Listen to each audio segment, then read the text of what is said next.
Hello, all of you delightful beings out there, and welcome to the stream.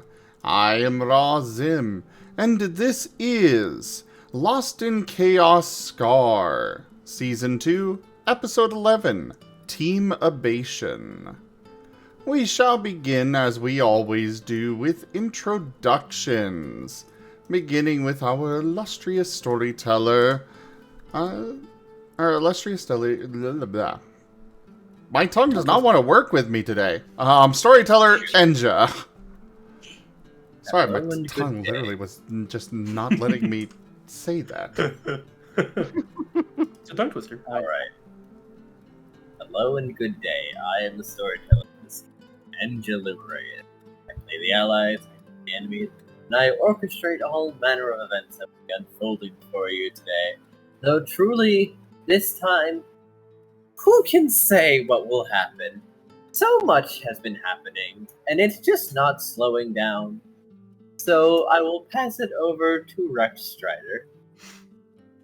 Hi, I'm Rick Strider, Raptor Indie Game Showcase streamer, but I will be playing Chomper, a Fuukokodao, a fire-water type hybrid of a Totodile and a Fuecoco. I am going to try to keep my friends, my team, my fam together with hugs and good vibes as much as I can with all of the chaos going on, while sometimes eating nice food too. I'm going to pass it off to Raharu. Hello everybody, I'm Raharu, and I'll be playing Paz, the solo water type Sobol, just regular Sobol. Although at the moment he's playing it, I'm playing as the alter ego inside his head, Wade. And I am wondering what's going to happen today. On to you, Rob. They might be AFK. We'll move on Hey. to Zim. Oh, no, never Oh, mind. Well, at least give them a second. Yeah. I saw the mute button. Because I don't want Nim to get distressed hearing me eating dinner noisily in the background. Fine. Hello, I am ArchineerRob. I shall be playing Scruff, the ground ice type swiner. Last session had some realization that he's actually had some memories restored, some pretty big, important, scary ones. But he seems to already be trying to forget. So we'll see how well that goes. Later on in the session. Words.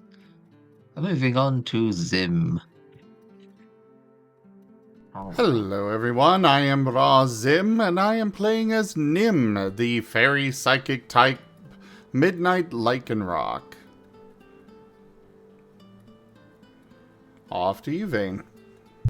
Hello, I am Taldirus, and I'll be playing Vane, the dark flying type Murkrow.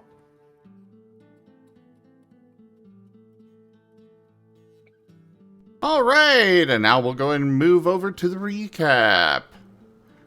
I suppose any volunteers before I voluntold someone?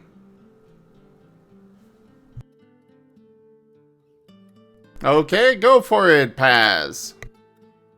God damn it, I am not ready for this. Okay, well, at least it was mostly just conversation, so... You got this, Paz. Okay, let me think for a moment.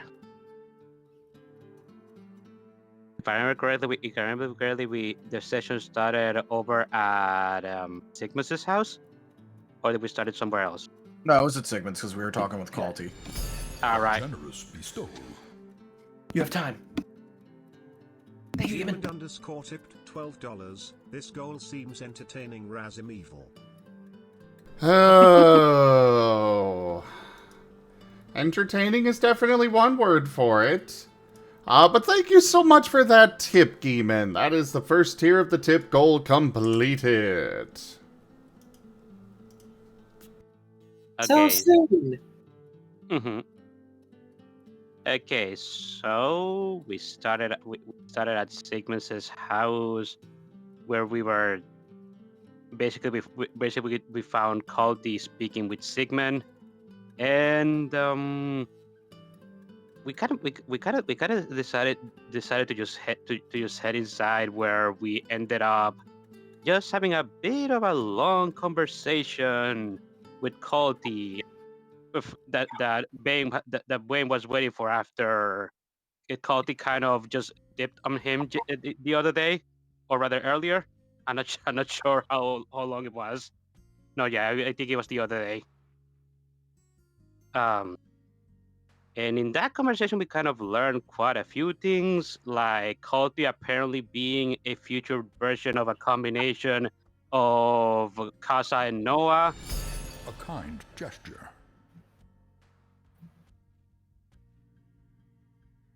Oh my. Loberon, thank you very much for that tip. That is the second tier completed.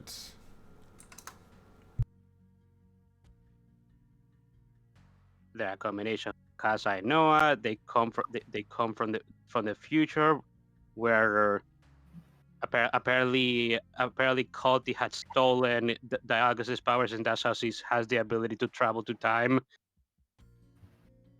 And he although and he also see and also his time travels mostly center around trying to make things better for a certain dark bear that is a bit of always seems to find problems with stuff. Unfortunately for Caldi. It Hello? is maddening. Big hug. Yeah.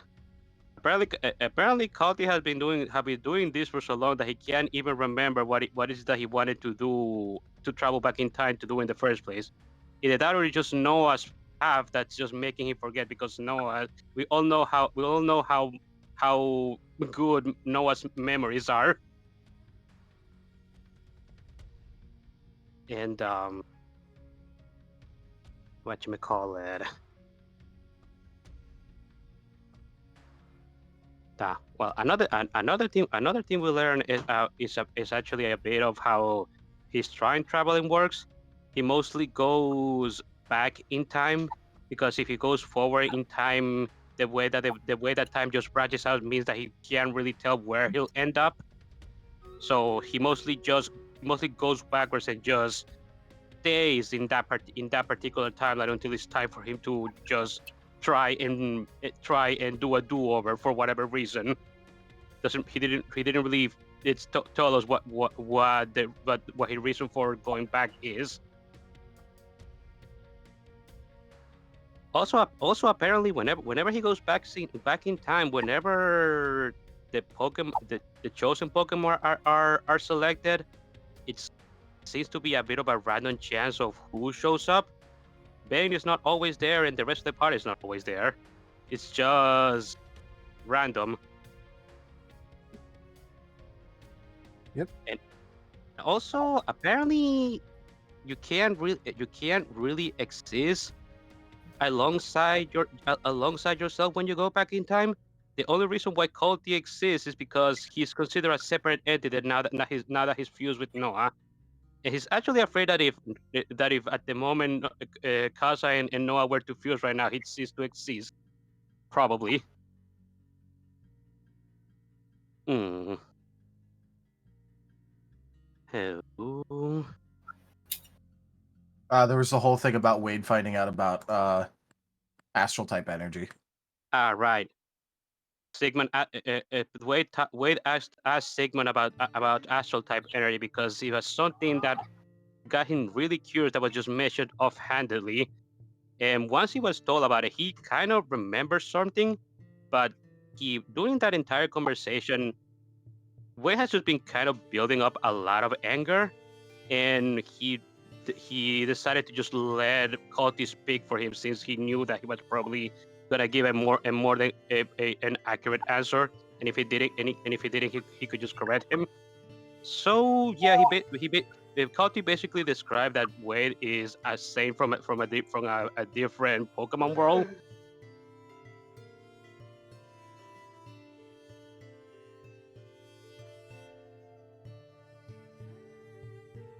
Meaning a Pokemon chosen by the gods to be a direct servant to them, or apprentice, one of those two. There was also this whole thing about a messenger from apparently Groudon that decided to. Well, apparently Groudon wants to make a truce with Sigmund. Apparently, and despite that, Sigmund apparently always just shoots messengers on sight. This time, Sigmund decided to not do that and actually listen, and this messenger didn't die.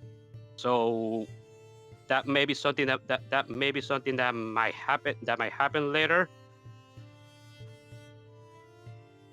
And damn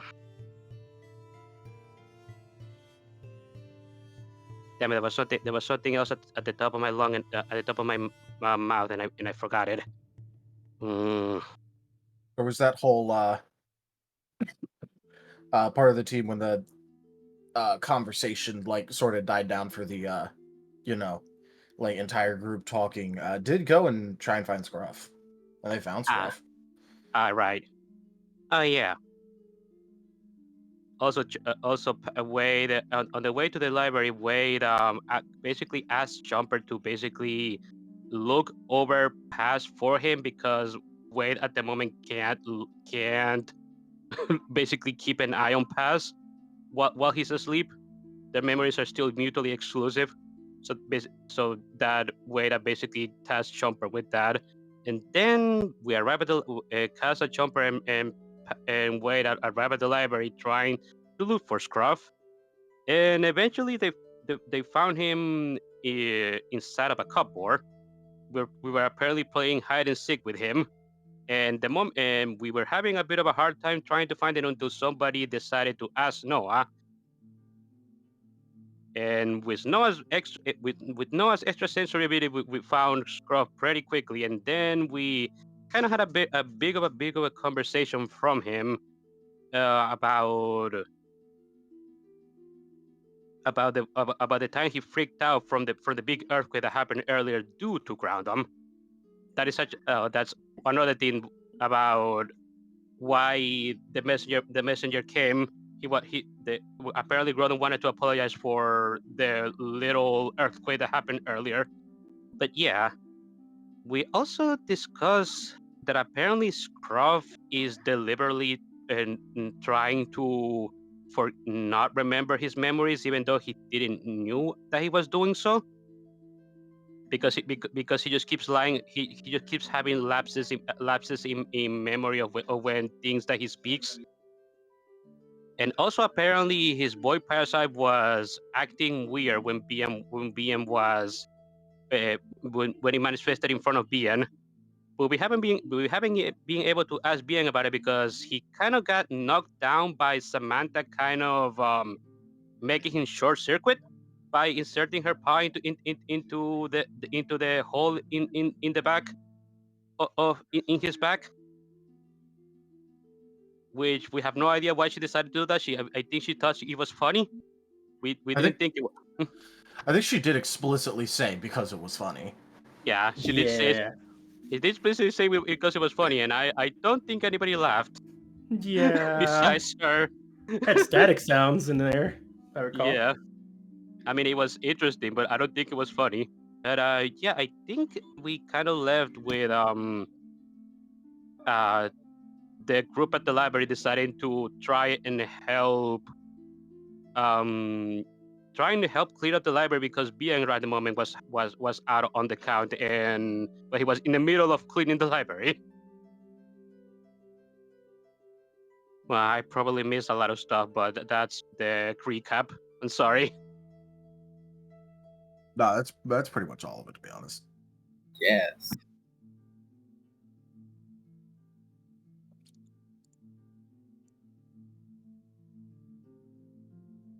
So, who shall we pick up with? Our last scene was with Wade, Chomper, Scruff and Noah and Yes. Kaza. Kaza was there too, yeah.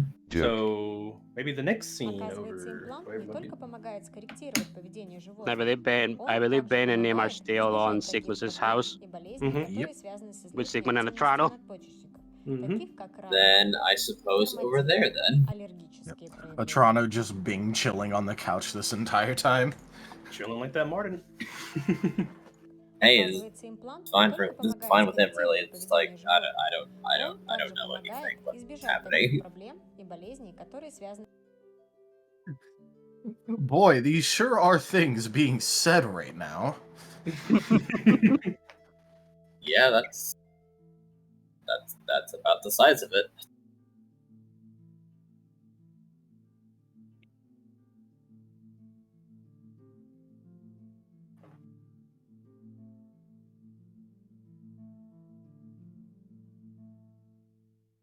All right, so did you have anything you wanted to do before this gets started, Nim?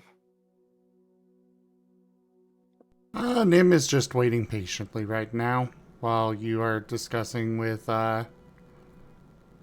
Calti and such. Yeah. Although the reason that I ask is because, Vane did say that he was going to have a private discussion with Calti. So, if you Well, want to do something. then Nim will be waiting outside. Okay.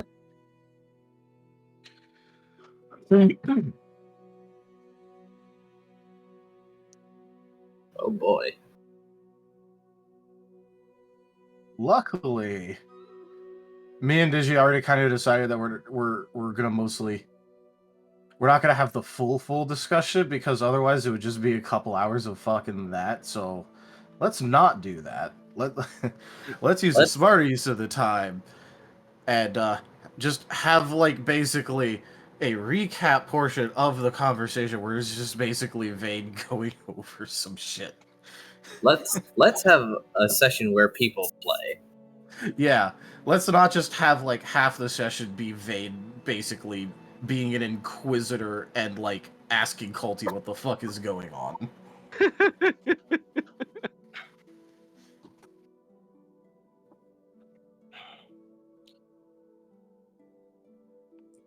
But yeah, so Vane would basically like ask the house to like, for other people in the house to either go somewhere else or like go to an area where they can't hear because he does want to like have a nice long conversation with Calti just about things. And Even Sigmund leaves, and he takes Atrano with him. yeah. So yeah, this conversation would take like a couple of hours of just talking. So And, yes. I'm just gonna start out with one of the most interesting things, which is A generous bestowal. A generous bestowal. that. Yeah, $10. Here you go, Calti, $10. $10 Razim coins. A generous. Ido, thank you so much for that tip. Yeah, thank you so much for supporting the channel, Oberon, Geeman, and Nido. I appreciate it so much. By the way, I did want to mention we've got Conrad here, who is currently working on a 3D model of Squirrel in his Lucario form. Yeah. Sick. But yeah, carry on. One of the more interesting things, which is Vane literally like ripping the written out portions of his like journal out, keeping those, and literally just like giving the rest of the notebook to Calti. Just basically going here, so that way you can't say you forgot to get one. You are taking this now, and you will be using it.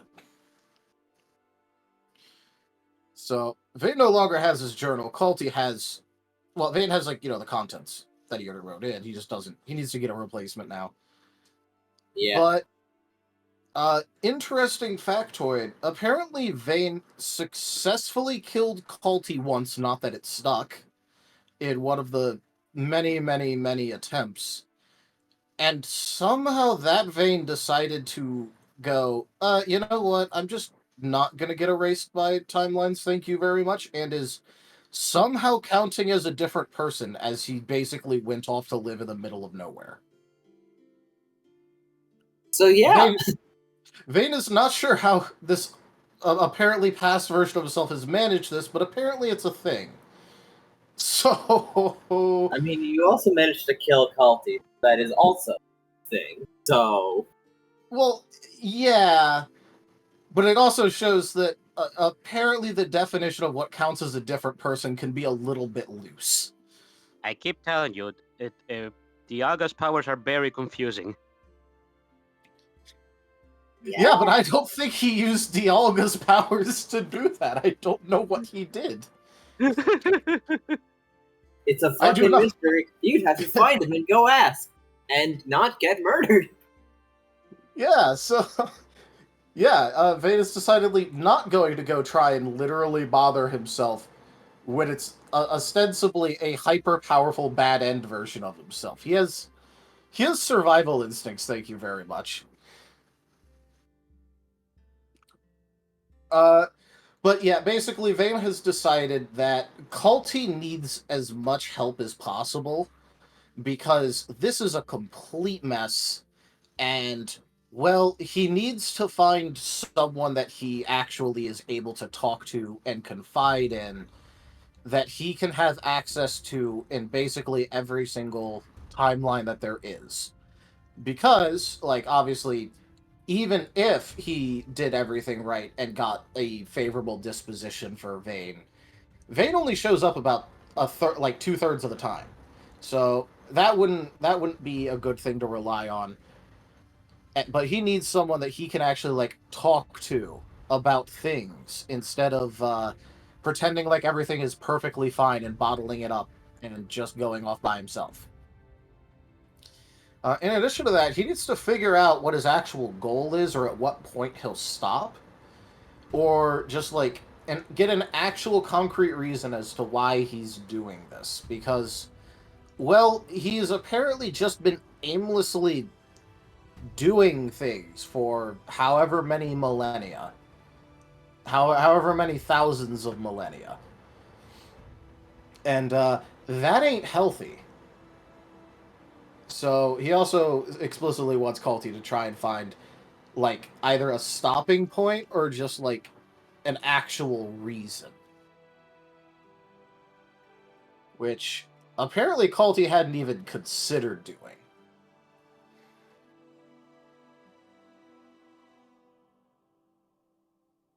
Yeah.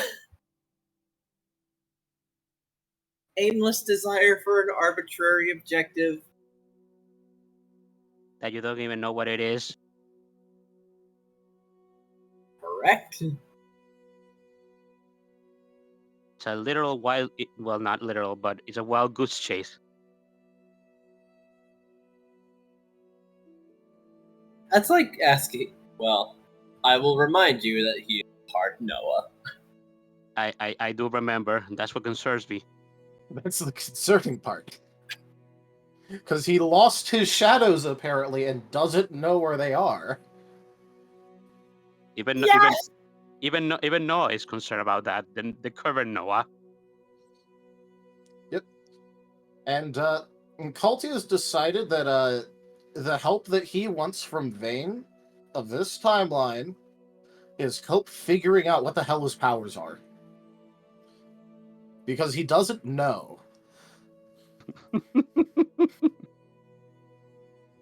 What a wonderful thing to hear from the most powerful person that is not a god. Indeed. Yeah, so apparently he just doesn't know what his powers are at all, and is just going to ask help from Vane for figuring that out. Time to go ask Dialga. Like that will ever happen. Well, I don't think the Dialga portion is really the very confusing portion of that. I think it's the Noah portion and the way that that's interacting with everything. Oh, yeah, you're right. Yeah, Noah's the biggest anomaly. Yeah.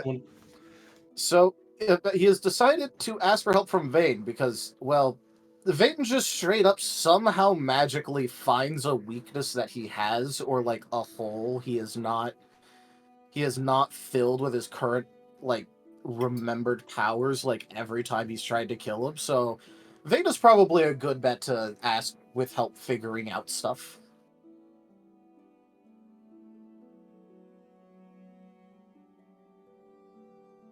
Yeah, that checks out. Yep. Do you have anything else that you want to throw in here on this? This was a winding conversation, but Oh, it was. However, there was also the concern about his copies, I do believe. there was, mostly because he doesn't really remember for sure how many there are, as well as just the fact that they're just around somewhere. He's not tracking them. They have no memories. He just goes and puts them somewhere, and they have like base knowledge, no clear identity, some impressions of him though, and understanding that they are a separate entity, and like different echoes of a time power, such as Cat, who has indeterminate visions if you touch his head. Thumbs up. This is not a problem at all. Not absolutely not.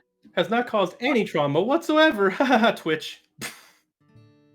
Not even trauma. What about just the fact that they could be just running around causing trouble? Well, yeah, I'm more referencing the one time that Chomper touched their head and had that whole thing with Sigmund. Remember? Yeah. Yeah. Oh, right. Because I believe someone else had touched a cat's head and saw two of them fighting to the death. That was Pass. Yeah, that's the one. Fun times. I'm sure they're perfectly normal and well adjusted. Happy fun times. Happy fun times. I'm sure that they are mentally stable and can be handled the powers that they have been entrusted accidentally. Yes, do not worry. You can trust him with your response. 95 tipped $10, a generous bestowal. Raharu multitasking over here. Thank you so much for that tip, Raharu. I really appreciate it. Okay. TF back in the past. Silly. Appreciate the support.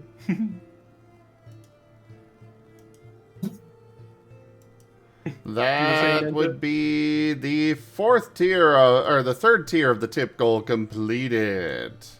Oh boy, here comes Dr. Noah. That's a great idea. He'll fix your ribs right up like it's fucking Chili's, I swear. Ow.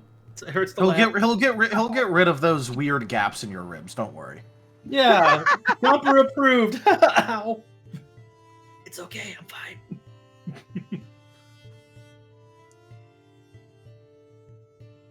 But yeah, basically just small recap of the entire conversation. Just imagine Vayne basically discovering new layers of why this is a problem for about like 3 hours straight. It's not that hard to imagine, I'm gonna be honest. No, I'm just saying, like, that's all you need to do. That means everyone like Nib's been waiting out that door for 3 hours. That's a lot of patience. Well, that's if you didn't worry, decide to Sigmund's go. there. He's to keep great him company, air quotes. Fantastic. Just brooding on the side. What's up? Thankfully, there's also his newest patient to talk to. You know, someone who is not Sigmund.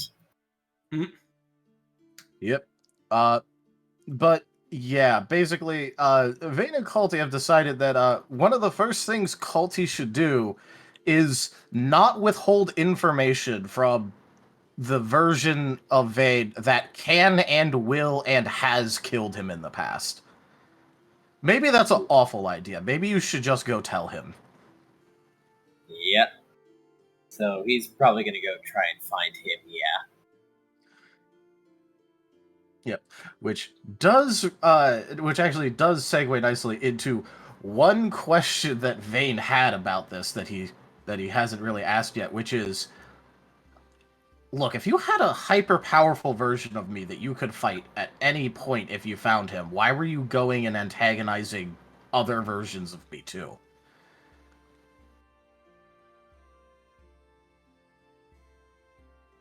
I don't remember. Ah. Okay, well, not much to be done about that, I guess. I just figured I'd ask in case you did.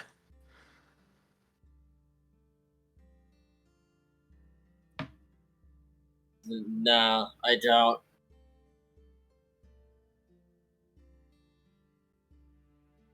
Well, congratulations, you have a notebook now. You can write stuff down. Alright. Congratulations, you've won. However, I believe... Oh, yes, one thing that they'd forgotten. Since, not all of time rewinds with Calti, just like a good portion of it, there are some worlds that are not affected by his time rewinding nonsense. Ergo, Tree might be able to help by just putting his notebook that he is going to start writing in a world that is not affected by this. That makes sense. Notebook buddies. Which is, ostensibly a good solution, but, we're gonna be looking for multiple, just in case. Well, I mean, the Treeway Resort is, definitely protected from a lot of nonsense like that, so... Then yes, that could also be a viable candidate location. Yep. It's just a lot of it is Vane hates the idea of a singular point of failure. They basically set up backups and backups for your backups. And then when you think you're safe, you're not more.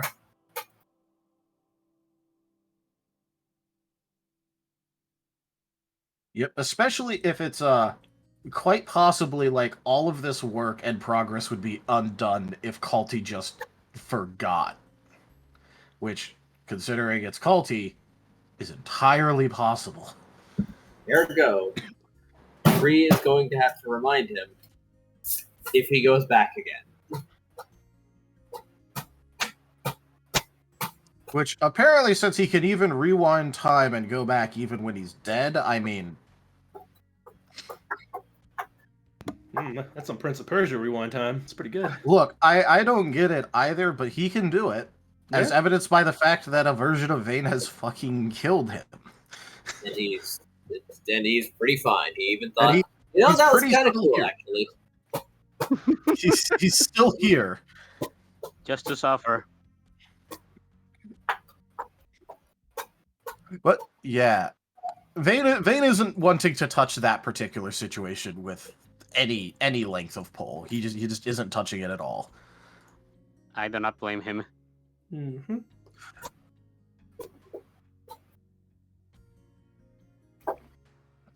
But yeah, after a while, I'm guessing that they would both end up just leaving Sigmund's house.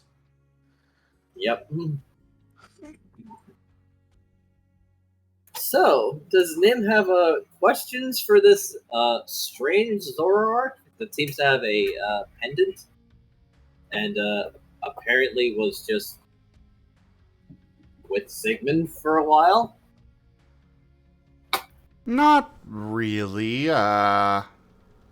Nim is just waiting to talk with Vane. Okay. Because I have very little doubt that at some point, Noah would show up too. Hi! Oh. If Noah shows up, does that mean we show up? I mean, unless you were going to do something in the library, I recall that you'd found Scruff and then talked to him a bit, and then scene kind of ended. So that depends. Well, we went to go get Scruff to bring him back, I thought, right? Yeah. It was also just to let him know what the hell was going on, but yeah. Yeah. I mean, Scruff might have trailed after the rest of you once you marched off with determination to go and find other people. okay, yeah, that sounds fine by me. Yeah. I guess we just follow Noah back. So, yeah, I suppose so. Yeah, that's what script is.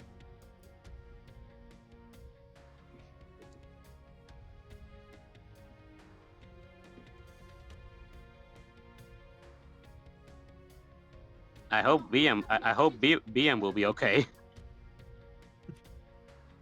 Well, according to Samantha, he does pick himself up after a bit. Yeah, it's just he got his hard reset button pressed. Yeah, literally. Literally.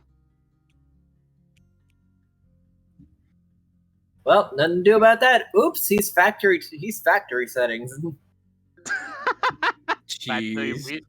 Factory resetting BN. Blue screen. Boy, fan. that would be a lot lost, wouldn't it? Yes. Especially since it seems that he did have answers that you wanted. What an inconvenience! Yeah, no, like if that did happen, Vane would basically immediately go find Calti again and just go fix. Oh.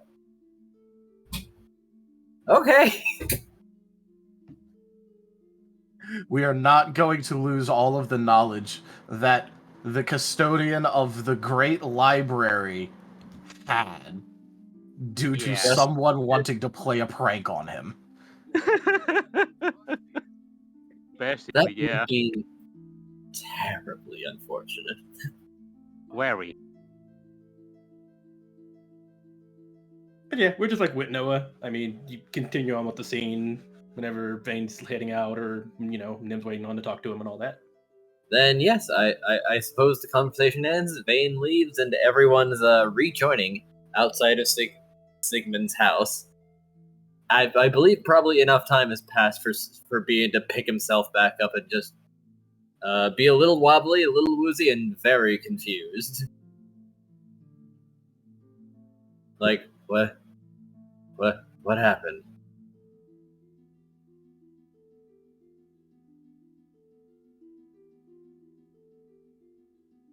Oh, hello, boys. Scruff will immediately trot over to him. Yeah, Chopper's currently checking him out too. How you feeling? You okay? Are you Slightly disoriented for some reason. That's odd. You don't remember? You don't remember what happened? Yeah. Not completely. Samantha pushed her paw inside of the hole in your back. Yeah. You get the feeling that if he could frown, he would. Yeah, I totally understand. Samantha has she has hands, and when you catch those hands, they hurt. Yeah. Hope you're okay. Can we get you anything? Do you drink water?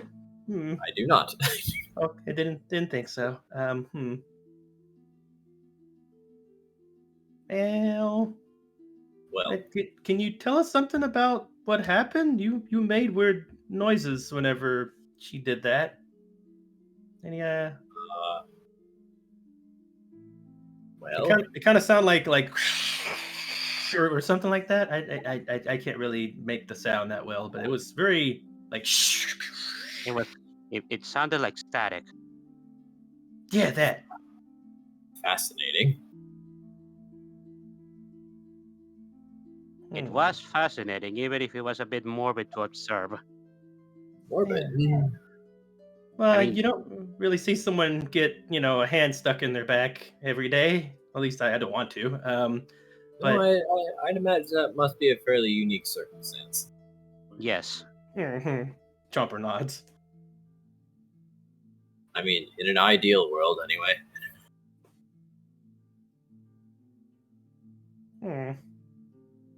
There's probably some that can do that fairly safely.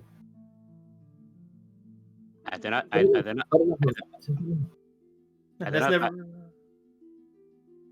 I do not wish to find out what that could be. Honestly, does it seem like it would do anything?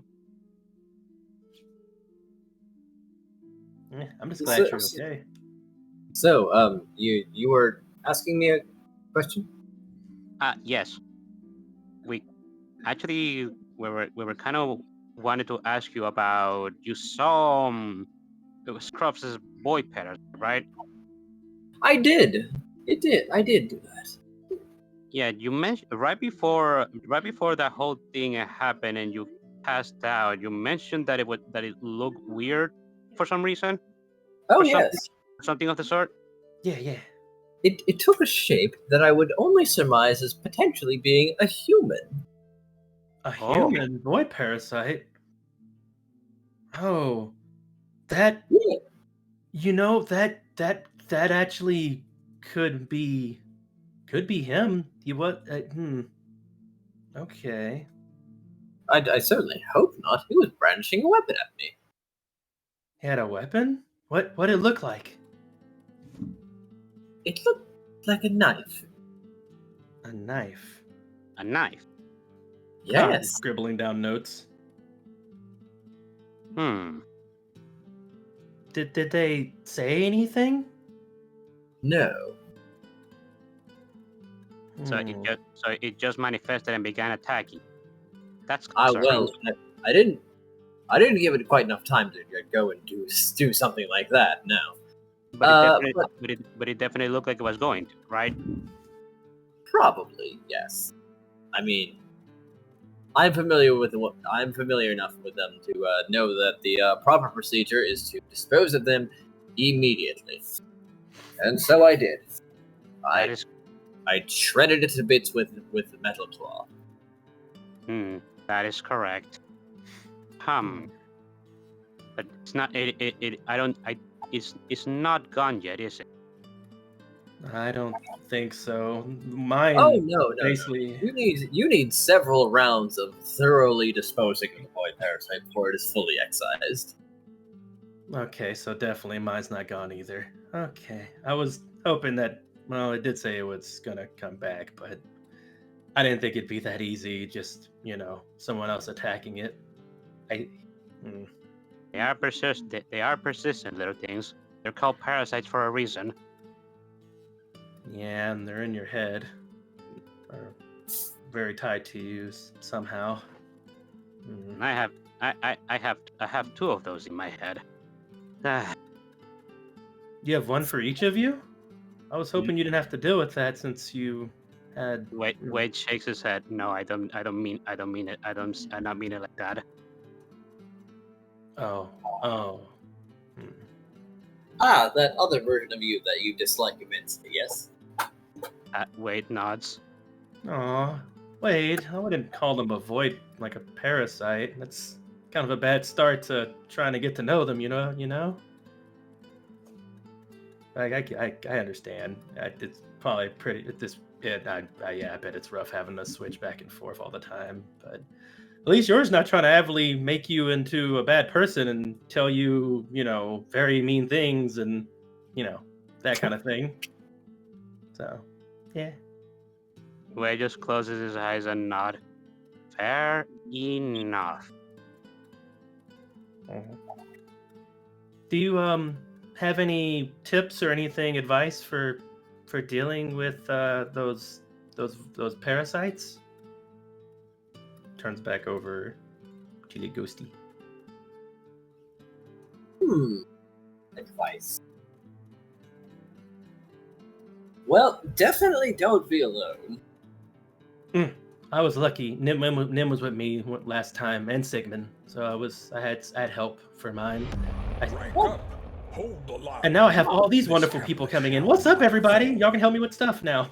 76 raided my stream with 10 viewers. Welcome, Raiders. Hello there, Amarosa. Welcome in. Hello there, Raiders. Hello there, Helgra. Or Helgraph. Welcome in. I am Razim. We do all sorts of things here. Right now, you guys have come into the, yeah, basically the start of our Lost in Chaos Scar campaign, which is one of our Pokemon tabletop RPGs. Otherwise, we've got Conrad here, one of the artists that I manage for, who is working on a 3D model at the moment.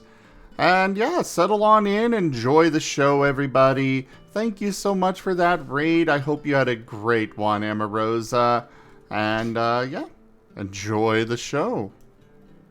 We have lots going on here, so do hit that follow button. Come vibe. Pokemon Mystery Dungeon tabletop game going on. Man. We were in the middle of axing about the void parasites that are in our bodies and try to, think of them like Persona, the shadow, the other selves, kind of, sort of, but not really. So just to get a kind of a reference so you can have a frame of mind. Except you don't really get to deal with it in one round. Yeah, you have to deal with it for a while. We don't get like one boss fight and we're done. we have to deal with them for a bit. To be fair, I do believe some of the shadows did get to have more than one round, not a boss fight, but more than one scene. True. So, basically, it's best that we stay together in case the voice parasites ever manifest, because being alone with one is bad news, definitely. Yes. Dude, I can't ask you. You're not sure. Chopper specifically speaking to not Wade, but asking. Did anybody ever talk to Squirrel about their void parasite or teach him about it, where he understood? I don't know. Wade shakes his head. I woke up after he was gone. So unfortunately, I can't really say. Chomper nods. Yeah, I know. You wouldn't know. Maybe Paz will know, but yeah, I'm just worried about him. Out of all of us, he's the one farthest away, and I'm not sure how much stuff he knows about this thing. I should make a note to tell him. I'll talk about that thing that you're talking about with the name that I definitely remember. Jim, no, what were you hiding this whole time? No, anything. I'm just small. Oh yeah, you are pretty dang small. Wow, I need to look down more. Anyway, these are like a foot tall. Yeah, that is true. I thought I was the smallest one here. But wait, Vane, get out of my head. Anyway, smaller. Sorry, I didn't mean to respond to you in Chopper. But yeah, Noah. I really gotta leave you a note. Just I'll scribble it to you and give it to you at some point. While we're here, okay? Just put it in my mouth. I will. Yeah, that will happen at some point during all of this. You're going to tell Squirrel and that thing he's with about all this stuff that we found out today? Yeah, as much as I can get on paper. It's yeah, I'm gonna try. He needs to know about this just in case. There's a lot of stuff. I'll ask Paz for some help later, or just to get all these notes down. But yeah, definitely, Noah, tell them about the void parasites and as much as you can about what happened here. I'll give them it. Okay, void thingy. Well, wrong, incorrect. From what we established, Pearl is with another group of people apparently. So as long as they stay with him, she should be fine in that regard. Thankfully. Yeah, I'm really hopeful that they're all good people. They seem like they've been getting along so far. I haven't heard anything about them from Squirrel. And Noah's been saying pretty nice things so far when they've been brought up. Nothing bad. So, Noah, has everything been good since the last time I've checked? I don't know. You know what? That's good enough. That's as much as I'm getting, I think. Just maybe ask them to give me a heads up or maybe a note back if they don't mind, and we can. Okay. All right. Okay. Good. See, there we go. We're talking. Talking's good. That's a good thing. At least we have info stuff. Is there anything else you can tell us about the void parasites or anything going on before we go back to check on Vane and everyone? Well, their activity is fairly obvious, all things considered. If you're not getting your worldview shaked or things that would trigger your memories, then they can be fairly dormant, all things considered, and you'll just not regain memories. Problematic, really. That makes sense. You won't regain memories if you what? One more time? That's Jumper scribbling. If you don't find anything that would inherently trigger your memories or trigger a powerful emotional response from you. Ergo, happy memories if you're doing good things, bad memories from stress. Imagine that. That makes a lot of sense. It does, doesn't it? Yeah, that's what we've been talking. I'll keep it noted, just to make sure.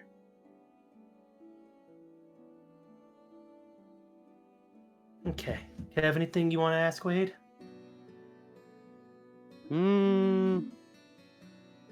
Well, actually, I do have a question. How much?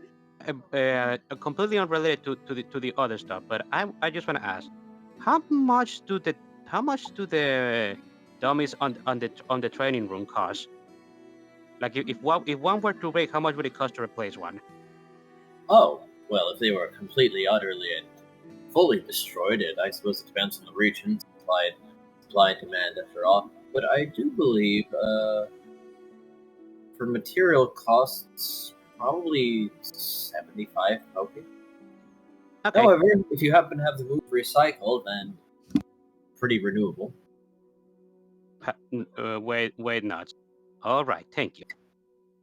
I don't have anything else to ask in this regard. We got a lot of information regarding the boys' press. It's good.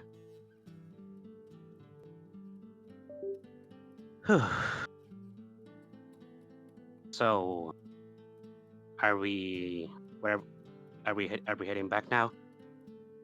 Are we going to pick up the others that were left at Francis' house? Yeah, I'm sure Scruff will be okay. They're really good at hiding out. I just wanted to make sure they at least knew what was going on and had a chance to come back with us. And I just wanted to say I was sorry to him. To be honest, as well. I mean, yeah. Real quick, isn't Scruff like literally there with you? Yeah. I literally thought. No, Scruff said they went off. No, with us? No, he was accompanying you. I do believe. Yeah, probably started petting Noah and Kaza with his ghost hands, and he hadn't run away an additional time. Okay, I must have misheard. I thought he said he wrote all. He went off somewhere. Sorry, if that's the case. I believe he'd just been weirdly quiet and not answering a lot of questions. Oh, that's fine. No, legit. I just thought legit Rob said they were running off, but I must have misheard. It's okay. But yeah, I guess we will all be accompanying and heading back. I do want to nudge and talk to Noah on the way there as well. He retains his colon D face, so by all means, go ahead. Okay. Hey, hey Noah. Yes.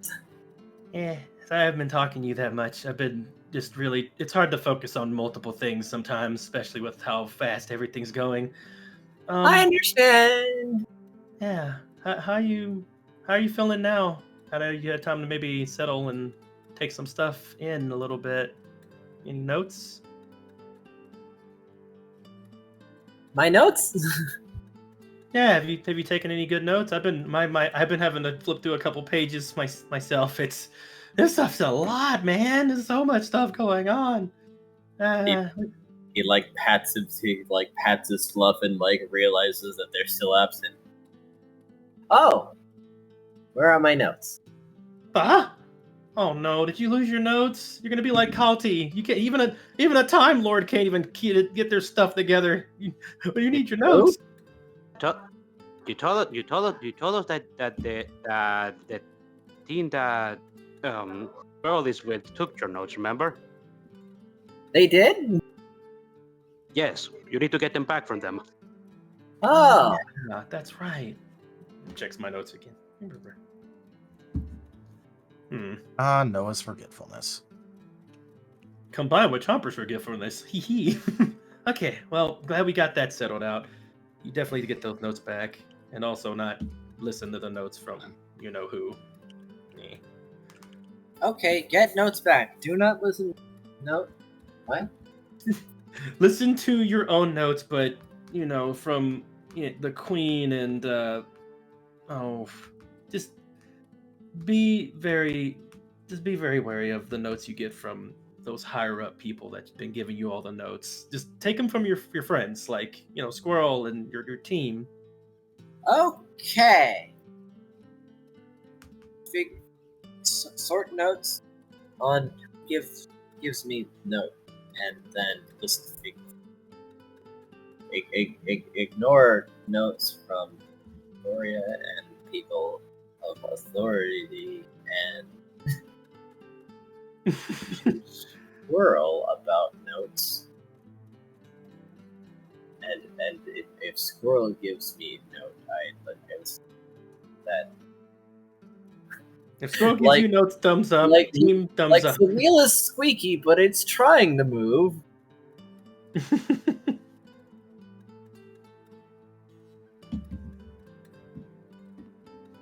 Have you ever seen Calti before at all? Before this, like, is there anything you know about Calti? Who? Hey Chomper, can you give me a piece of paper? Yeah, sure. And Chomper is gonna rip off one of their empty page journals. Okay. And Wade is going to write down. Remember to ask about your note. Here. It's a note for you to remember about your notes. Hey, I think I need that. He takes the paper. Good. That's going to help a lot. Remember to ask about my notes. What about my notes? You need them back. You don't have. Yeah, you should have them so you can. Chomper's going to mime with their notes so you can remember things and take notes and. Yeah. Okay. as he holds out a paw, give me my notes. Okay, give me back that paper. I need to write some more. Yeah. Please give. Okay. Okay. Wade is going to extrapolate. Remember to ask about your notes with that other team that Squirrel is with because they took it from you and they haven't given them back. Here. Pretend like you're making a note for me. Just be very specific and detailed and all the way you do notes. Or I guess. Is there anything missing here? Ask about my. Okay. Well, if nothing else, he does seem to at least be remembering Squirrel fairly well. So.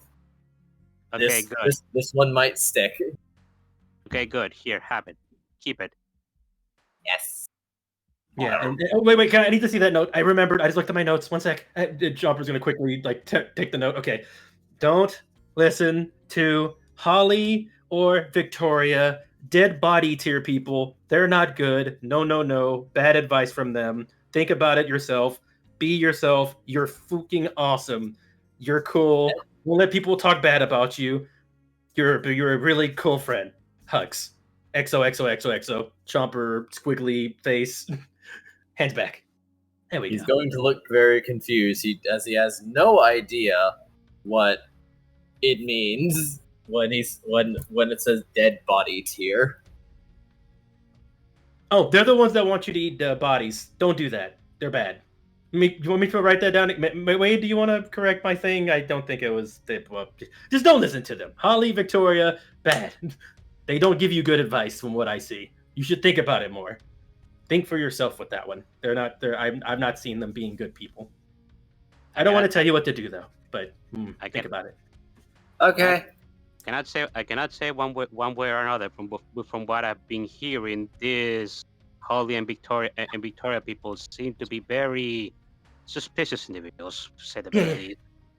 Chomper nods vigorously.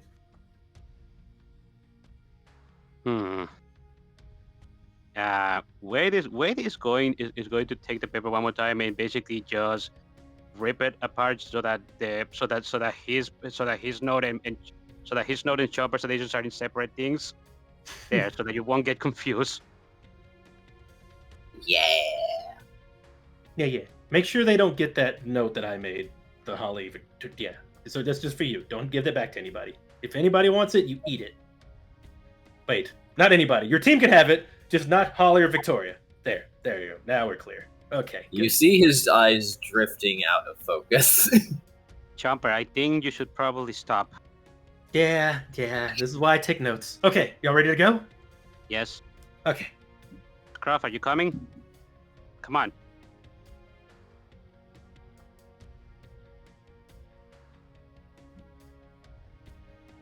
Looks around for Scruff. Scruff, are you there? See, I told you it was hiding. He's not even here. Why is he? Out of character. What is that? Okay. So I was gonna say like we could just go and we'll just say he's here. Yeah. I don't think he has been caught up in everything yet, right? That's something that we need to do. But Yeah. actually, we were waiting for like me to switch over to Password to do that, so that you don't have to do it twice. Fair enough. Oh, fucking hang on. Sorry. There he is. My window's open and it's raining. Yeah. Okay. Uh-oh. That's not good. Don't get wet. Don't be no. jokes at if you get wet. I'm sorry. I can't hold him back. By the way, I said that out of character. Wade didn't say that. No, okay. Yeah. So a rainstorm just has like appeared and yeah. My window was wide open because it was hot earlier.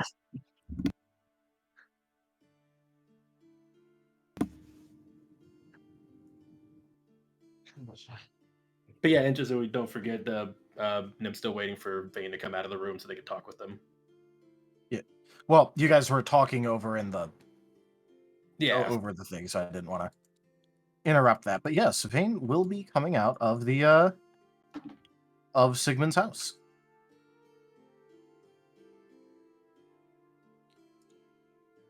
I am AFK for a second. I needed to wash out my water bottle to get more water, so sorry. Okay. No worries.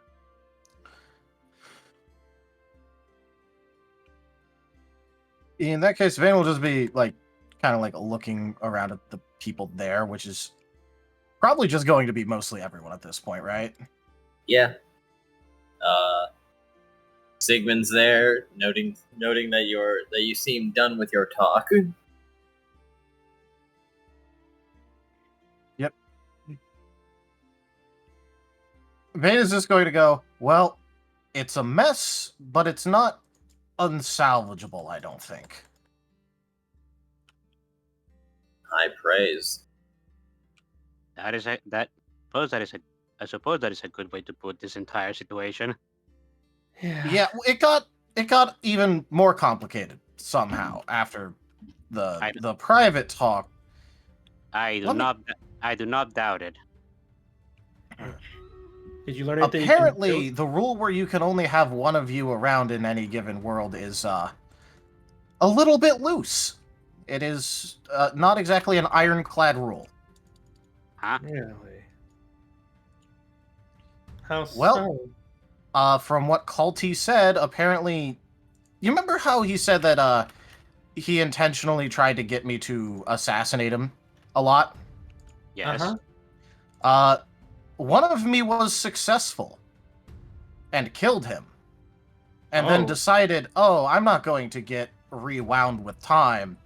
So apparently he's around in this world somewhere. So the real him, like the one that has all his... No, I'm saying that version of me that killed him is still around. You? There's another you. Yes, somehow. I don't know how it happened. I'm not too sure that I particularly want to even bother trying to untangle that mess right now.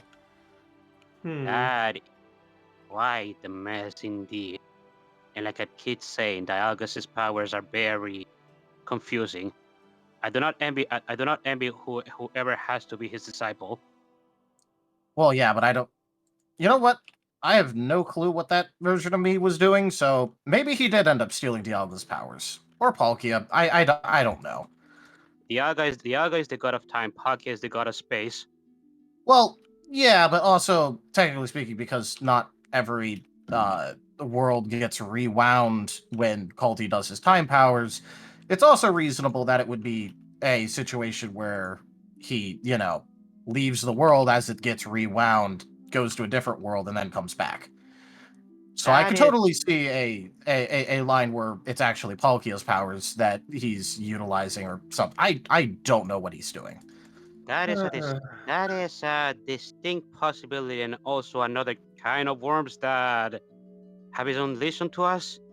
How many is it now? Like 80? Oh man, my head hurts from all this. Did anybody else taking notes? I may need your notes for this. I have it's starting to look like a spider web now.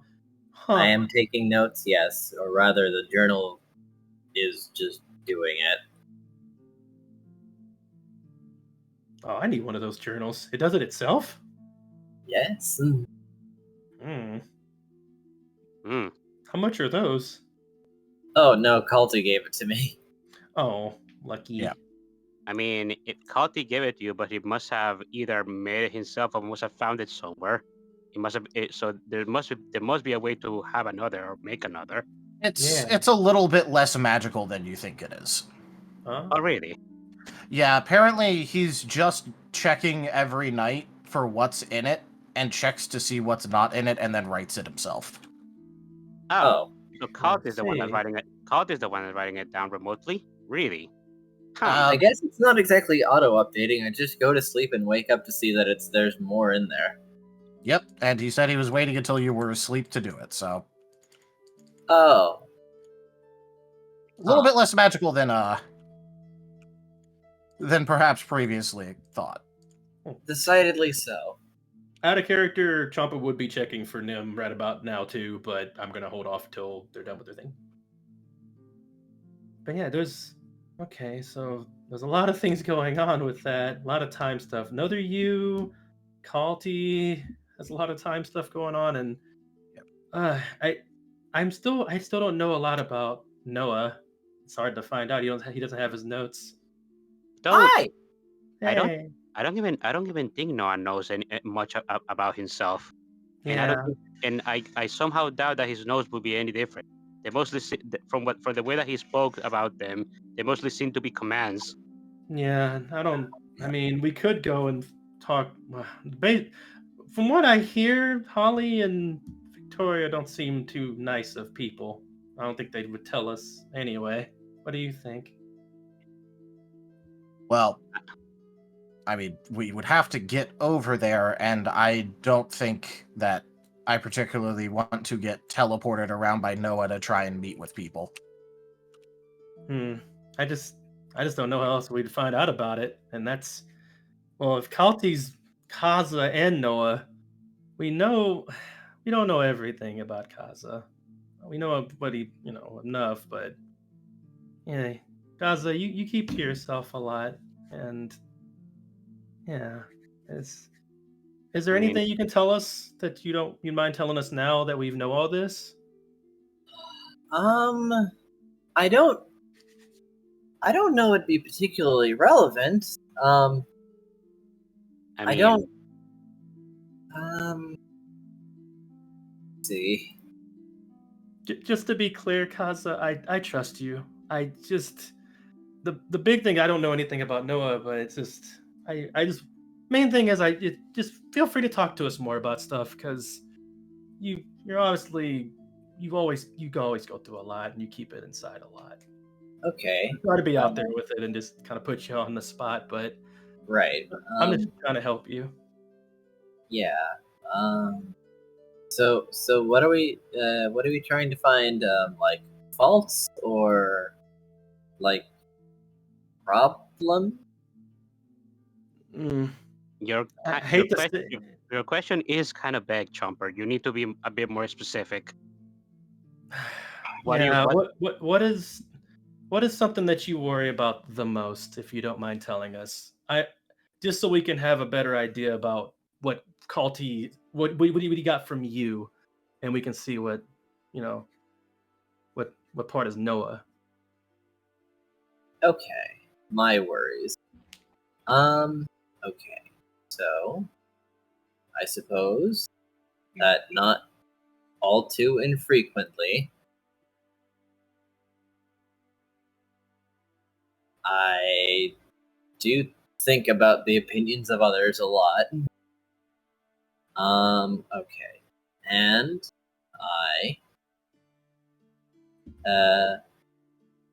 just sort of assume that I'm lacking in something. Probably.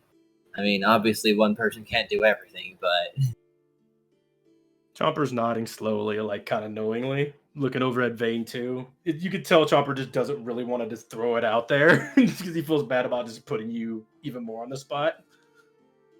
Yeah. You really do care about how people think, but and I probably can get envious pretty easily.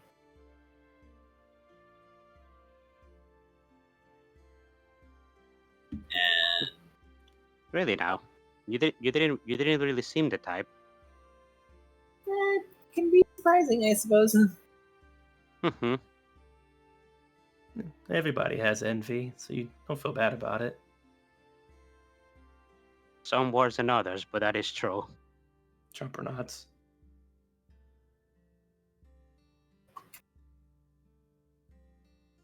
What else? I don't use items if I can afford it. I tend to be pretty frugal. I mean, that's a good thing. Oh, Okay, right. If it helps, something I feel that we share a bit is a bit of identity, finding yourself a bit, or at least being who you are. I've kind of felt that with you because I have that a lot, at least past me from my other body. All right. I'm also just pretty accepting of things that happen and just sort of just say, well, that's that, I guess. You should probably question things more often. It's good to have some skepticism. Or at least stick up for yourself, because I've had that problem before. Kind of just let stuff happen, just let it go, put on a brave face. Sometimes I'm not saying that's what you do. That's what I've done, something like that. So maybe you do something like that. That's what I feel anyway. Sometimes it's good to bear circumstances. Sometimes it is good to actually respond to them. It is a bit it is a bit of a balance. Not going to lie. Yeah, as your friend, we can't help you unless we know something's wrong. So just be open with us. We are supposedly a team, so we are supposed to help each other. Chomper's nodding vigorously.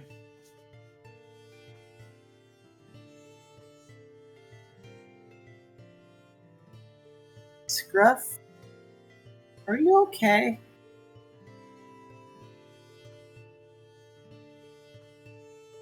Kaza?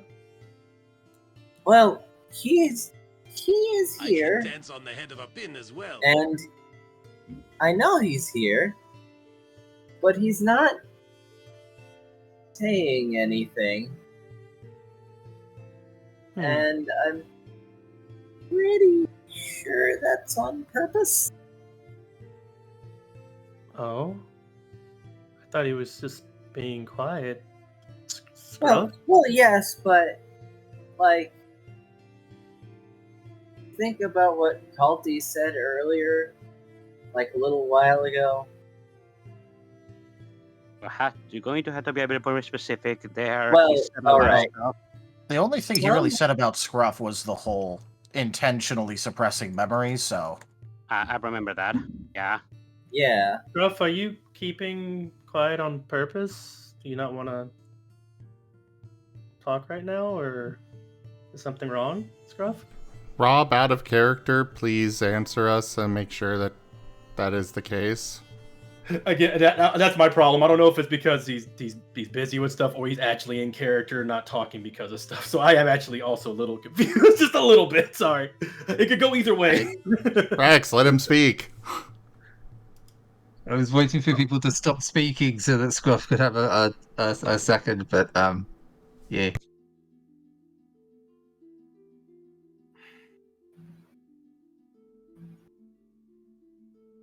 Okay, so are you just intentionally being quiet, or is it because you just didn't have a Scruff. spot? Scruff is intentionally being quiet. Okay.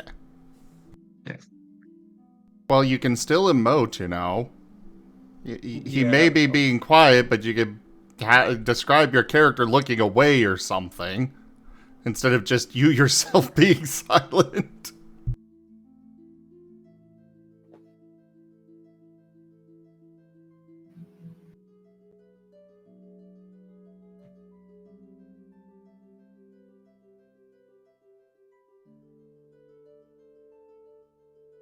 And then everyone was quiet because no one wants to be me when I talk over somebody. If you're whispering, we can hear you whispering. It's not what you're saying. Oh, I said not Oh, everyone's being quiet, but so they don't be me and talk over somebody by accident, which I didn't think I did, but I do understand. I could fully understand him.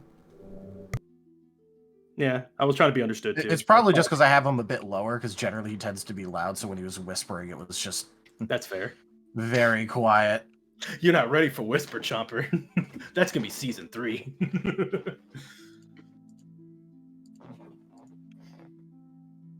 Okay. So I suppose you're remaining quiet. Do not blame you. I mean, you yourself did find out a lot of stuff about when it comes to yourself. You probably have a lot in mind to talk about. Yeah, and I think all of us do it. Wade says as a little bit of a spark of electricity just suddenly sparks out of his body. Jumper looks at Wade concerned. Though my battle cry may give me away. Ooh, an influence. Teehee. But yeah, Jumper nods at Wade. Yeah, we've all been going through a lot, and looks over at Kaza, and if you ever just don't want to talk right now, need a moment, I understand that too. Same, of course, goes for you right now, Scruff. Don't worry about talking too much. If you're a bit overwhelmed, I can understand. But yeah, right now we're waiting to give Scruff a lot of the things that happened, because we're gonna have to tell Paz too. So I was thinking 2 birds, you know, one stone. However that goes. About that, I'd like to ask you guys a favor if you don't mind. Like the entire team, not just you, Chopper. Please do not tell Paz about me being a saint or about astral energy, if you can help it. Still in my notes. Mostly, and this is mostly because astral energy is something that I do know, but I was deliberately made to forget it the moment Paz's memories got overlaid on top of me. So it's something that he's basically not meant to know, at least not right now. I mean, I don't like the idea of intentionally keeping information away. I do understand that, but there's a reason why that is. I'm sorry. I didn't say I wouldn't do it. I just said that I don't like the idea of it. I know. I understand that. I apologize in advance. Chomper pats Wade on the shoulder.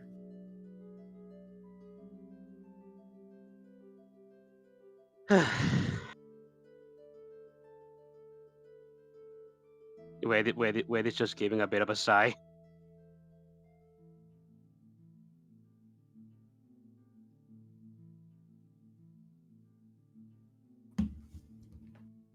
And I don't even know when I'm going to switch back to him. I suppose I will know when I begin feeling sleepy, but I'm not feeling it right now. Yeah, just take your time. I don't know if it's a good idea to force it or anything to do with that kind of switching and yeah. Wade nods. Not like I want to. I like. Yeah, I like you being here too. I also like Paz, but I wouldn't want you just to be pushed away until you're, relaxed and ready. It's nice hanging out with you. Wade just asks Chomper and just says, thank you.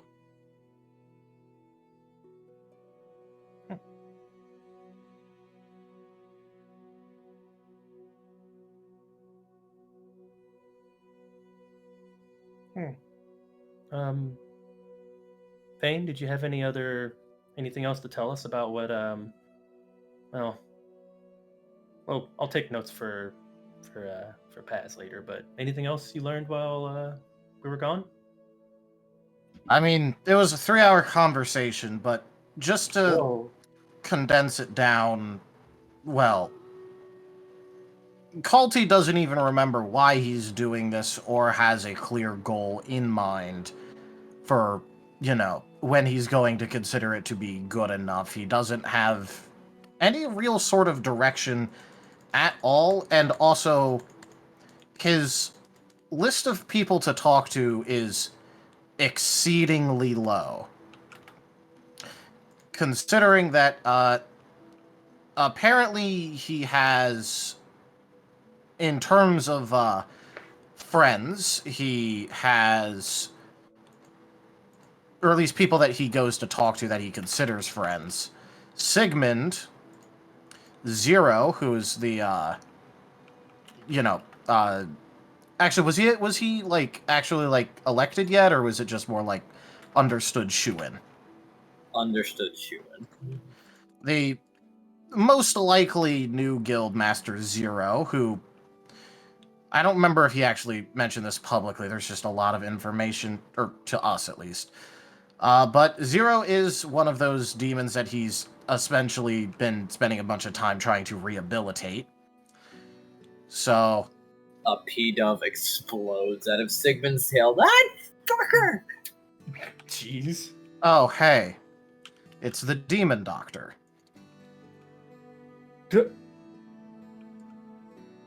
What? Sigmund Yes, one of your rolls his colleagues eyes and says, "You have failed. I can't keep this shit. There's another demon." Yes, and apparently it's going to be the new guildmaster. Most likely. Anyway, has Zero pretty iffy on actually, the emotional side of things, so that's it. That's his go-to that he's going to try. Then there's, well, a necromancer who ostensibly has stopped talking to him a lot because he asks for help and then forgets the advice that he's given because horrible memory and doesn't take notes. Half of him is definitely Noah. Yeah, And that's Noah's. I'm gonna write that down. And so that's kind of not really that much of an option either. And then sometimes when he decides to and does enough things correctly, he also has me who will help him out with things. We have reached the extensive list of people who Calti will talk to or rely on for anything at all. Throughout all of his time hopping, he only has 5 people who he confides. That is, He probably has more, but has forgotten them entirely. That's true. Oh. I suppose at that point they weren't really his friends because Noah does seem to remember people that are especially. I'm not sure if I say dear to him, but he finds interesting because because whenever we talk about Squirrel, he seems to explicitly remember Squirrel, even if he forgets the things around him. Okay, so you gotta remember, he spends millennia in the past if he decides to go and redo everything. That is more than enough time for someone that has at least half of Noah's memory to forget about people. True Chomper enough. kind of droops. To put a it little into bit. perspective, he forgot why he thought I was important, and so intentionally antagonized me because apparently I was creative enough to pose a threat. Yeah, So he did forget that you were important, but he remembered that you were important. That is a very selective memory. It is Well- Noah indeed. I guess I that don't wasn't think Noah selects what to remember. Yeah, I guess I wasn't a good enough friend to him to remember me. I suppose. Don't think he said any of those names. You said. Well, from what it Calti, sounds like, I was probably the only one that was on that version of Kaza's team. So none of us were in the original team. Well, Apparently. I don't know about original, but at least for his origin, because, well, he felt strongly about me, felt strongly about the two halves of himself, but was overall neutral towards everyone else. So that sounds like likely was not involved with that version of Kaza. Or that version of Noah, for that matter, but, well. That makes sense, yeah. So we really never met Kaza and Noah till now that much, or at least the original. Well, that might not be expressly true. He does seem to know a lot about each of you, and perhaps a lot of other people too. Yeah, it's so hard because it's still he could have forgot a lot of important things. So this is what we know. I mean, Right. to be fair, I do believe that that's probably him using Palkis's power. I mean, Dialgas's power. Yeah, he's not a god. He can make mistakes. So. Apparently the gods here make a lot of mistakes. So. Yeah, a lot. The moment Wade say that another spark just appears out of his body. You just get one of those every time you say something bad about the gods. No, I am just angry. At the gods. I am angry in general. Well, I don't think you should. Bottling it seems to be coming out anyway. Maybe we should find a safe time to talk about it where we can, help you work that out without that. I'm really tired of seeing people with bottled up energy and it coming out from stress, I don't think that's the best way to do it. Okay. I will hold you to that. Just not right now. Jumper nods.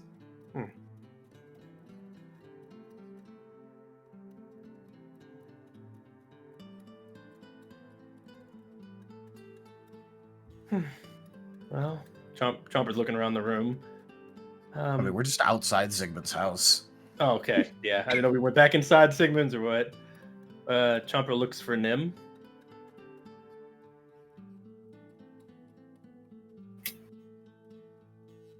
I am still coming to terms with the fact that the most powerful man and one of the people I listen to is the combination of two children that are directly in front of me and both vastly deficient in many facets. I mean, if it helps, it's a combination of those two people after probably thousands of millennia of time spent. Time spent does not mean you grow up. No, but it does mean at least they're more experienced in various matters and do have ostensibly access to an insane power set. This is true. I wasn't talking about their maturity. I was just more talking about an amount of things experienced that can be, relayed. Even I even guess it's for something. even if he does forget a lot, he has been accumulating a lot of experience just by time itself. So yeah. It's good to have somebody with power that's at least, relatable and someone we can talk to, instead of ones that just tend to like hit us from far away with big attacks.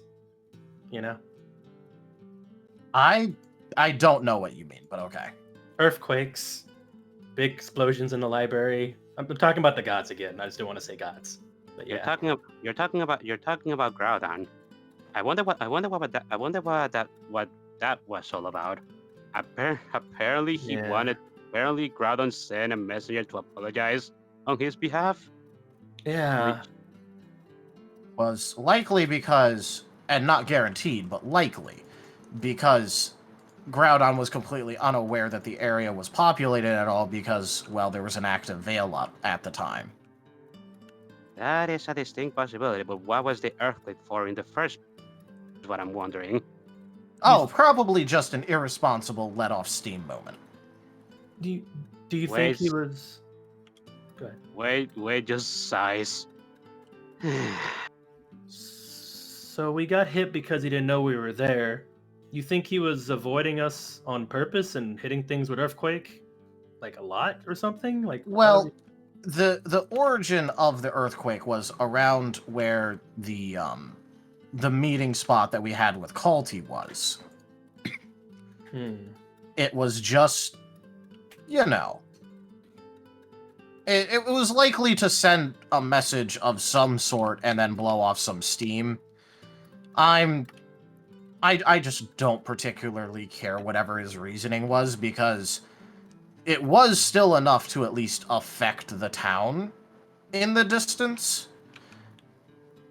And I don't particularly appreciate any amount of godly power being used to create earthquakes before they should happen. Chomper. Go ahead. Chomper's nodding, but also saying, like, kind of like directly at Vane, I agree, but also I just really want to understand why they would do this. Maybe there's a reason. I don't want to just get angry at them, because that's real easy, and I am fighting it so hard not to get pissed off at them. Because believe me, I don't like the idea of these gods either. But well, if it helps, apparently the gods were way worse before Calti, became Calti and started. I'm not gonna say enforcing, but at least presenting consequences for their actions. I do want to know as well what this is all about. If it wasn't in just tantrum, or if there was something to the arc, because that display that was just that would be just irresponsible display of power otherwise. I'm just going to assume that at the beginning it's irresponsible until proven otherwise, considering everyone's track record here. Yeah, I'm just going to mention that every time just Whale is this in the gods, is it just a spark is just coming out of him, just so that I don't have to say it every time. Okay. Fair.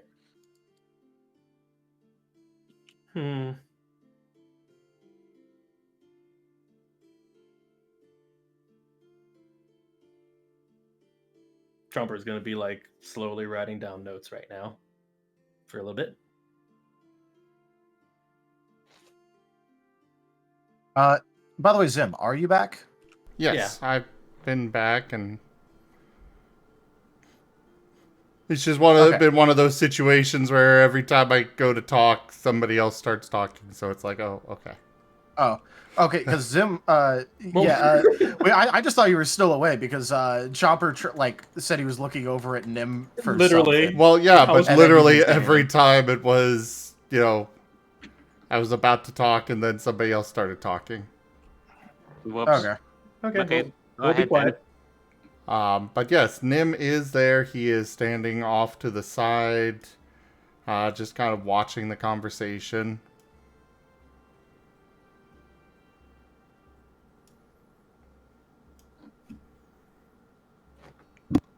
But yeah, he's there, so.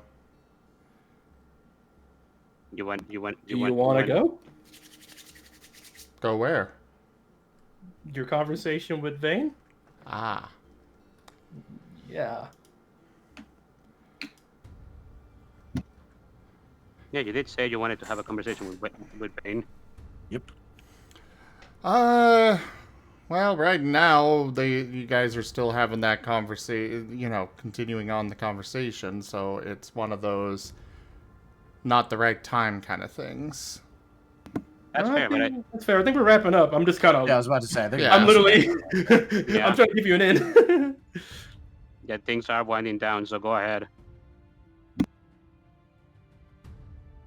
Well, aside from all of that, I do wish to ask, Vane, do you wish for me to be part of your group?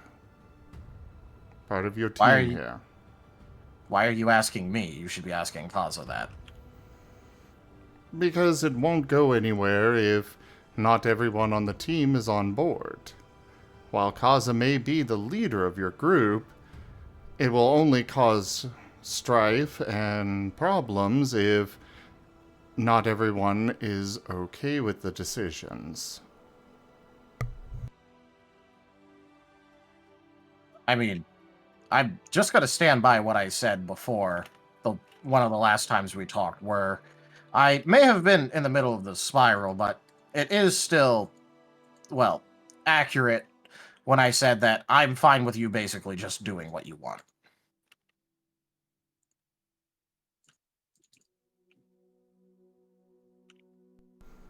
Very well. I don't see a particular reason to kick you out or anything. Ostensibly because, well, you may have an attitude that I dislike when it comes to certain things with the gods, namely refusing to call them as such despite that being their actual designation and them provably being gods, even if you don't find them worthy of worship.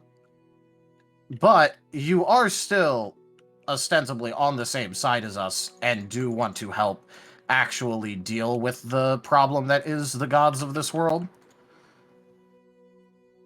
And then, besides that, you at least seem to get along well with certain members of the team, so.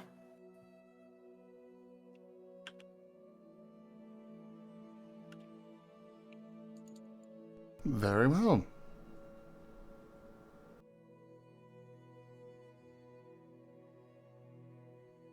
Well, I believe that is the answer to the question that I had.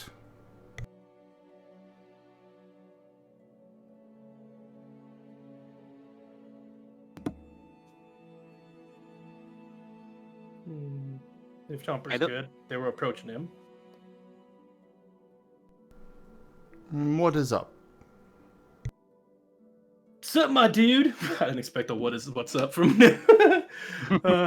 Hey, Chomper's kind of like not really being quiet one-on-one, but they are like focused on them. Do you have any advice for all this? I've been taking notes, but this is a lot and it's really overwhelming.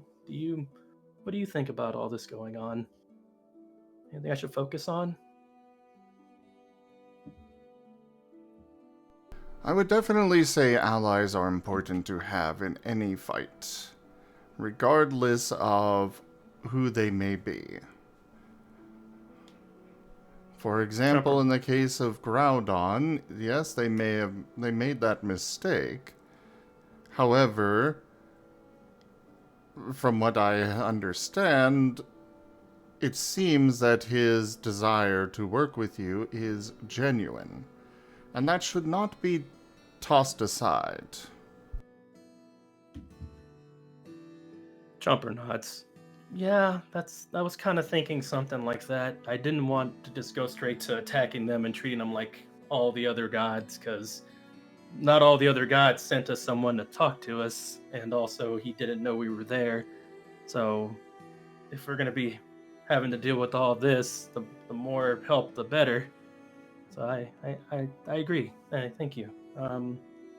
You probably shouldn't go.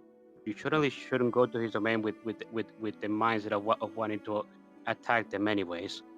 If a Calti said it's true and they are lazy, they are still the legendary.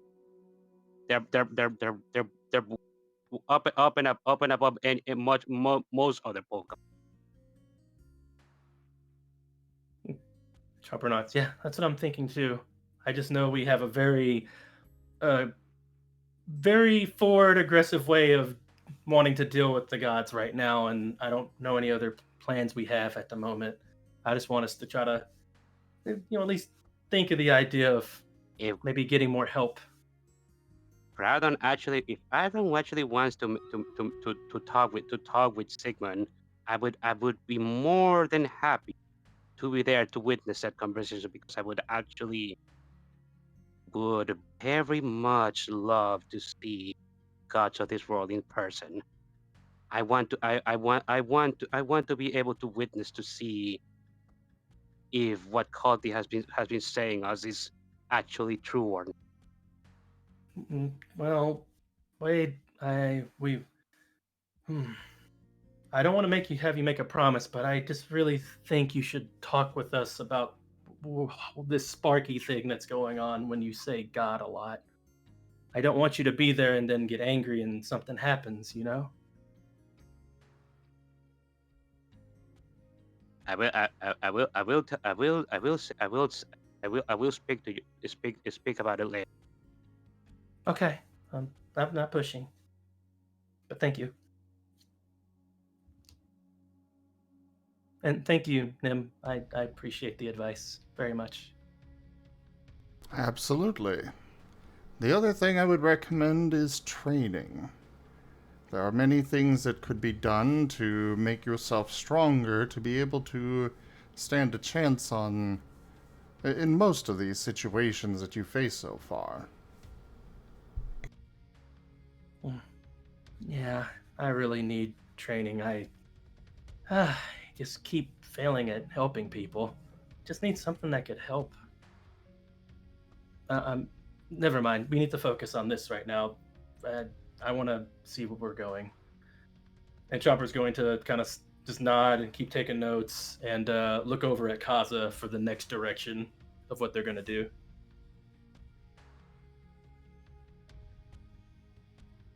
Well, I think that we are probably going to need to take a bit more time off, all things considered. This was supposed to be us trying to relax. And I think still can, because I'm not sure we can take on more? Mama! What was that last thing? Blah? Oh, I think that was someone yelling for him. Yeah. Or Noah. I thought that was Noah piping up for a second. Yeah. Well, he immediately muted, so. Oh, Yeah. okay. I'm gonna take a moment, take a short break, refill my stuff. Be right back. I can still hear when I have the headphones. I can hear. So feel free to continue.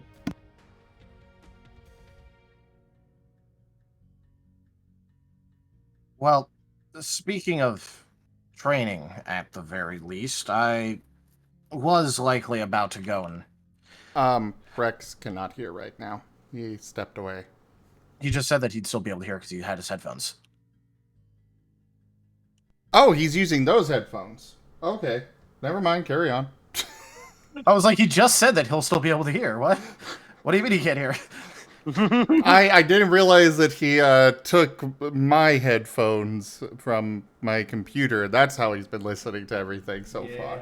I can't hear you though. Okay. I can hear myself. Yeah, he can't hear me, but he can hear you guys. I just realized that. Interesting.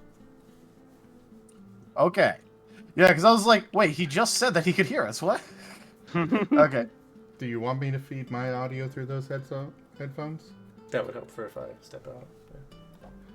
No, so I was about to give you. Well, how do you hear me if you don't? Hmm? How do you hear me if you don't have... I turn these down and use my own headphones. Oh, okay, okay.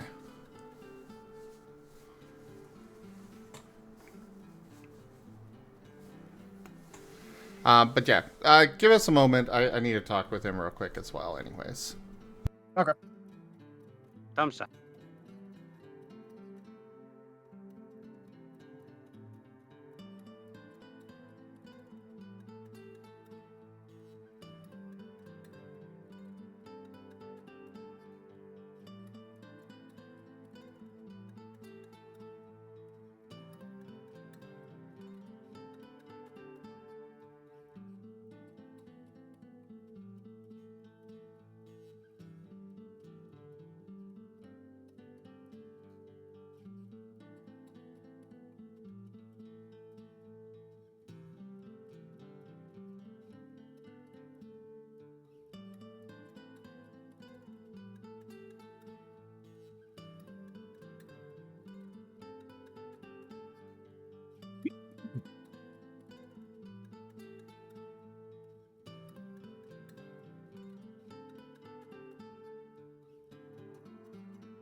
So how was everyone's day?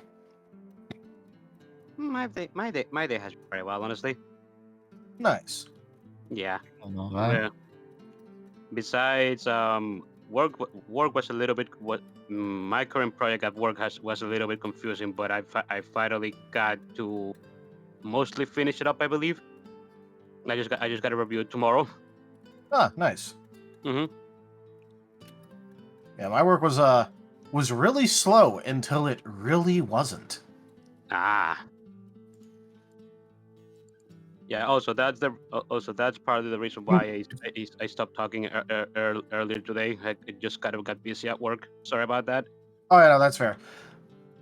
I mean, it was all at my work. It was like really slow, and then a 20 lot of computers came in. We ran out of Windows keys, and the internet went down. Oof. So, yeah. Yeah. Sorry, I've got a slight medical thing going on right now. That I'm trying to get resolved real quick. Nothing major, just I think I'm missing a nutrient from my diet and my body is telling me I need this. I have no idea what it is, but, you know. Okay. Yeah, we're resolving that real quick. Gonna have to probably order out, but ugh, I don't want to. But we don't seem to have what I need here. Or at least what I've seen that helps with this. Spooky apparently posted something for you, Tao? Oh, okay. Yeah, I should And- probably actually have stream chat up.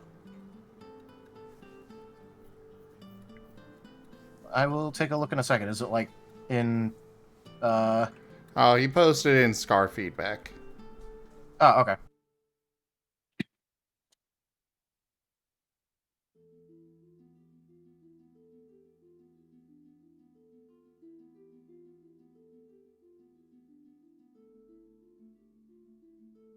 Oh, okay. It's a trait question. Okay. Yeah, I'll actually I'll read that over, consider it a bit, check a couple things.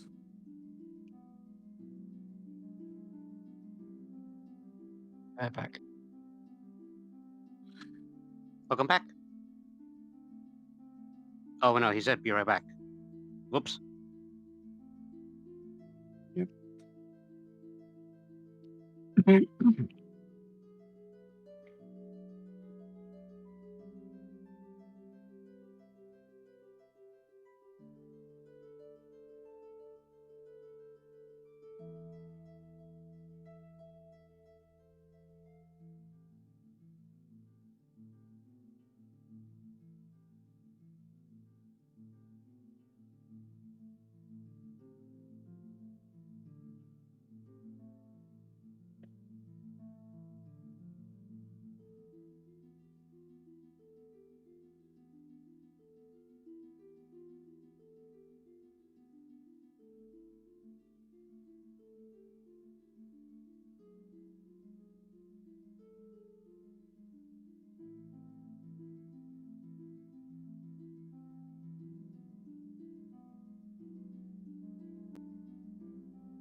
Okay, I am back.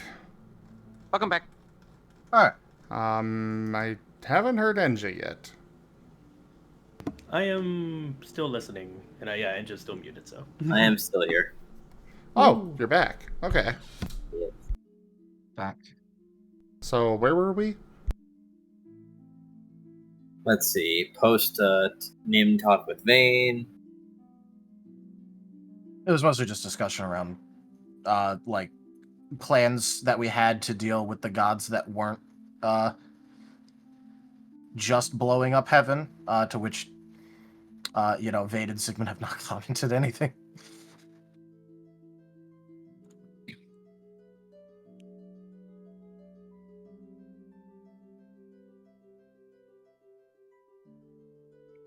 Oh yeah, it was mostly about allies, talking about stuff relating to, oh hey, we have a bunch of potential allies if we could get Groudon on board, and then I believe the last thing it swapped over to talking about the whole thing with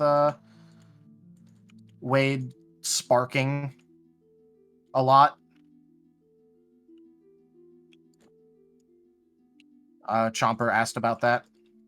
Yeah. And I believe we were about to start another conversation, but I forgot what it was about. Yep. It was mostly about what we're going to do next, which was just Kaza saying we're going to try and continue our vacation for now. That's and true. Then Vane was just going to go, speaking about training, I was actually gonna go and train some stuff in the near future, because I have a lot of things that I need to work on in a very short period of time.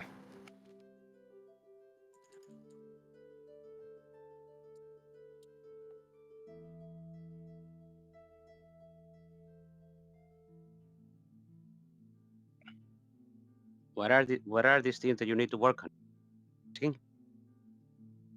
Well, I need to figure out the basics of a fair bit of things. I have a bit of a personal project that I'm going to be working on, where I'm going to see if my shadow can become, a vessel for dark-type mana. That would be pretty helpful if I could manage to do that. There's a bunch of skills that I need to shore up, and I need to massively increase the duration that my veil can last, because Well, either just based on conversations or just being able to train away from prying eyes. Hmm. Then there's just my various skills that I actually need to work on.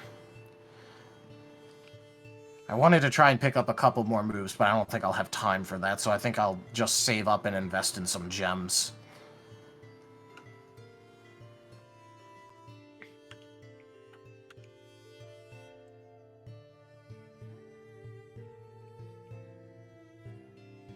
Wait, it's just going to nod.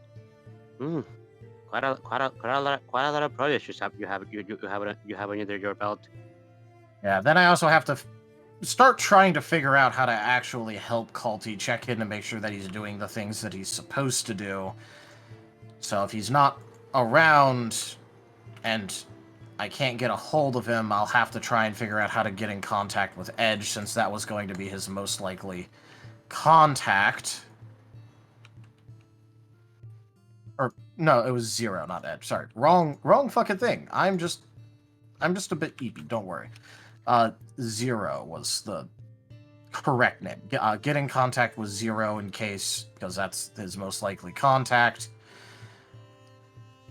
Then I have other projects that I also need to keep up on. Yeah, that sounds about right.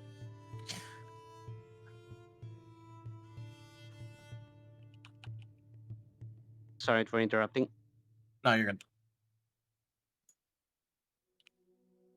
But yep, so that's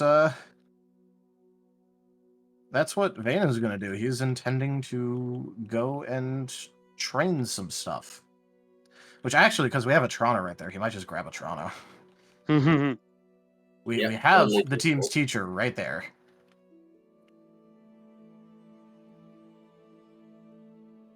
Noah smiles as he does not understand. However, Atrano does seem interested in the is he a new addition to the team? Or is he not gonna Do you mean Noah? Yeah, him. Oh, no, he's just kind of around sometimes when we ask for him to be. He was around today because, well, it was going to be involved talking with Calti.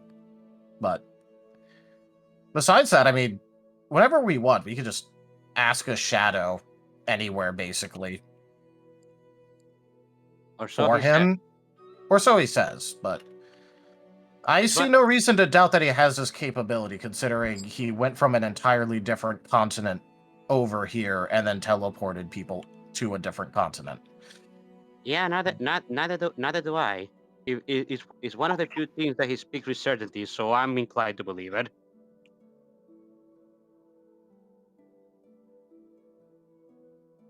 But I think I'm going to go train some things, and then I need to talk to some of you later, but I can handle that later. Just need to get some things squared away first.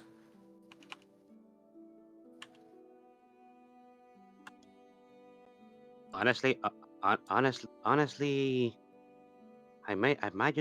might just want to join you in on that, on training in general. I suppose. I think it would do me some good at the moment.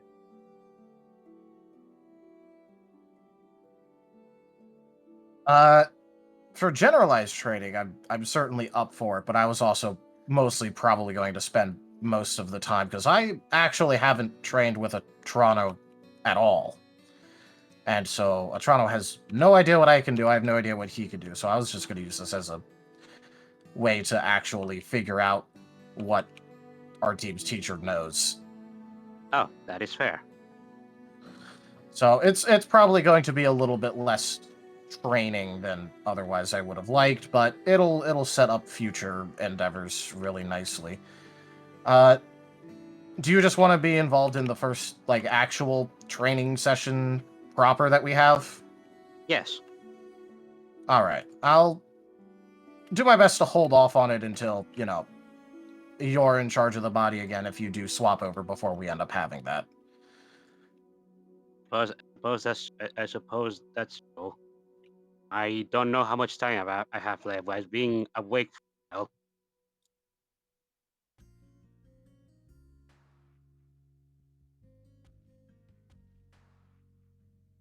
Well, at least you seem to have...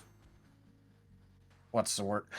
You seem to have a much larger battery this time. I guess I'll just put it that way. Suppose that's true.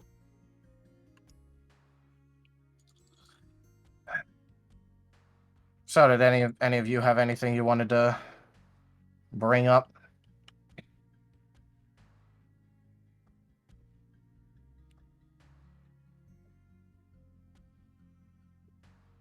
Actually, thinking about it, Noah, you wanted that explanation. I could actually give you that explanation in a bit if you want. Yes. Because we've certainly been talking about it, but I still get the sense that you have absolutely no idea what's going on. No. I'm just imagining a colon D. You would be correct. Yeah, we should probably make sure that you actually understand what's going on. Atrano is saying, we could have this talk elsewhere. I also have some things that I want to ask him. You have some very strange abilities. You have some strange abilities too! Is that right?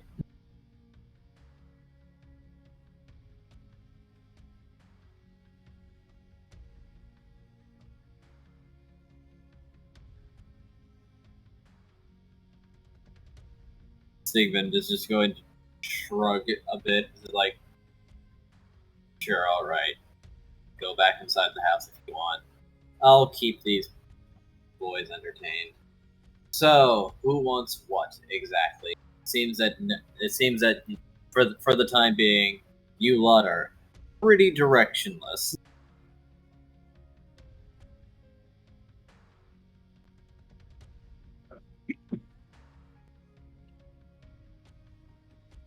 I will say for myself, I am mostly just kind of here, watching things and helping where I may.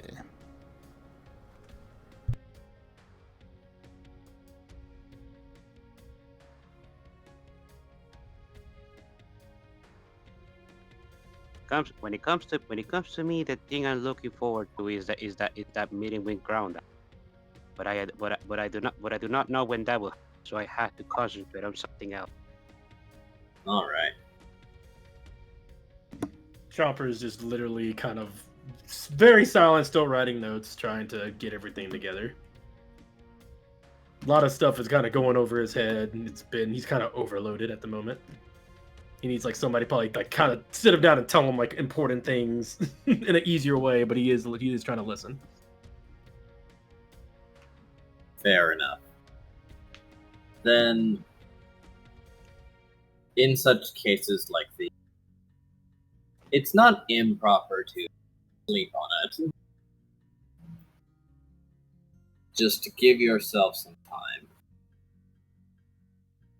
Oh. Organize, make your plan, talk to each other, just flailing, however, on the other hand, can be pretty counterproductive. What can be very counterproductive? Are you Flailing. flailing? Toil? Like when you're farming and you toil the dirt? No. Oh. as he's going to flick Chopper on the forehead. Flailing. Directionless flailing. As Chomper flails. Swinging your arm and just doing things for the sake of doing it. Such as flailing your hands in any direction just because you have the ability to do so may cause unintended effects. Like if there was someone next to you. That actually felt pretty nice. As Chomper just keeps kind of wiggling his hand a little bit. Okay. Alright, okay. Sorry. Alright. I think I'm just trying to find something to distract myself with. This is I don't know. Sorry. Chompers is like idly still flicking around his hand a little bit while he's listening. Well, how about the team just focuses on something small but achievable? For starters, that, as he's going to point at Chomper's badge.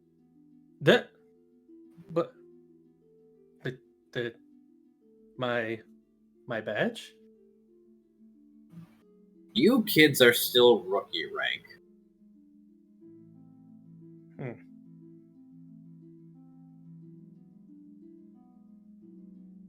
Yeah, we've fought against higher ranks before. Doesn't feel like we're a rookie. Definitely. You're right, but according to the guild, you are. You should try and apply for the rank up test. Ah, there are tests for that in this world as well. Yes.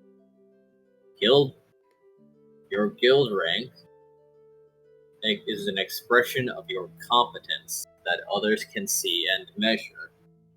It is also the guild's trust in your abilities. You might not be able to make any headway with gods or whatever, but that seems fairly achievable, I think. We are supposed to be a rescue, right? Actually doing rescue thing stuff that actually sounds like a good idea if we are a rescue team. Yeah, it sounds like a good way to get stronger and help us get around easier. Yes. So if you've come to a dead end with these things that you're talking about, just do something else. Besides, while you have applied for a vacation, it doesn't seem like it's been very good for you. Or productive. So if you're feeling restless, try it. Just do something else. Or pick something and practice and stick with it, why don't you? Chomper's kind of like bouncing on his heels a little bit since you said a certain word that he's going to repeat right now. So ranking, like we can rank up and stuff, huh? And we can. Yes. Okay. You go to the guild and you apply for a rank up assessment. Sometimes, more often than not, they'll give you a test or an interview, and that'll be the end of it. But that's probably just for very low ranks. As, for all intents and purposes, your resume is looking pretty bad, actually.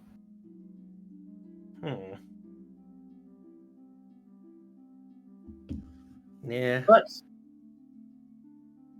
to get from rookie to normal should be a pretty easy thing, really. I mean, I would imagine so. It'd be very interesting if it was very difficult to go from level 0 to level 1.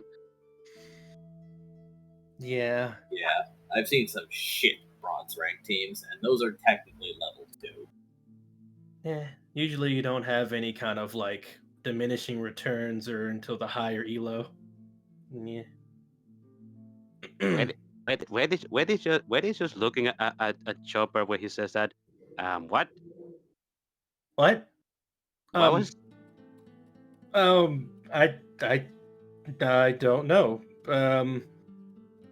Elo's when you have a certain tier, like a ranking, and you usually start getting lower rank if you lose to higher ranks. I don't know why I know that either. That might be something.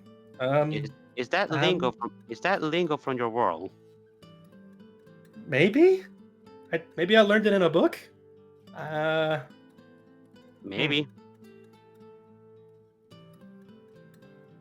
I'm gonna write it down. Well, actually becoming better adventurers, a better rescue team. Going up the ranks doesn't sound like an idea, honestly. I like that idea. We could certainly do with the experience that would bring us anyway. Chopper's nodding a little bit vigorously, their tails wagging.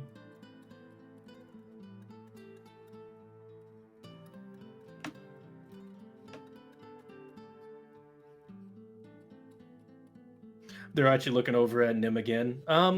About that idea about training, do you have any free time soon? I have pretty much nothing but free time. Okay. I definitely wanna, like, As Chopper seems like sparked from the conversation back to training when they were kind of going towards the idea of sleeping and resting. They seem like they have a little bit more energy now. Almost like a second wind. Well, probably fifth wind by this point, or 27th wind. Depends on what, how you look at it.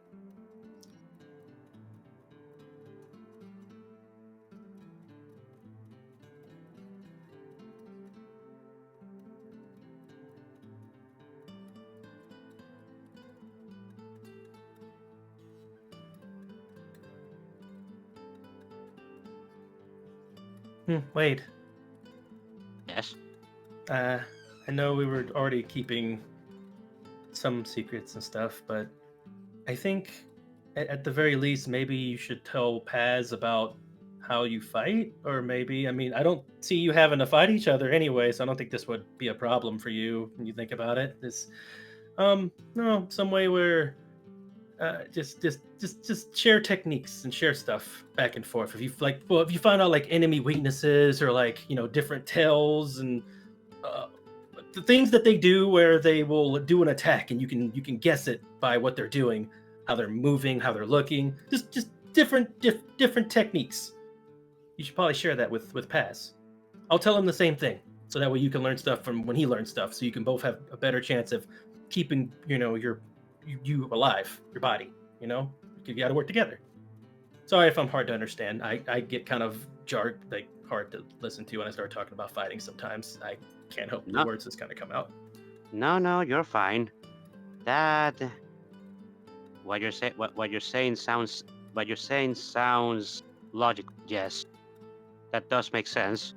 I can only really talk to him myself when we're both in the mines, but I suppose that could be a topic for conversation. I don't really want to talk with him otherwise, so. Do you have any notes at all? Notes for what? And Chopper rips off a few notes and hands them to you. These would be the ones you can pass on to Paz. I'll let him know about them. You just keep them in your pack. Yeah. Okay. You mean I should leave him notes? Is that what you're saying? Yeah. Like fighting strats and stuff, or anything you want to tell him. Okay, I'll think about it. Actually, thank you for the recommendation. I like how a lot of this is something that Van already recommended doing with the whole leaving notes for each other. Yeah, it's just that Chomper now has a focus about it. The whole fighting thing, it's making him just be more proactive about it.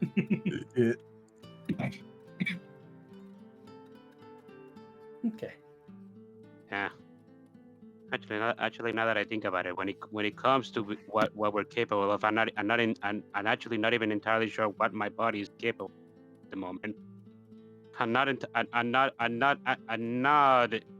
actually in my real body.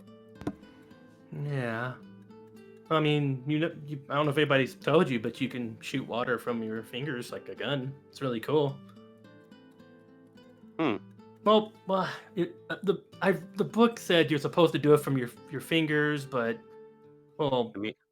it's kind of funny. He has. I think Paz may be a little special with how he uses his he's like a special Pokemon compared to like his usual Pokemon, because he's not supposed to do that till later. I think it's. Yes. Yeah, you're correct. They only really begin shooting with the fingers when they're in their final evolution. Doubles don't usually shoot water out of their hands. Their stubby little hands. He's really good at it, but maybe I don't know if you can learn it. I just wanted to let you know stuff he can do. I mean, I suppose I could do it if I really wanted to, but I don't. Not really something that comes to me naturally. Well, you don't really have to. It might be a good, like a strategy, because if you fought the same person and they think you're still Paz, you surprise them with something you're good at. That's a mix up. They don't even know what's coming. Ah. Nah, it's true. Hmm. It is a good strategy. You are correct. Chomper's wagging a little bit harder now.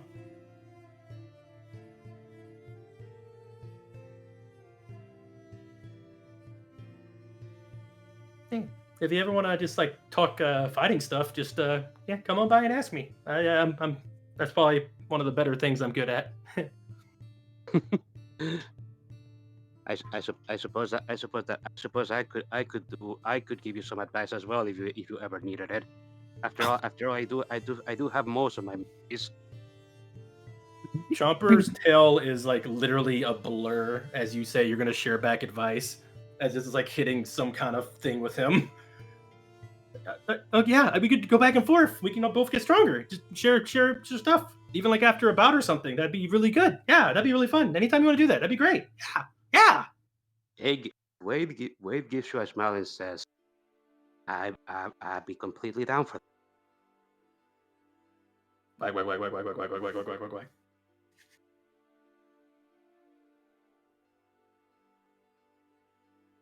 Should we demonstrate this? I mean, I could get Yes. you wagging, you know. I will demonstrate it in the chat. Oh, I was more referring to, Rex is a good boy, Rex is a good boy, Rex is a good boy, Rex is a good boy, Rex is a good boy, Rex is a good boy, Rex is a good boy, Rex is a good boy, Rex is a good boy.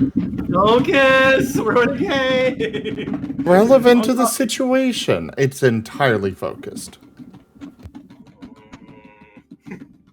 Anywho, I'm a mute. Jesus.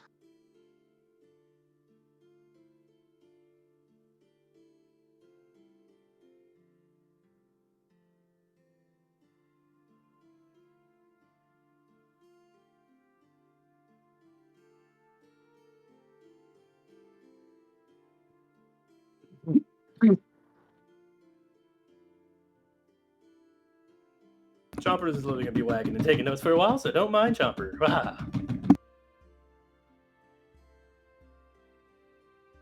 Well, I suppose that scene is over.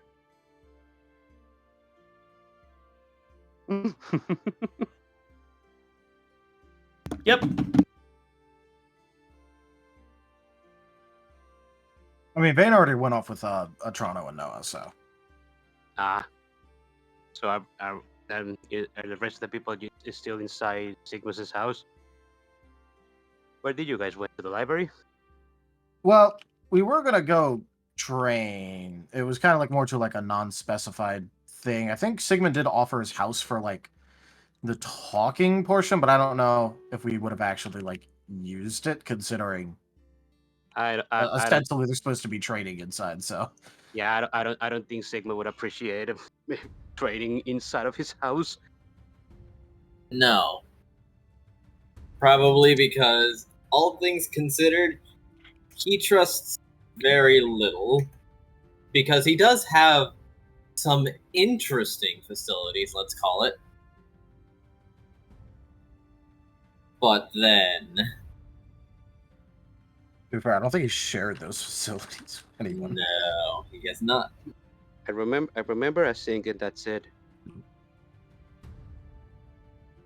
But yeah, so they probably just like went off into the woods or something. Just,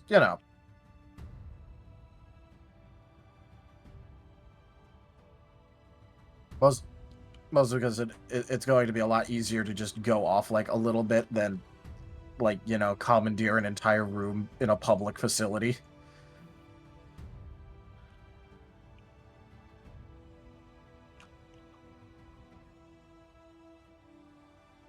Quite true. So, yeah, he's just going to be off doing some basic training with Atrano and also explaining the Calti situation to Noah through the use of a couple of balls that he's going to ask Noah to produce. and just using colored balls to represent people in situations. To give him a visual representation, because he seems to do good with visual representations, considering the whole, note thing. So he's going to explain it through visuals. Jumper's perked up and paying extra attention to this for some reason. This is when he went off with the training, he was just giving Noah an explanation. In the meantime, because Atrano wanted to ask Noah things, Noah apparently wanted to talk to Atrano a little bit, and Noah wanted an explanation, and Vane wanted to train with Atrano, so the beginning of it's just going to be the whole, it's just going to be the whole telling Noah what the Calti situation is, and then training.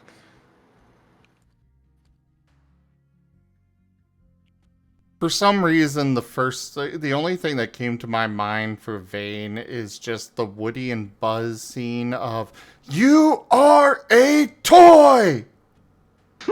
I don't know why that's what came to mind, but that's what came to mind. Yep. But yeah, so now Vane is just going to explain things to Noah, and Noah's just now going to have like a pink ball representing Kaza, a checkered ball representing him, and a third ball where it's a checkered with a extra pink square checker thing, like a 3-color checker with pink in it, to represent, Kaza, Noah, and Calti. Because he's basically just going to go, "Hey, this is the world," like drawing a box on the ground or whatever, a circle, whatever shape, it doesn't matter. And then go, "Only one of each of these balls can be inside of it at any time. This represents you, this one represents Kaza. Now, this is some previous timeline. They stay together for a while, and then they decide that they need to go back in time and fix things, because disasters happen. So events in the world are undone," and he's going to represent the events of the world as just little symbols or lines or whatever, and then proceed to erase those as they go back in time, and they spend so long with each other that they end up merging into one ball. And then that's when the 3-color ball would come into play. And then it would get back to the current timeline after, a bunch of forwarding and rewinding. And because there is no ball that is the exact same, a Noah ball and a Kaza ball can exist at the same time as the Calti ball. But Calti is made up of Kaza and Noah. And that is how Vade is going to explain this to Noah. Nice try. None Enja? shall see me. Though Yes. my battle cry may give me Can I away. just take over can I take over Noah's response to that? If you've got a good idea, let me have it. :D. You are correct. But he does seem to be, getting it a little bit. Because he's, looking at those balls and, oh, wait. I think I get it. So then, me, and Kaza cannot come together again, or this ball, the one that exists now, he pats the white, black, and pink one, cannot exist. And that's why he hates us. Oh, Because he we also might do that. That is one part of it. He also just hates himself, and because you and Kaza combined to make him, he also just hates you by extension. Both of you. That's sad.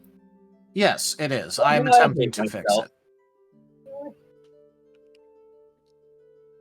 By the way, we do have 2 influences. Ah, yes. I forgot to send the first one earlier. Sorry, Geemond.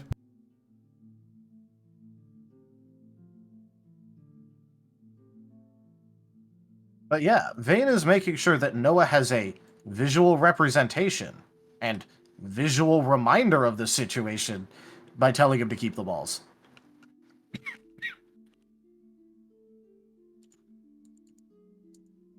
All right. It does seem that Noah's shadows, without him really watching them, seem to be My pantomiming. assumption was that it's Vane's shadows that are helping. Okay. At least it makes more sense to me because, you know, Vane's got a shadow that's separate and sentient and... Noah has the exact same thing. Well, yes, but Vane is also the one trying to explain all this. That's fair. Yes.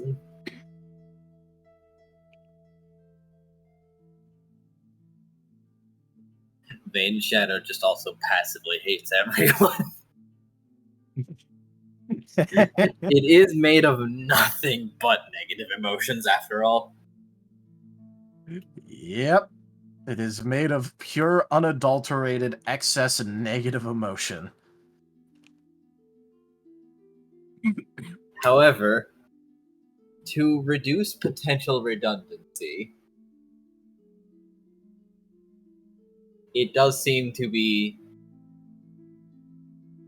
making an additional circle and then scooching just the pink or the 3-colored ball in there, and then scratches an hourglass figure, and then scooches the other 2 in again.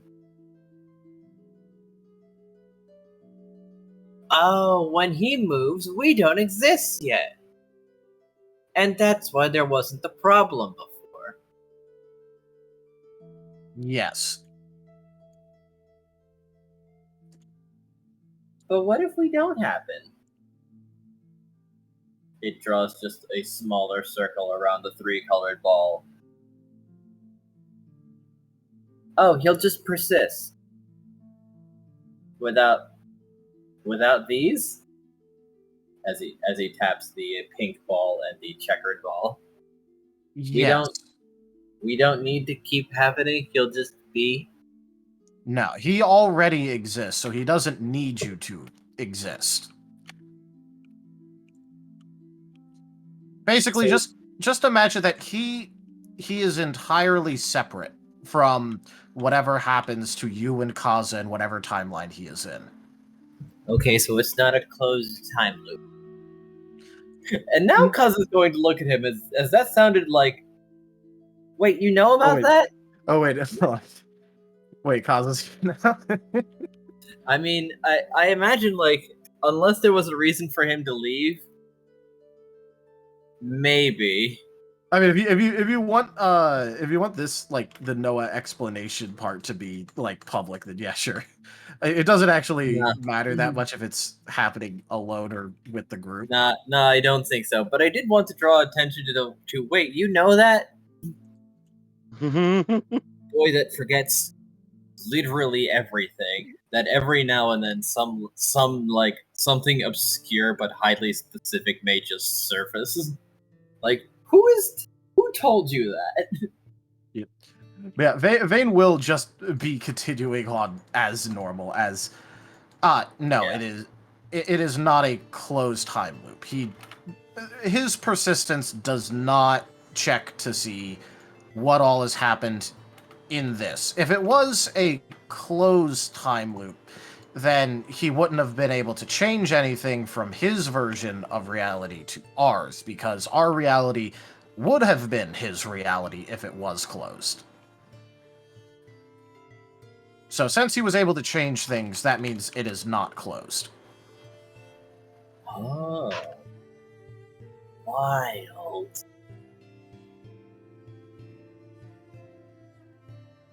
But yes, do you understand the situation a little bit better now? I have other ways of explaining it if this is if you feel like you're missing parts of this. I think I'm getting it. Now and he's going to pick up the checkered ball. This is me, and this is called me, and this is Kaza. as he just seems to be assigning names to the balls. Yes, that is correct.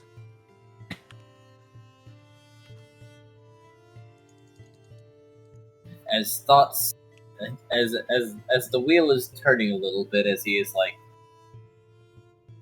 putting them down and like making other circles, like he seems to be going through something in his head. Yeah, Vane's just gonna let him cook, like he makes two big circles. He puts the pink ball in one and the checkered ball in the other, and then the Calti ball just goes between them. Oh, is he making a Venn diagram? Kind of a little bit, but also like, okay, so Kaza and I are normally very far away, and I have no idea what Calti does, so he can just go back and forth.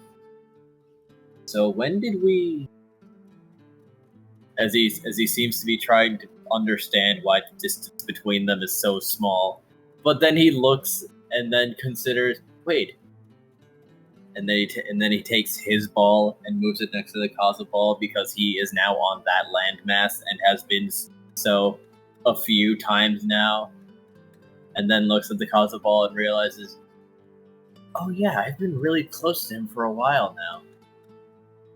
Like touching distance. Oh, okay. And then he was here, and now he's, as he just takes the coffee ball out and puts him outside the circles to just designate it that he is somewhere, and he and Kaza are still kind of in proximity to each other, like, oh, okay. Right. I can just, as he puts his ball back in the distant circle and then brings it back and takes it away, brings it back, like, I can just do this. Yes. Just go. Place it. That is a capability you have, yes. Okay, hold on. As he is then going to draw other circles in the big circle that represents the landmass that he was originally from, taking more balls and just like assigning them names, because a few of them are black, but like one of them seems to have like a designated like wing etches on them. It's like, okay, so I was here, and then people went here, and now we went here, and then we went, as he's going to make a rough sketch of the mountains, and just like, okay, and then we went here. And I don't know why. And then he's going to look. Then he's going to like write bad. All right. Next to one of the circles. Bad twice, though. Okay. And why is that bad? What does that bad circle represent? Oh, well, I was there for a long time, and he takes out the note that Chomper gave him, and Victoria and Holly, who are here, are bad according to this, and they would give me bad notes. Okay. And I'm supposed to listen to Squirrel and the friends.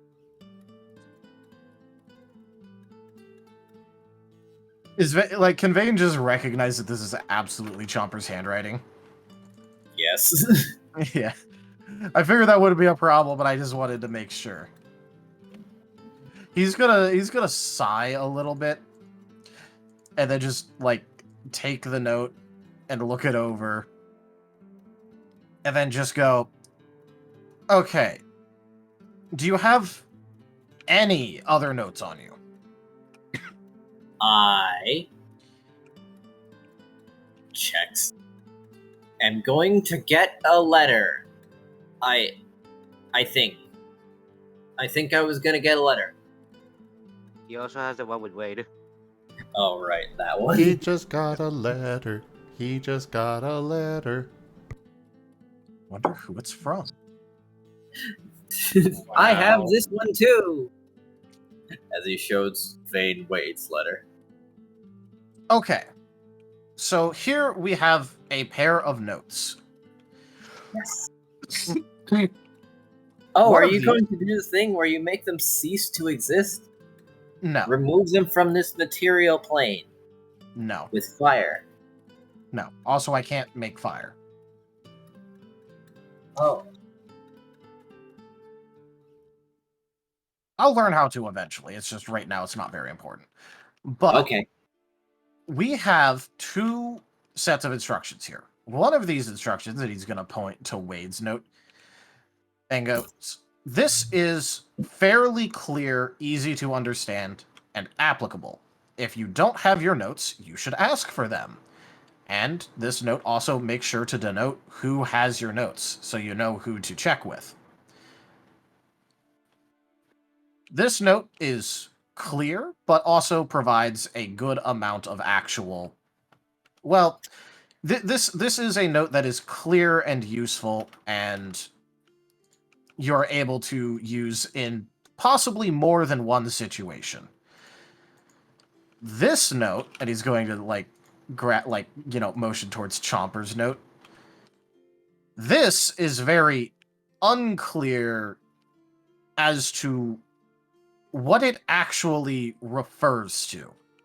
For example, do you happen to know what it means by what was the word that Chomper used, like corpse tier or whatever, or body tier? Corpse tier, yeah. Corpse tier. After all, what does corpse tier mean?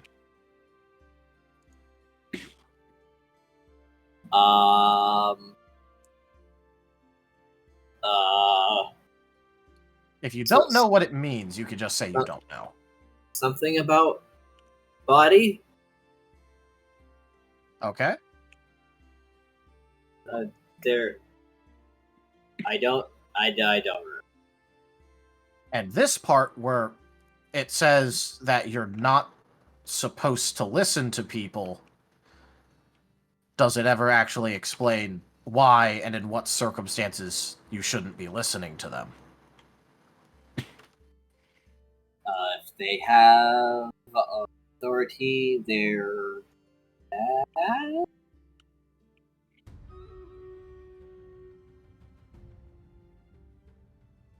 That is his best attempt.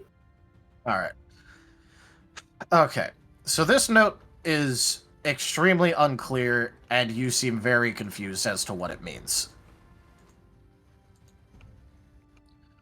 This is an example of a bad note. There are many examples. Apparently there's a fair amount of bad notes that you had with you, but I don't have them on hand, so I can't explain various kinds. But this is bad because it is unclear and even a bit contradictory. Oh. This note is good because it is clear and helpful. After all, this note helps you understand things, doesn't it? And he's gonna, point towards Wade's note. You understand what you're supposed to do with this from what you've told me. Yes. This one you've seemed nothing but confused about, and, well, it is not exactly helping you out much right now. Oh. Now, there could be other examples of bad notes, where they try and teach you bad lessons, or it is something that you should not do because it would make people upset with you, but, well, needless to say, there's a fair amount of situations in which case a note could be bad. So it is good to have someone that you can check with to make sure that a note is good.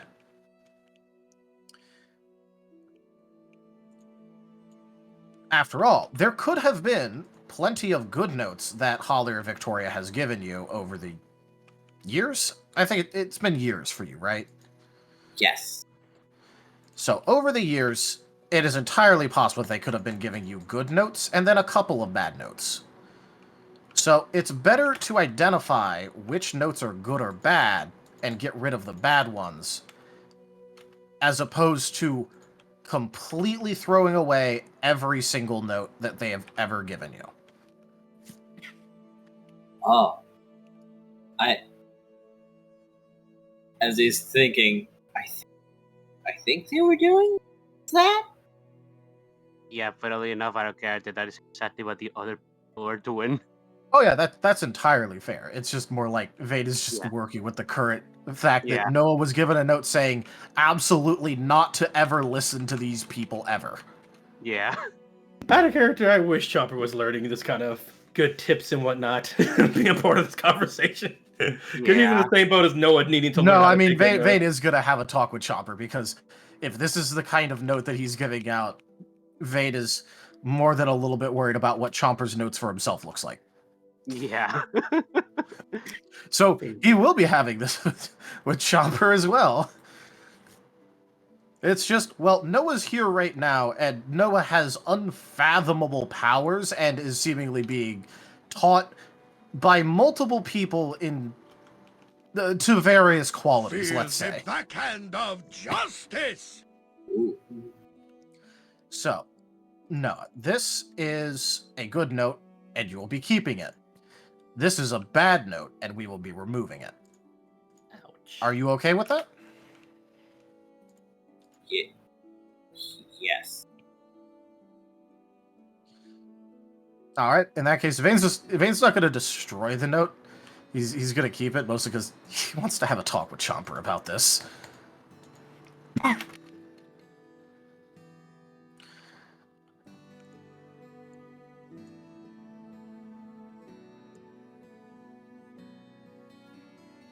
And you also have this note, which is basically just like deliver a letter, right? Yes.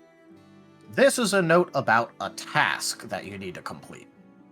This does not give you any sort of behavioral advice or rules to follow. This is a task. And so long as you agree with the task that is being asked of you, I see absolutely no problem with this note. And from what you've said, you're pretty okay with just delivering letters at times, right? Yes. In that case, this is also a perfectly fine note. This is just a task reminder for yourself. This is also a kind of note that you can dispose of later once you have completed said task. Because, once you've completed it, there is no reason to keep it around, and it just results in you having more notes that you have to look through that don't provide anything.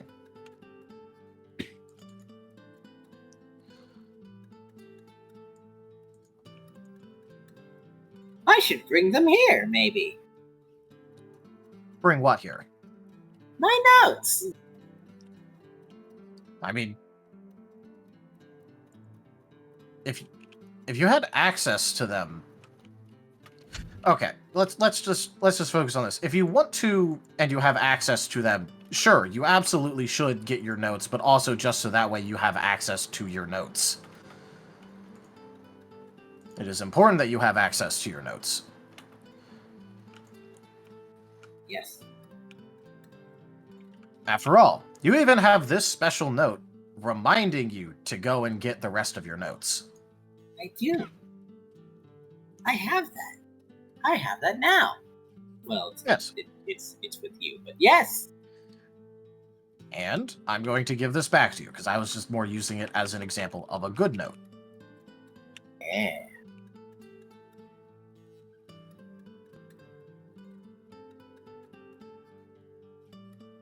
So, do you have any questions for me about any of this?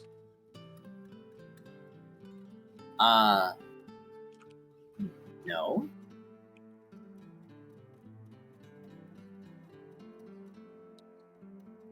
Okay. So, for your notes, you want to get them from people that you trust, right? Yes. And who are people that you trust?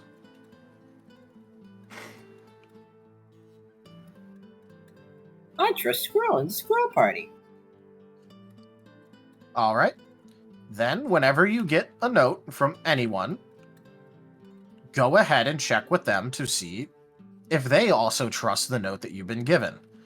If they're available, of course. If they're not available, well, then you'll have to use your own judgment. But that way, you know, if you ever get a note, that you have people that you can trust to double check to make sure it's a good note. Yeah. Okay. Show them my note and new notes and yeah. Now, I don't have any paper on me, unfortunately, so I can't really give you a note for this. So this is just something that try your best to remember, and by the time that you're next around and I have paper, I will make sure to have a note for you ready in case you don't remember to tell them this and they don't make a note of it for you. Rex, would you go grab the stuff, please? I'm really trying to pay attention to this. It's a 2 in my character. Yep. Then let's put a pause on this and go grab that, please. Okay.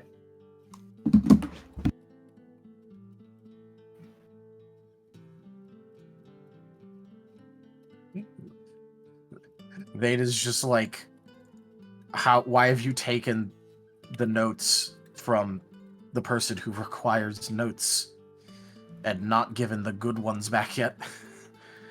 I will have to fix this situation as best as I can.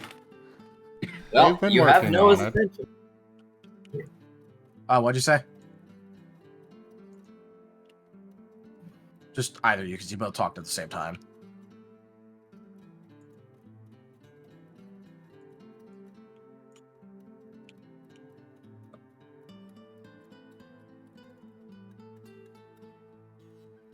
Hello? I had said that we are working on his notes. Yeah, it's just that Vane doesn't have any context for that other than Noah, the person who religiously checks their notes to function, does not have access to his notes. Oh no.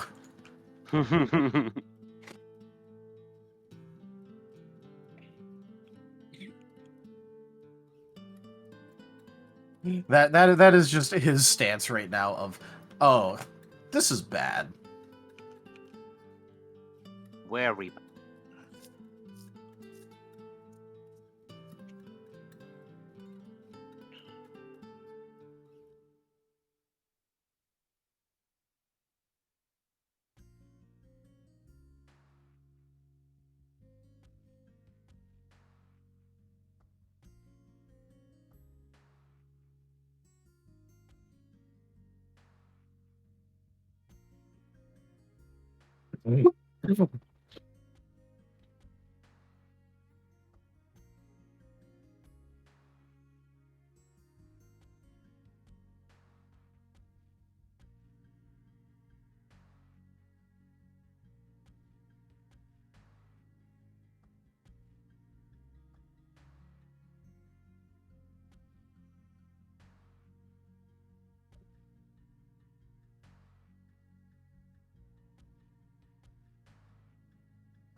So how is everybody doing right now?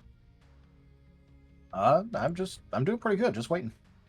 Fair. Doing okay.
Alright, Rex is headed back now.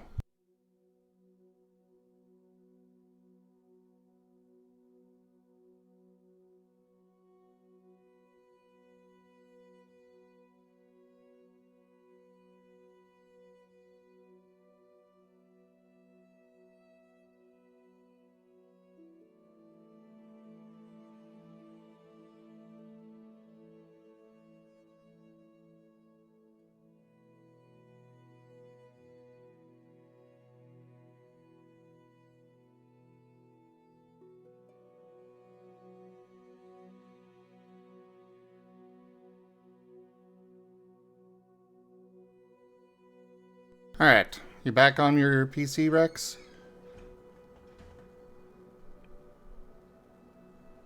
I guess not.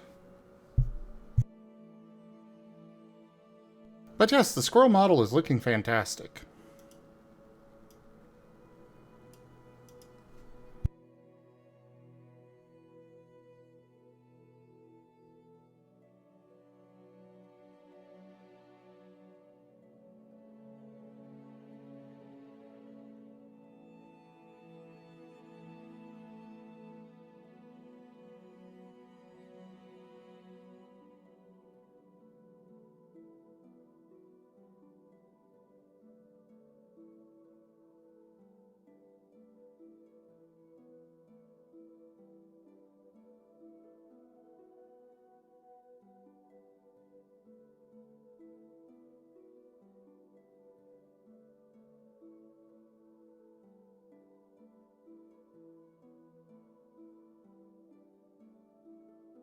Can the rest of you hear me? Ah, Discord disconnected me. Can you guys hear me now? Yep, we can hear you. Okay. Well, carry on.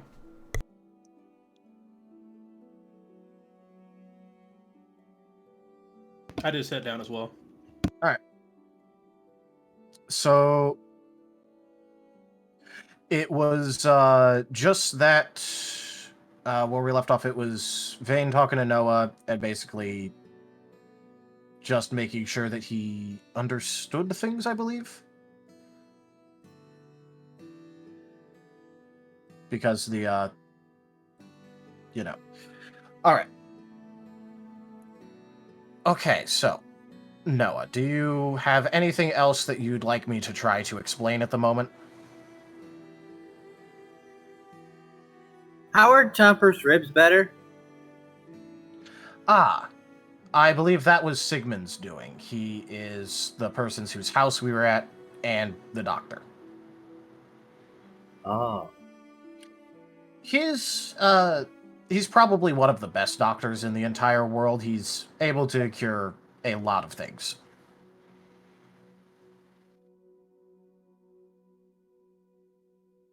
I didn't know that.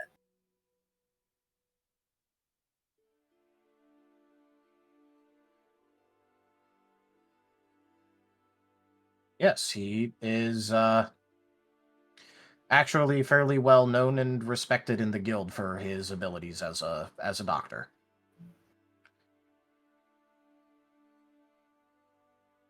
Okay. What? Squirrel hates those the most. Yeah, Squirrel has some sort of trauma or fear of doctors. That doesn't mean that doctors are bad. Doctors are actually very helpful. In fact, Sigmund is one of the only reasons that I'm even marginally as healthy as I am. Helped fix a lot of causes problems, diagnosed my team with a lot of various issues. Not to mention the fact that I also saw him cure death once, but that was more of a... I don't think he does that too often. How do people know when they need something fixed? Well, they don't always. For example, when I arrived in this world, I had no idea that I had multiple issues. However, there are times where people will feel sick or hurt, in which case they'll know that they should probably have something looked at.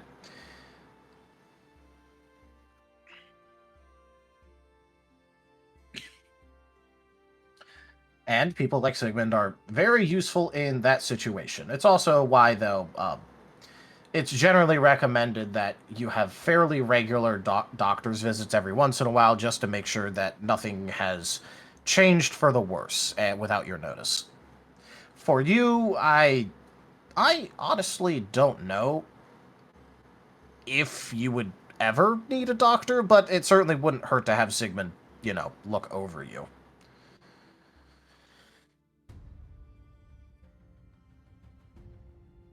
I don't think that you exactly follow the normal biology of creatures in this world.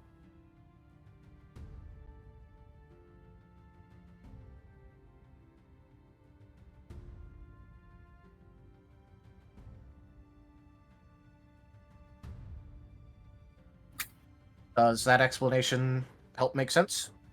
Okay. Can other people see when things are bad? Well, sometimes, but I think that you're asking about some sort of detail instead of just, can you tell if someone is sick? Oh, I just wanted to know if this is weird. As he's going to, rise. Oh, my word. Things tipped $15. Screw it. Give him a PhD. PhD. Okay. What fortuitous timing. Okay, allow me to change my response to that. Ido, real quick, Ido, thank you so very much for that tip. I'm really, really grateful for it. Thank you.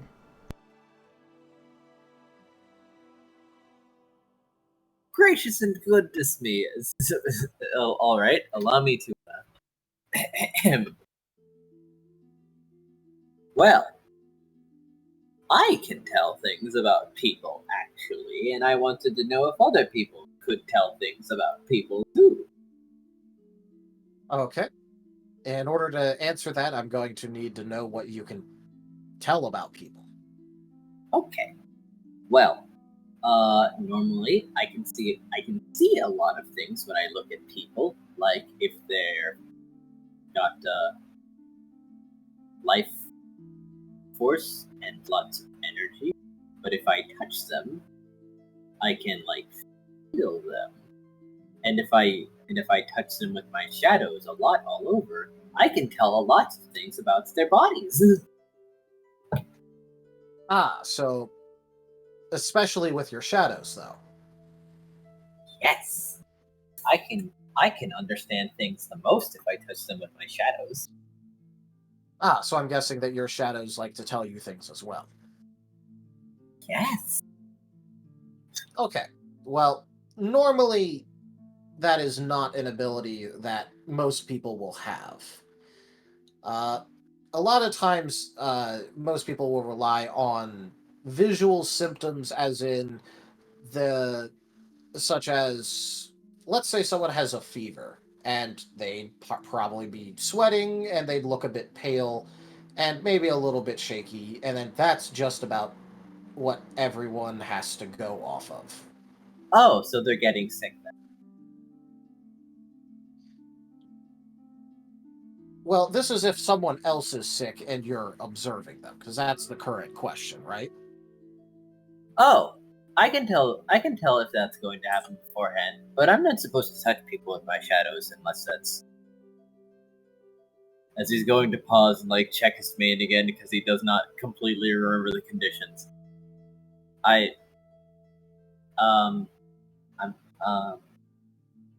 I'm not supposed to do that unless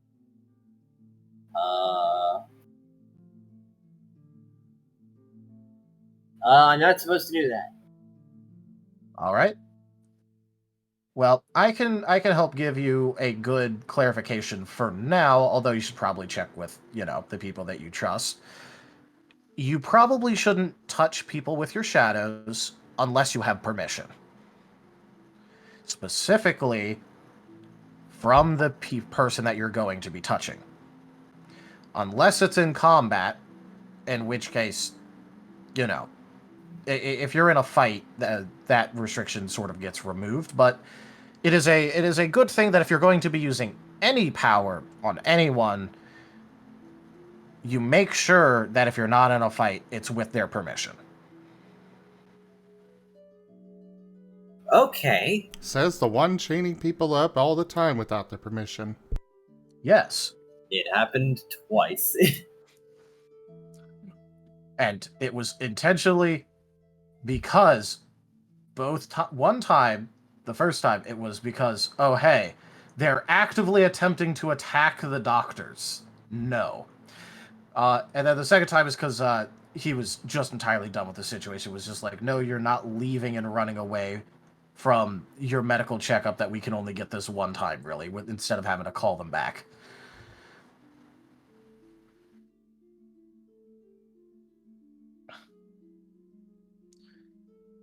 But yes, it is generally a good rule to follow that if you're going to be using your powers on someone, just make sure that you have their permission before you do it.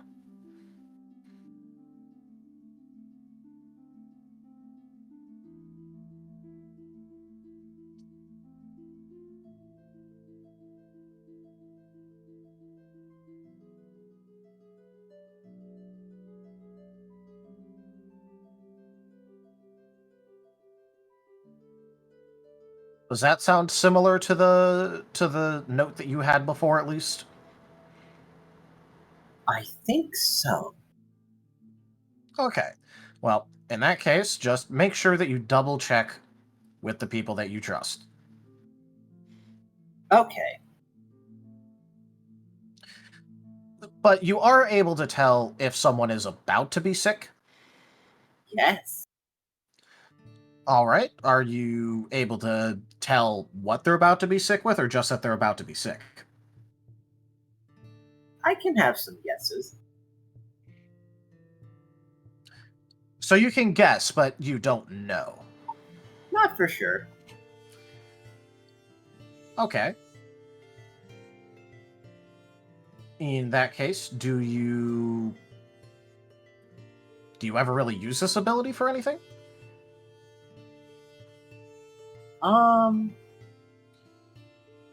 I check on people to see if they're like hiding things or just toughing it out, as Luce told me to do. Ah, to see if they're hiding being sick. Yes. And I'm assuming Luce is one of the people in the other group? Oh, no. He is in the castle and he works for Victoria. Luce is like head butler man?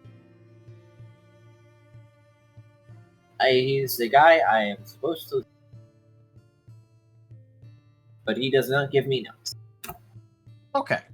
Well, at the very least, that does sound like at least a good thing to be doing. However, it's what you do with that actually matters. Do you go and tell people? Do you tell them to go to a doctor? What do you generally do if you see someone is sick? Oh, well, I tell the people, and then they say that they're going to convince them to rest so that they get less sick if they do get sick, so that they won't have to rest for as long. Okay, so you do tell people. Yes. That is a good thing to do. So, your powers let you tell if someone is about to get sick. You can guess as to what, but you don't know for sure. What about things like, I don't know, a broken bone? Are you able to tell at a glance if someone has, like, a cracked rib or something? Yes. Alright, do you have to touch them with your shadows for that, or is that just something you can see? Oh, no, if I touch them with my shadows, I can get, like, the bone back in place without making it stab. Okay, but you can just see it naturally. Yes. There is lots of pain, so that area is kind of glowy. Ah, so you're able to see pain. Yes. That is not an ability that others normally have. This is good information to know. So you're able to see pain, you're able to see sickness ahead of time. I mean, I can see lots of things, like if they, or well, when I touch them, I can feel like pulse and temperature and like all the things that are flowing.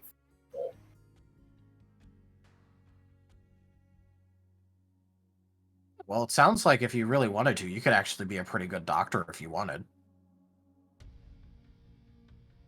What is that? Well, remember how I mentioned that Sigmund is a doctor? Oh yeah. Yeah, it sounds like you could do at least a lot of the stuff that he's able to do. You know, if you actually put your mind to it and learned how to... I'm not going to say harness, utilize this ability. After all, you're able to look at someone and tell that they're about to get sick, but you don't know for sure with what, so that definitely seems like you have room to learn, grow, improve, all that. Are you able to look at someone and determine mental issues or anything of that nature? I can get an impression, maybe. Okay, so what if you touch them with your shadows?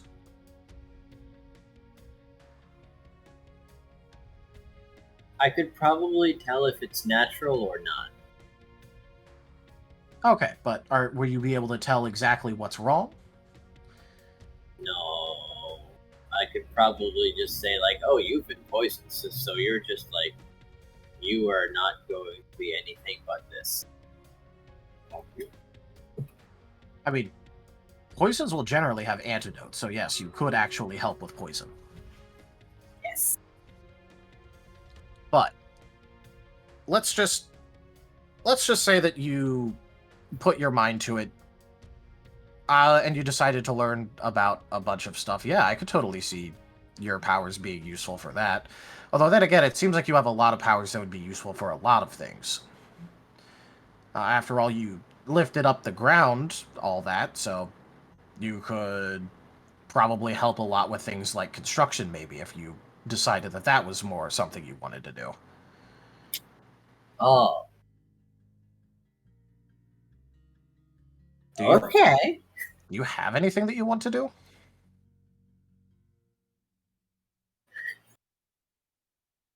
His face remains the same, but like he has no possible answer for that one. Because he doesn't know. Okay, so what have you done in the past? What have you been doing? I walk around and I get supervised, and then sometimes I get called for, and I have to answer pretty quickly because sometimes some people are being difficult. So I leap onto their heads, pace, and change their mind to something a bit more agreeable to the person that they're talking to, usually Holly.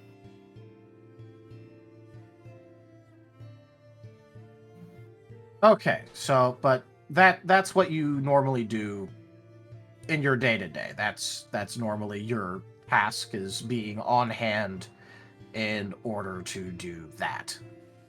Yes, or if something needs to kind of go away and it meets the criteria, I eat it. And what is the criteria? Pat's fluff. Where are... Your notes are with the crew over in Icona. Right. I don't remember. That is fine. Again, it is better to say that you don't remember than to just try to make something up, so it's good that you're just admitting that you don't know.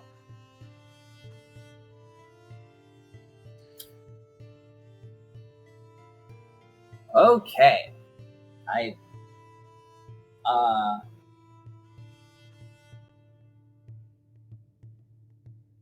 Well, I'm pretty sure one of them was them being dead.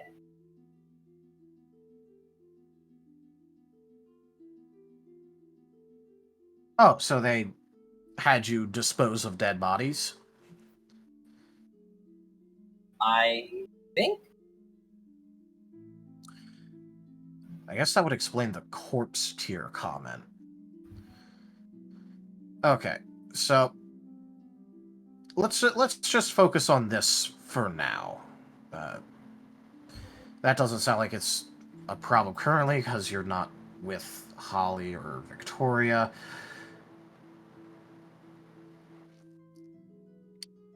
Is there anything that you particularly like doing, Noah?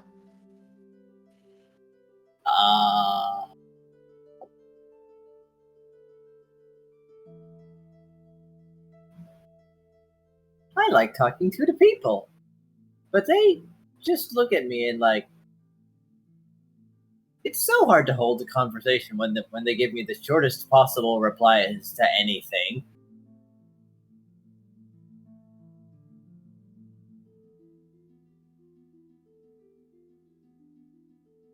So then I leave and go find another one. Okay, so you definitely like doing things that involve interacting with others, though. Yes.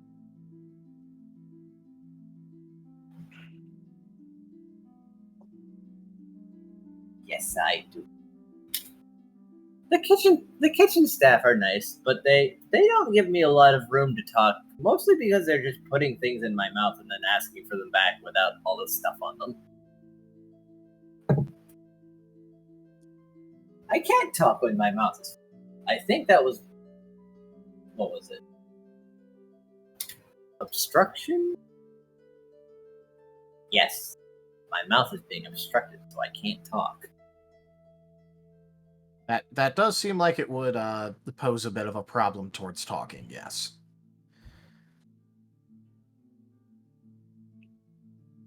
So They don't want me around when the sink is empty. Weird. Well, Trash can. It sounds like they were using your abilities to assist in their tasks, and then when they no longer had tasks to complete, they no longer needed your abilities. Oh, okay.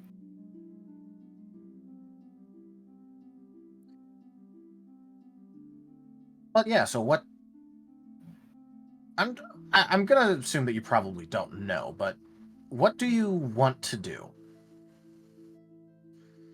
Like, let's say that you were able to do anything you really wanted. Well, what do you think that would be?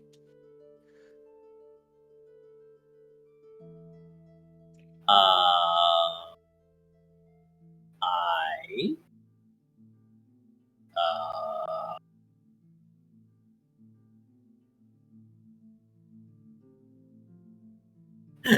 as he seems to be trying to think of anything, and just like starts like counting on one of his hands.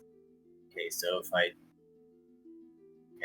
well, I don't want that or that. As he is just realizing, with the infinite possibilities technically available, what does he do?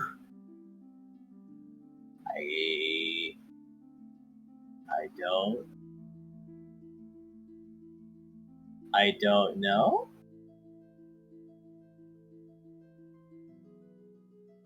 I mean, he did voluntarily decide to help Squirrel with his smithing, if he remembers that.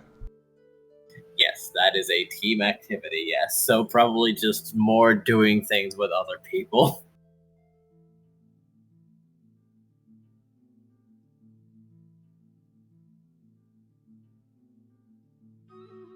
Boy's having a hard time trying to go through this like by process of elimination.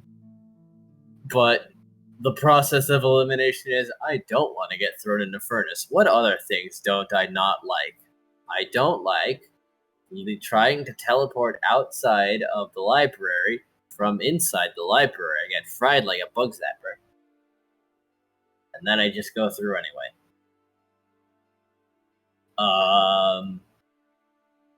Oh no, I'm out of things I don't like.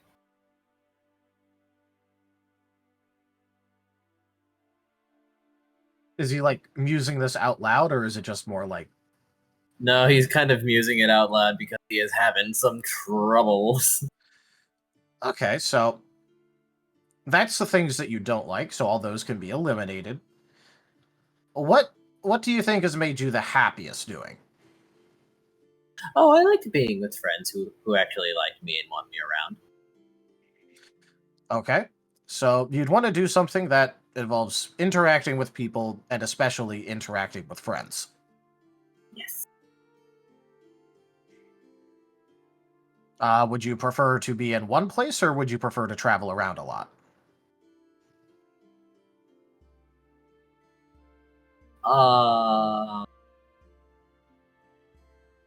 Travel? You can like both. I'm just asking which one you think you'd like more. I'd probably meet a lot of different people if I moved around. You would meet more people, yes. Yes. Travel. I'm going to travel. I'm already traveling. You are, yes. So, it sounds like you have a lot of options that are available to you. There's things such as, well, if you want to travel around, do things with people, there's things like being a merchant. You could join a team. You could be a doctor, because I know Sigmund travels around a lot as a doctor. You could do... Well, there's just a lot of things that you could end up doing, so I say that it'd probably be best for you to start giving that some thought. I'm gonna go tell Squirrel I'm gonna be a doctor. Wait. Okay. I'm not going to tell you not to, but you did already express that you know that he doesn't like doctors. Yes. That is a problem. If you want to put it in a more palatable way for him, maybe if you say that you're learning first aid or something. Is there second date? Well, technically speaking, the difference between... Okay. The difference between first aid and second aid. Second aid is if you would take them to a more, effectively a secondary location in order to further treat them with probably better instruments, tools, or techniques.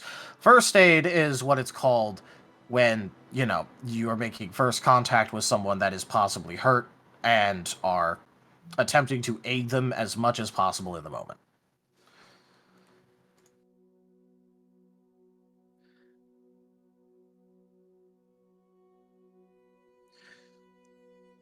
So yes, there is second aid, but it's not called second aid.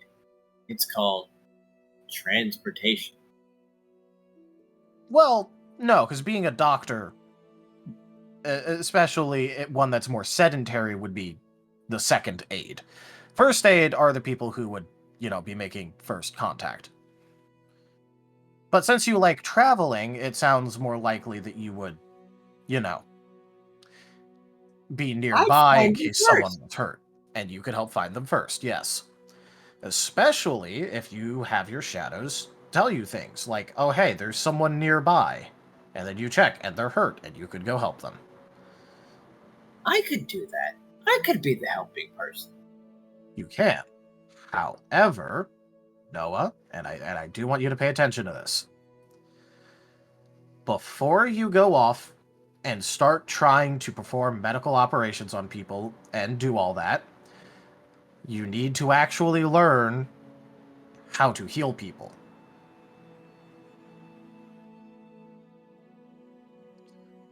After all, if you accidentally do something that makes things worse, then you'd be harming them.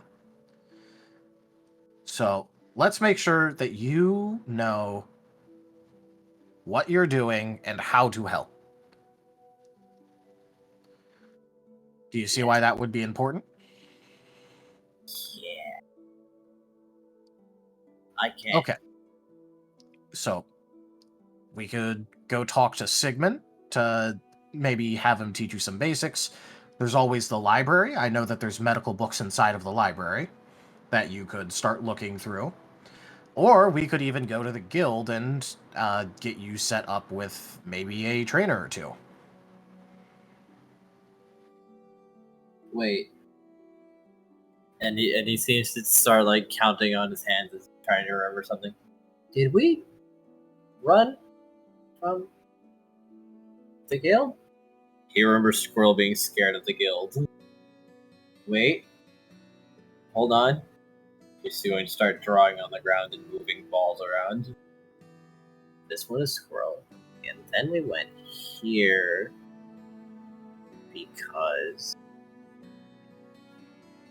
Is Squirrel wanted? Probably. He did ostensibly attack a member of the guild and his teammate with a deadly weapon, and then ran away. And technically, I believe, stole guild equipment because, well, he kind of resigned, but then also kept his bag, which I believe is stealing. Oh. So yes, the guild probably does actually, at the very least want their stuff back. But, like, are they gonna hunt him? I don't know. Okay. And also I don't particularly care if they do or don't. Oh, okay. Well, then I can't join the guild yet. Maybe. I don't know. I'll think about it. Maybe? Well, we don't have to have you join the guild in order to get training. We could just put out some missions to have you be trained. Oh. You don't have to be a member of the guild to hire out guild services. With money! Yes. I know about money! That is generally how business is conducted, yes. Not always, but generally.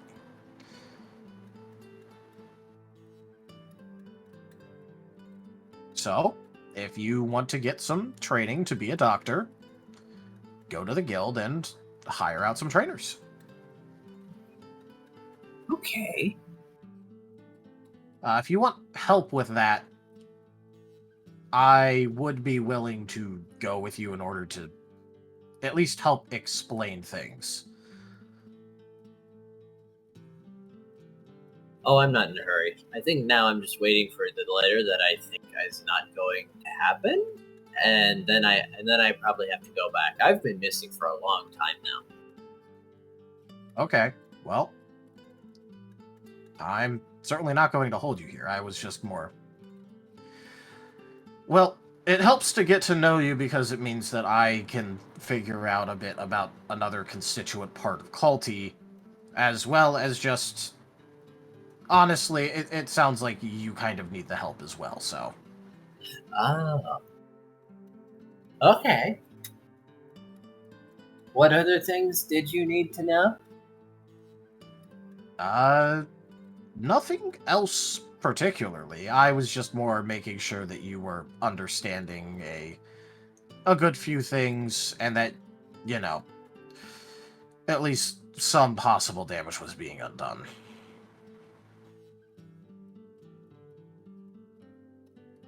Oh. I got damaged? No, I mean the instructions and help and rules and all that you're supposed to be following or abiding by. If you don't have your notes and you're getting random unapproved things from people now, it's just for... It'll be a lot less of a problem later on if I just talk to you now and make sure that you at least understand some things. Okay. I have a question. Okay.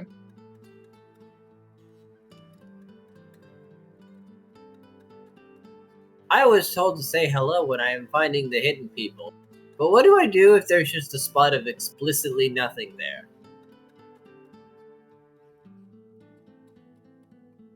Okay, so a spot of nothing. Could you describe this nothing?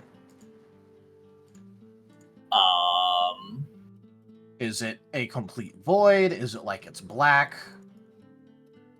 No, it's see-through. Okay, so it's see-through and you know that something is there. Oh no, I know that explicitly, like, there's nothing there.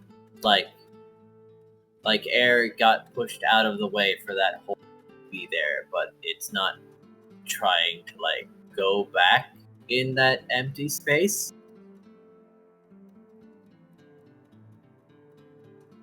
So, I think you're describing a vacuum. At least in terms of conceptualization. So, I think? is there one of those nearby? Oh no, not here. Okay. Well, in that situation, it's a bit hard because I don't have the full context to it, but at the very least, it would still be a good idea to bring attention to it.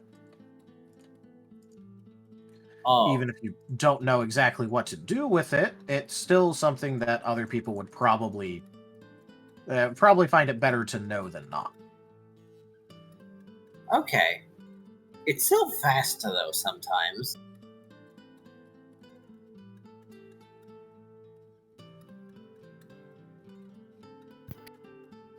Vane is gonna think for a second and then just kind of realize and then just sigh. Okay, I think I know what you're talking about. Oh. What is it? It's how to explain this. So, you know how Nim is from a different world, yes? Yes.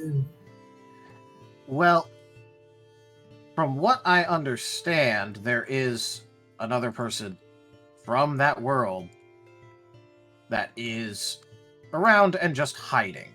So they're just in hiding, not drawing attention and not doing anything. So if you do come across that, it's just someone wanting privacy. Oh. Oh, did I do bad? No, you did not do anything bad. But you can just ignore that in the future. Okay, I'll ignore it. I mean, I guess maybe not completely ignore, but you don't have to bring attention to it and you don't have to worry about it, so.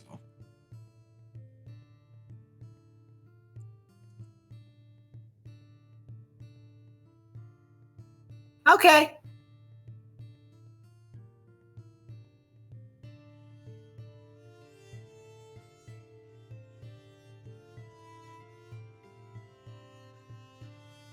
Did you have anything else you wanted to ask? No. Oh, one thing though. I've been staring at you for a little while now. You are strange. I have been told that a lot, yes. It's like you're a fist I can't unclench anymore.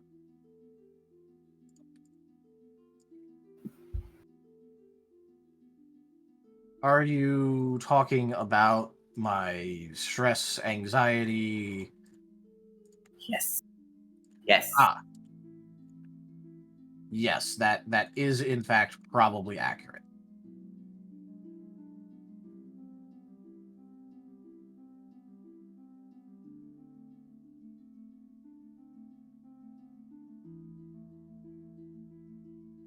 Did you want me to elaborate on that at all, or did you just feel the need to comment on it? I just thought I should say it. Okay. Well, yes, that is a fairly descriptor of the situation, yes. Okay.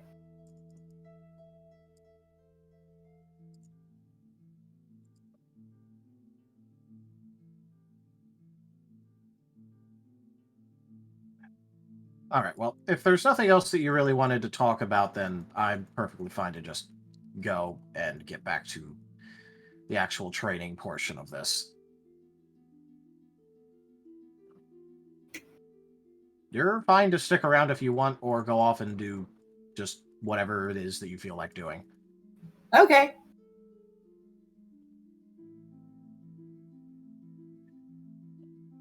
That conversation was just supposed to be a small one where he explained one thing, and then it kept spiraling more and more of just, hold on, wait.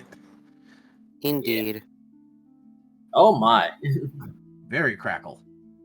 Yeah, your Oh, mic is what? broken big time, Raharu.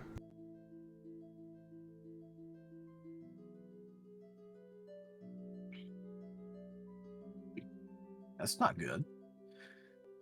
Yeah, I'm sorry for that taking so long. It just kept going. Testing. That's better. We can hear you. Good.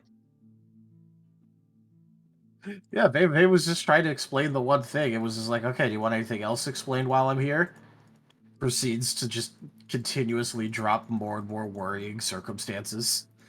They just being like, okay, well, I can't just leave this like this. Okay, now that seems not have to just AFK for a bit. Be right back. Okay. All right. Does anyone else want to go do anything then?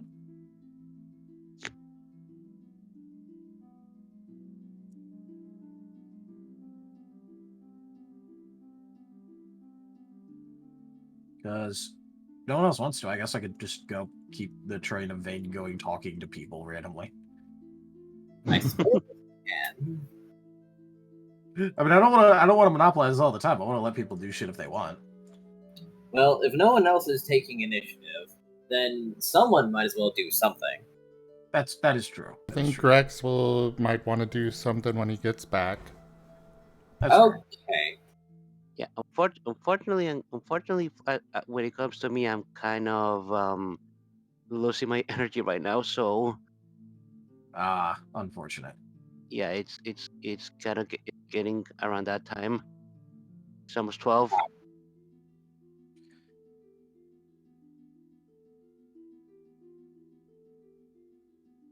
Well, there will be a Zoroark, another one that Vane's very familiar with, that is going to be approaching Sigmund's hut, just like taps on the wall.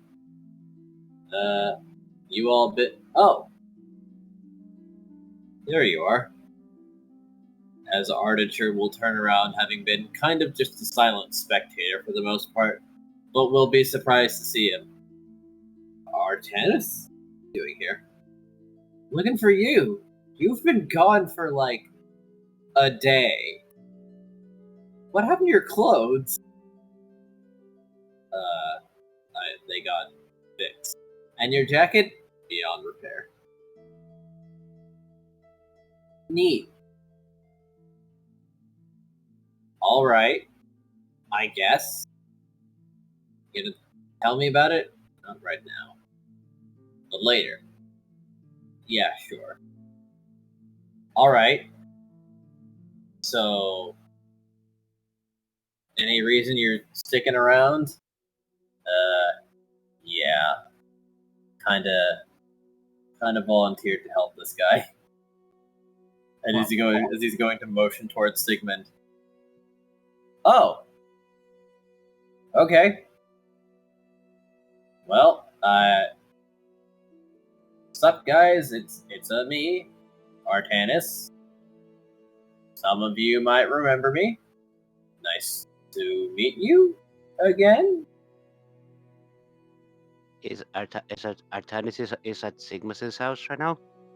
Yeah, he arrived because he was looking for his partner, Atrano. Yeah, he was looking for his teammate, just like, hey, dude, you've been gone for like a day. Where you been? Atrano's just like, yeah, later. I'll explain this a bit. Oh, yeah, that's what I'm a bit confused because I thought you guys weren't there. Yeah, no, we are like a little bit of ways in the woods. Okay, so who is Artanis talking to? Probably still Atrano. Well, I think it's just gonna like change like the setting to actually fit now. Yeah, all right, sure.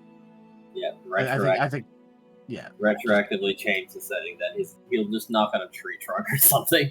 Yeah, that's not that that still seems like something he'd do anyway. So yeah, it's like, my guy, what is happening? I'll tell you later. Really? Yes. All right.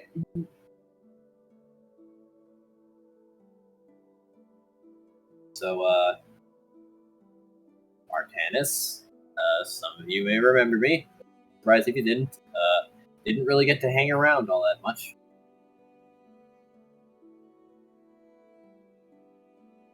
It's just Bane with Atrano right now. And Artanis and Noah's there too. Still, I guess. Oh yeah, and yeah. Never actually said that Noah left. Yeah. So everybody over with Vane right now, I guess. Not much for us to do. Noah didn't really mean to have a private conversation. He just kept like saying things, and it's Noah, so he does not understand a need for more privacy. Yeah, just that I thought all of that was happening in the middle of the woods. Yeah, that's why I got scene changed to beach. I'm back. What did I miss? I'll go back. Just Artanis came up and is now interacting with Vane and Atrano and all that. But I do want to give people the opportunity to do shit if they want to do shit. We've been kind of separated for a bit again. Yeah, mostly because it was just supposed to be a quick explanation in Noah, and then Noah just kept saying things. And Vane could not leave it alone. That's about how that works out, yeah. But yeah, so if any of you want to go do anything, do something.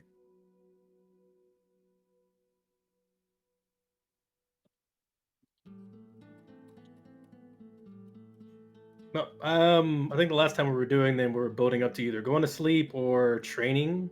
Right? Kaza was talking about like taking it easy, resting, and we just had like a burst of possible, like, getting ready to be trained up to go and be ready for the badges for the rank ups, right? Yep. I think that was the Yes. last time before we switched to the duo scene. Yeah, Sigmund had basically said, like, hey, if you're feeling lost, maybe just try and think of something that is achievable, such as ranking up. You guys are way strong enough to rank up, and it would probably get people to start treating you a little differently rather than just like fledglings with literally no experience at all. Okay, what's the best way? I gotta knock on the door as soon as I got right back in the character. Give me a moment, sorry. Dang it. All right.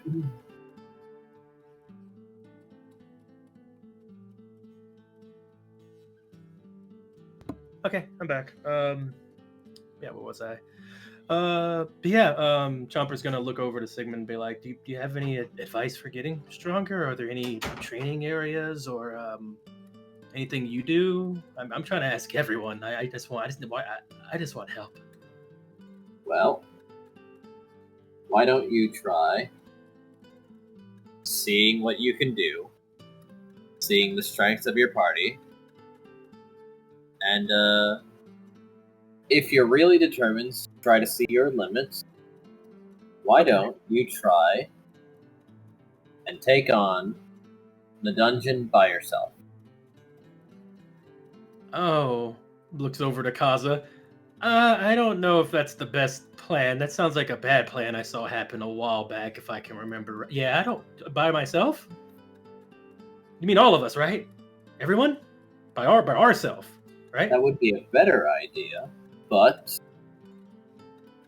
if you want to get noticed by the guild, maybe take missions and complete the mission and have people say good things by having positive interactions with them. Maybe just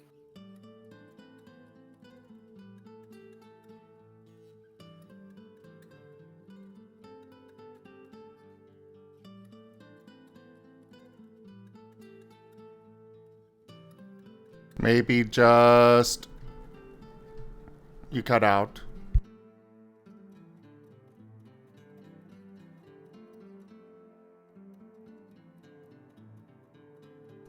Pokemon? Or Discord disconnected me again. oh, you're hello. You cut out with maybe just... And I was like, you cut out, and it was like, oh, no, it was my Discord. Again, I don't know why it keeps doing this. You Whoops. tried restarting it now, Administrator? I All right. have. Anyways, Uh, back up to there. You were talking about him getting jobs and maybe just, and then it was cut out. Yes.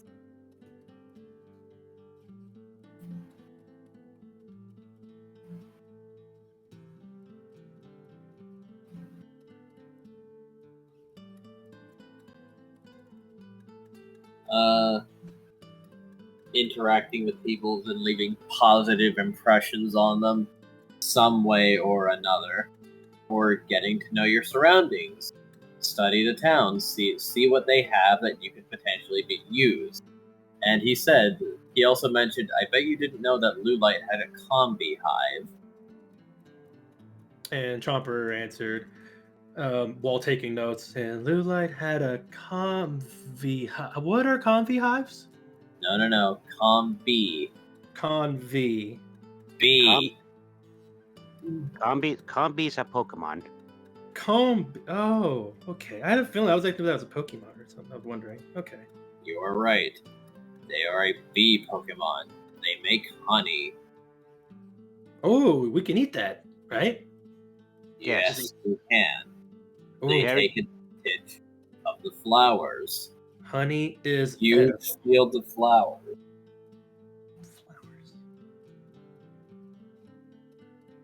Be Okay. very careful when approaching them about that, and definitely do not steal the honey. Otherwise, you'll be in trouble. Oh, I'm used to so many Pokemon just kind of giving the food away here. I didn't know if there was how that worked with the bees here. If it was different.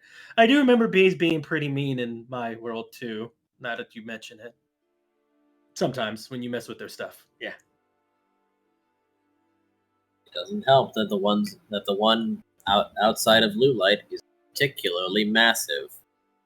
Massive bees. Chomper gives like a little shiver. Bees. They are. Eh, I mean, I don't know what bees would be like in Jovo, but yeah, compies are kind of Mm. decently big, and their queen is much bigger. do they still have stingers? By the way, now that I'm remembering a lot more about the bees, they have stingers, don't they? Okay, great. Well, hold on. Let's see. They have the ability to sting, yes. They have the ability to fight, too. What? But they're probably like around, each of them are like Noah or Scruff sized each, at the very least. So if they're bugs, they're grass type, right? No. Oh. They're bug type. They're bug type. Oh, okay. Fire still works against that, right? I believe it does, if I remember right. Right? Yes. Yes. Correct. Fire Yay. is good against bugs. Yes. And ice too, right? I remember that too. They happen to be flying type. So Yeah. yes, ice also works against them. Scruff, you listening? Just nod for yes or blink for yes. It's okay. So you heard. Ruff blinks slowly. Yes. Okay, good. We have moves against them. Okay, that is good to know. I like that. Okay. Now, the Vespic Queen is where things get problematic. If somehow, potentially, hundreds of combies descending on you if you start picking a fight does not dissuade you. They are big. 4 foot tall, big. This basically is why I say to not mess with them. Yeah, I don't like the bees. Although Chomper's like looking kind of like out into like the open, like he's getting one of those like brain blast moments. Okay. What do you have in mind? I think I want to train with Scruff soon. Yeah. I have an idea. There was a way you got... I don't really like bees, so I kind of looked up what you can do to stop bees. I think I know a way to stop bees. I'll tell you later during training, Scruff, whenever you're free. That way I don't have to like say it again, because I'm really bad at telling other people stuff. Sorry. Sigmund is pondering if mentioning the combies was a terrible, terrible mistake.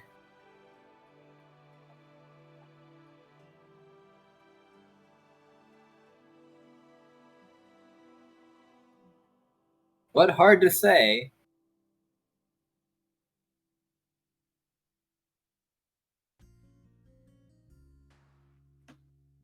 I don't want to like tell you. Combies are known for their teamwork. Oh, so we have to out teamwork them, huh? I definitely need to talk to Scruff later. Chomper, we are not going to go to pick up hive with the combies. I mean, no. If Chomper's like waving his hands, no. I don't want to fight them right on, like at them. I just want to make sure we're protected against them if we have to fight them. Unless we deliberately went to pick a fight with them, and that we would never really fight with a combi, unless one was in a rescue team and we were fighting against them. It's better to be prepared, right? Suppose so. I just don't want to do a team attack and not be ready with it anymore. Oh, you wasn't here. Wait, I tried to do a lot of stuff before, and I I didn't really plan the whole thing, and You ended teammates. you ended up making a mistake that you ended up regretting. Yeah, teammate got hurt. Nah, things like that happen. Things like that happen all the time, especially with rescue teams. I mean, it worked, but it doesn't. I don't want anybody to get hurt during an attack like that. The point of a team attack is to make sure we do something, better and more safe. That gets us, the W quicker. True enough. But You certainly don't want to hurt yourself when you're doing a team attack. That's for jumper knots. the point. It's more I don't want to hurt others. I don't mind being the cannon and the ball in the cannon, if you know what I mean. But I don't want to hurt someone else from something I planned. It feels bad. You should probably take care of yourself in that regard. You may not want to hurt others. Others may not want to see you hurt either. Really? That's nice. But don't worry. Don't worry about me. I'm sturdy. All right. I'm good. Hit the wrong spot. That's the spot that got healed. Never mind. I'm good. That was just the sore spot. Your ribs still cracked or bent? No. It's just a little still tender. What was that? Good timing. That's about the sound that Chomper made involuntarily. Amazing. I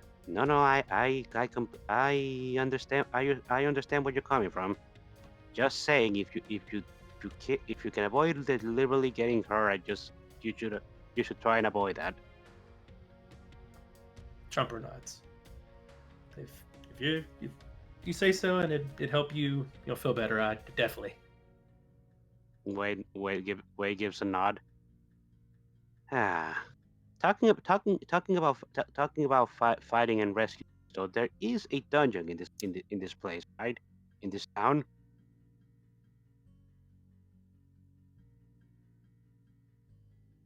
The Lulite Flower Fields are home to the rookie rank dungeon, one of the dungeons used explicitly for training new teams. Oh. Did you guys went in it with pass? Yes, they did. Okay. Fair enough. Perhaps we should find another dungeon to try and go into. Then, if that one's already being cleared by you guys. You'll have to rank up before you're allowed to do that. True. But I'm not entirely. I'm not worried that we won't be able to do so. We will have to mess up the test pretty badly for us not to be able to rank up to level 1.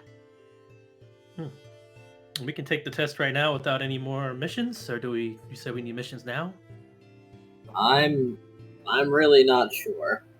You'd have to look over your resume, but I'm pretty sure that from rank 0 to rank 1 is purely a test of your abilities. Abilities which I'm sure that you do in fact possess. We could probably go ask the people at the guild hall about that. Probably from 1 to 2 as well, but from 2 to 3, you're gonna need some good marks on your team's history. That sounds fair enough. We're going to need a lot. We're going to need to do a lot of work if we're going to have a team named Team Chaos to actually have a decent reputation. Chopper looks a little bit to the left on that and just scratches his head. Yeah. Well, why did you guys choose that name to begin with? And I dare to ask. I was not there for that, so. It was cool, and it was in the moment. It kind of rang pretty well. I liked it. I'm just surprised that it wasn't vetoed, but whatever. It is what it is. You gotta, sometimes you just gotta roll with the punches.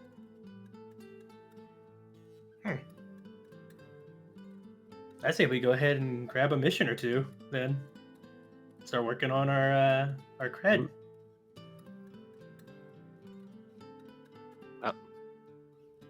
Well, I am down. We'll go to the guild hub to see if they have any missions available. Although I'm going to say that Rocket missions probably won't bring up. Oh my. Okie Wow. dokie. What was that? That was a soldier scream. The F2. Oh, I see. Okay, so what was I gonna say? Oh yeah. Just going to let you know, rookie missions probably won't bring a lot of excitement. They're rookie for a reason. They're easy.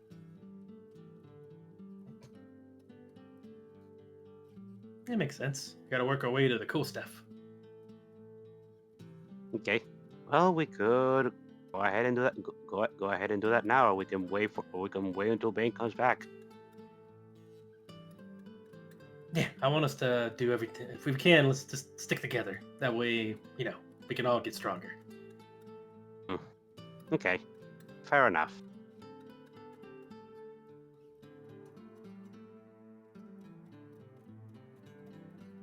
Although he did went to go and have a bit of a solo training session with Atrano. Perhaps we could do a bit of a training ourselves while we wait for him. Then.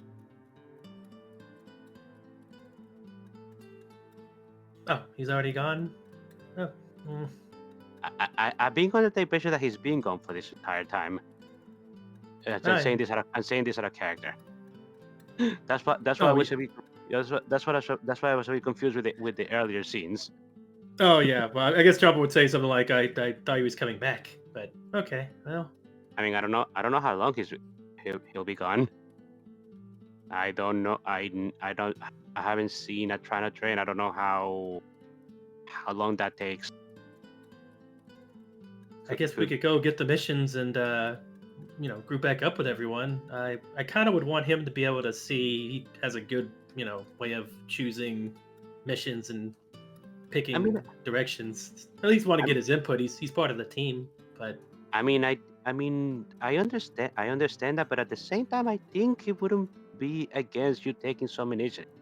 At least try to decide things by yourself and having a good outcome in that regard. Yeah, just choosing a Rocky Run mission that you can that we could finish is not such a. I just have a bad record of doing things without the team and it coming back up and being bad. I just don't really trust myself at that, but I could try. It's just it is a rookie, right? Then I can be there even if you actually need the help. Yes, please. That'd be great. Of course. Chomper nods. Looks over at Scruff and Nim.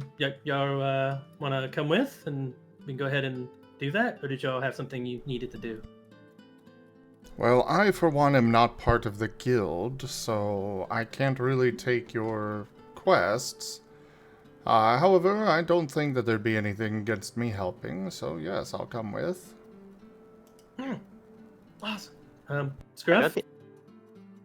You want to just blink once for yes, or if you need more rest? I've had a long day, but... Scruff's gonna look to wherever Kazo is. Quizzically. Squints quizzically. Kaza seems to be writing things down in a journal. He should make a record of today's events, since he does not know if Calti is going to be available to fill in for him. Your name is Nim, right? Yes, it is.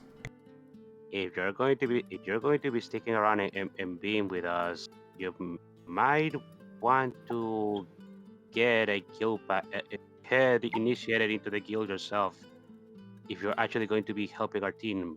So otherwise, you won't be allowed to come with us into dungeons unless that's different from my role in this one. Usually Pokemon without a guild badge or otherwise having having permission to go into dungeons are not allowed in. Yeah. And to me, you're part of the team, so it makes sense.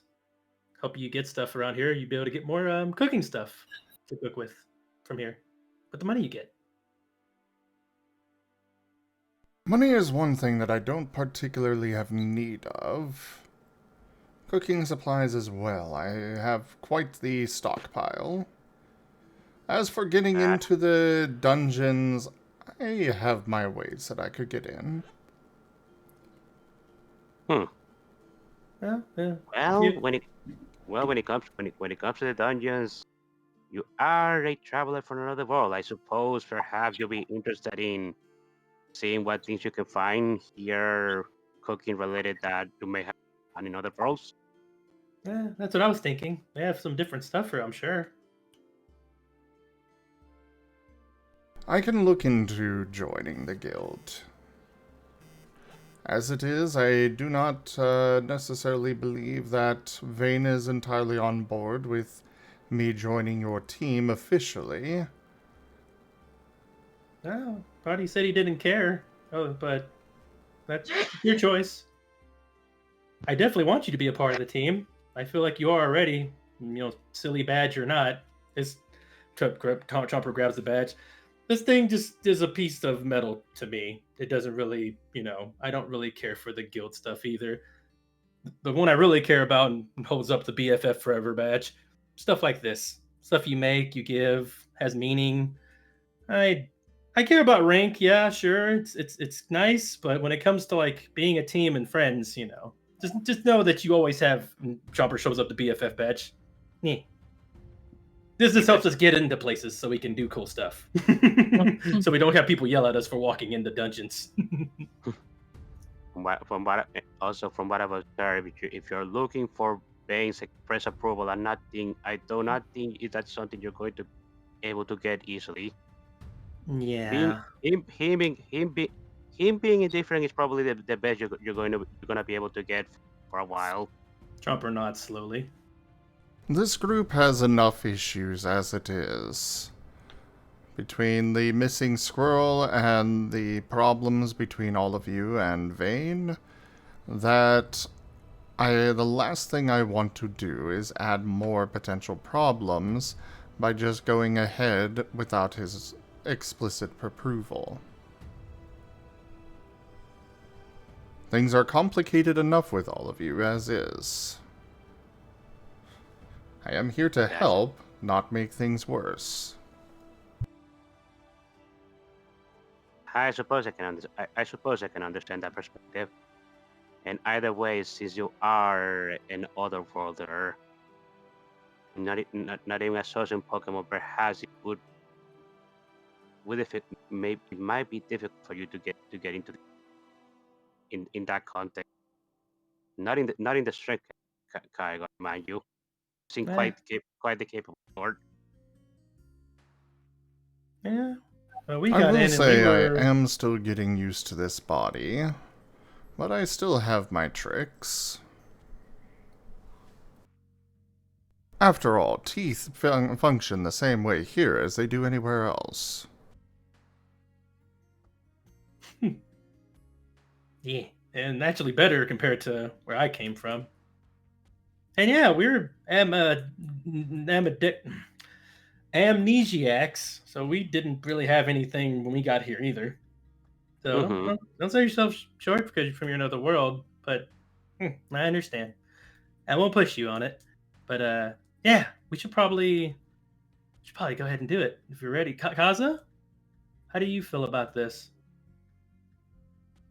Well, it's worth a shot. I'm pretty sure that if we really try, we could probably make it to bronze rank. Bronze? What? No, we're going to like platinum. Yeah. Come on, Kaza. Chomper gives like a light punch to the shoulder. Oh, You gotta shoot higher. I mean, eventually, I guess. Jumper, one step at a time. Oh no, I know. It's just a good way to when you rank up, you got to shoot for higher ranks. That way, when you get the, it makes the lower ranks a little bit easier to attain. You know what I mean? Yeah. He scratches his back of head. It's something hyping me up about this. You're excited to rank up. I see. Well, how about we go ahead and check out to see if there's any rookie missions in hall. Then. Okay. Let's go.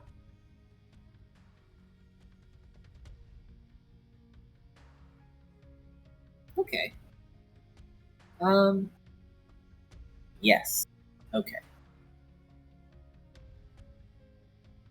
Might as well. Let's see. They're in blue light right now, yes? Yep. Okay. Then I guess the three of them would be going to the guild hall.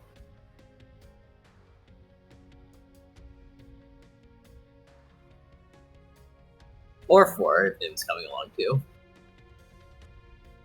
Nim will go along, yes.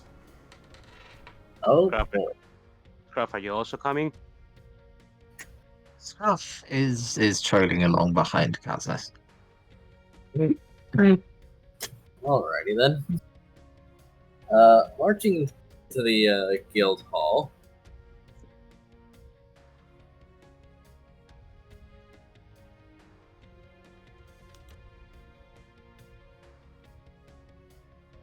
Oh boy.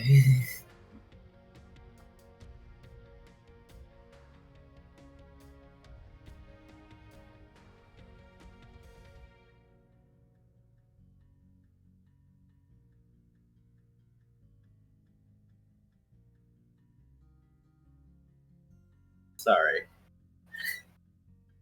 Man, a lot was being discovered this session. Okay. Marching to the guild hall, there is a request board. However, they can also talk to a receptionist if they want more options that may not have been explicitly posted. Which will you check out? We'll probably go to the request board first. Yeah. Same.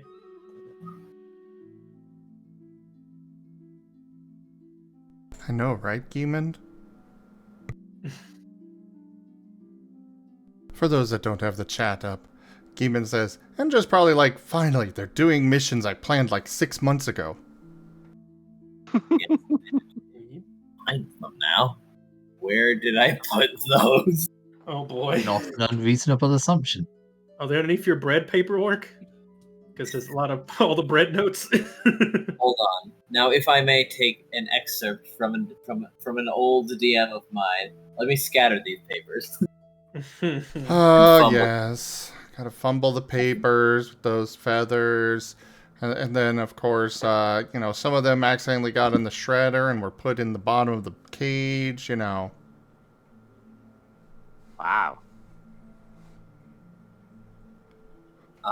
Memories. Yeah.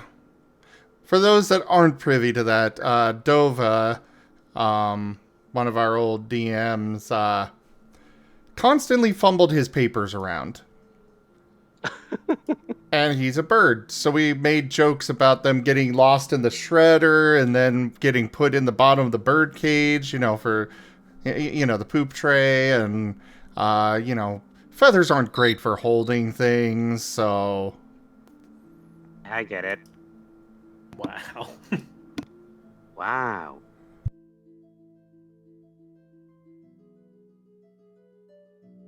I really wish he would come back and DM again.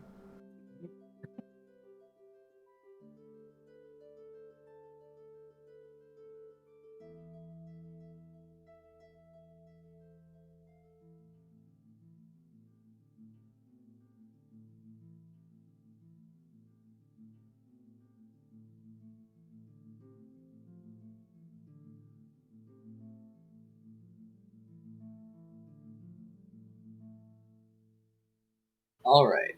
So, are you taking missions first, or asking where you might stand in terms of a rank up assessment? We were looking over the missions first. Okay. Well, there do seem to be a few to choose from. There are 2 different patrol missions for the flower fields. One that has some requirements for knowledge of the locale, as someone wants to be escorted through the flower fields and ask about the different flowers. Maybe not this one. And there is one more.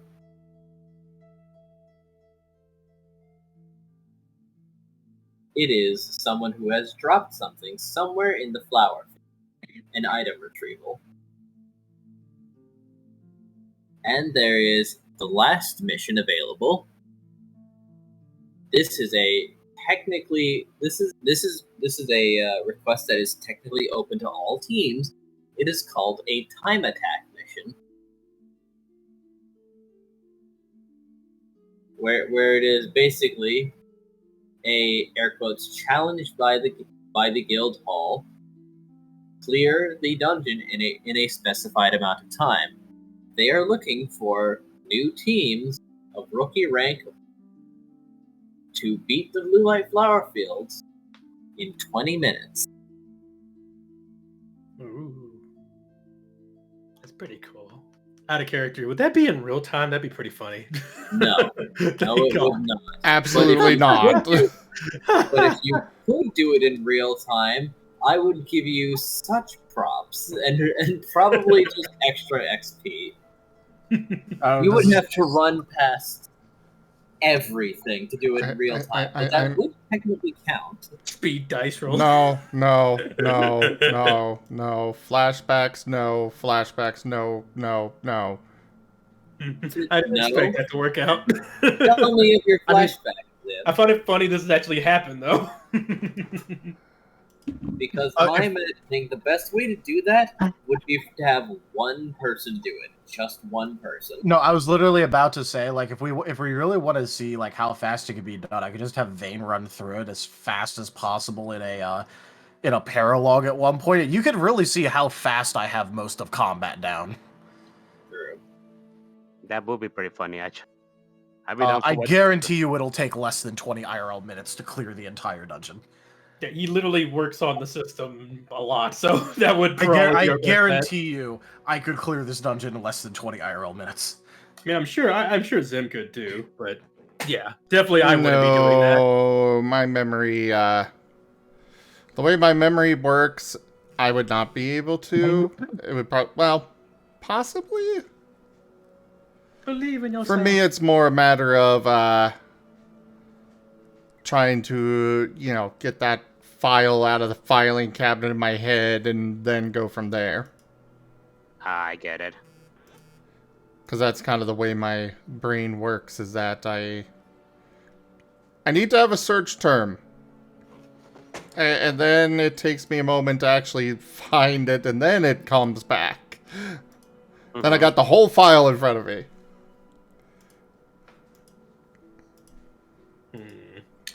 Don't let this man fool you. He's a master at the PC Simulator Esports Edition. He's pretty good. He passed all of it. But yeah, I got you. Nope. You want to get back to the scene? Yeah. All right. So while looking at the rankings, Chomper's like, "Oh, can we take more than one?" Yes, we can. Well, that's how it worked. That's how, from what I remember, it worked in my world. I'm not sure if it works in this one. If it helps out of game, the team has saw Vane accept multiple quests at once. I mean, not Wade, but Chomper has seen Vane accept multiple quests at once. Yeah. In that case, redacted, I guess, and Chomper's gonna be looking at the maps and stuff, I suppose. Well, that first one is out of the question because I don't think we have good knowledge of this area. Well, maybe Casa does. Now, if we take stuff at the flowers, we can take more stuff in the same place because we're going to be there anyway. Is there any... And Chomper's going to look for somebody standing by, basically to ask questions to in the front. Could probably ask the receptionist. Yeah. Chomper goes to the receptionist. Can we do a rank check? See if we can rank up? As they're going to look over to you and then say, "Oh, hold on. Which team are you?" Oh, Team Chaos.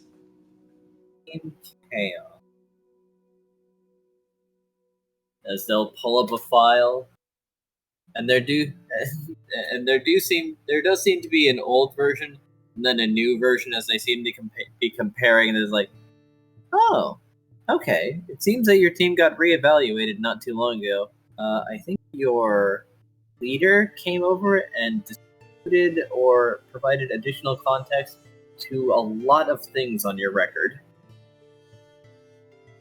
Oh? Was the leader a bird? Yes, Vane. Yes? Ah, okay. What did, Hold on. As they page down the file, like, oh, okay. Kaza is your team leader currently. Your old leader. Yes. We have, we've changed leaders. We're trying to do more things together now. So go ahead and fill us in. What happened? Oh, well, it seems that there were many notices on your record that were of maybe not the most reputable, but with additional context, many of them have been struck out. And such as a gem stealing incident from the kitchen.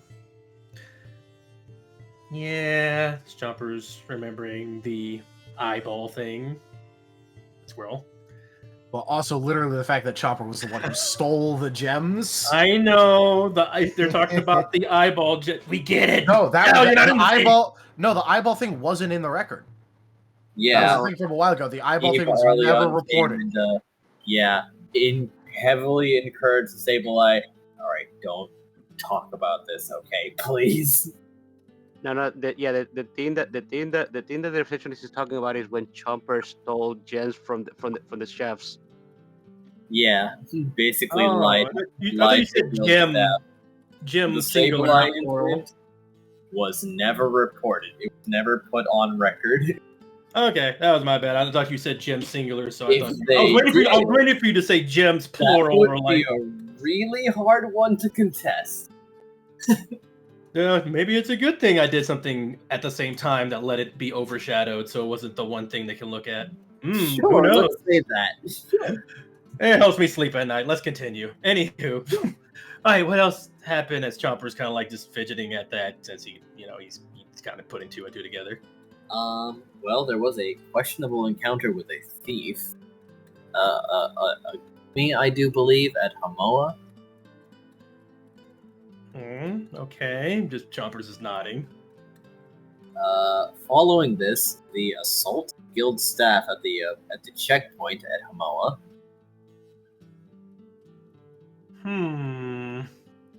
Chomper's nodding slower. Let's see. Was so.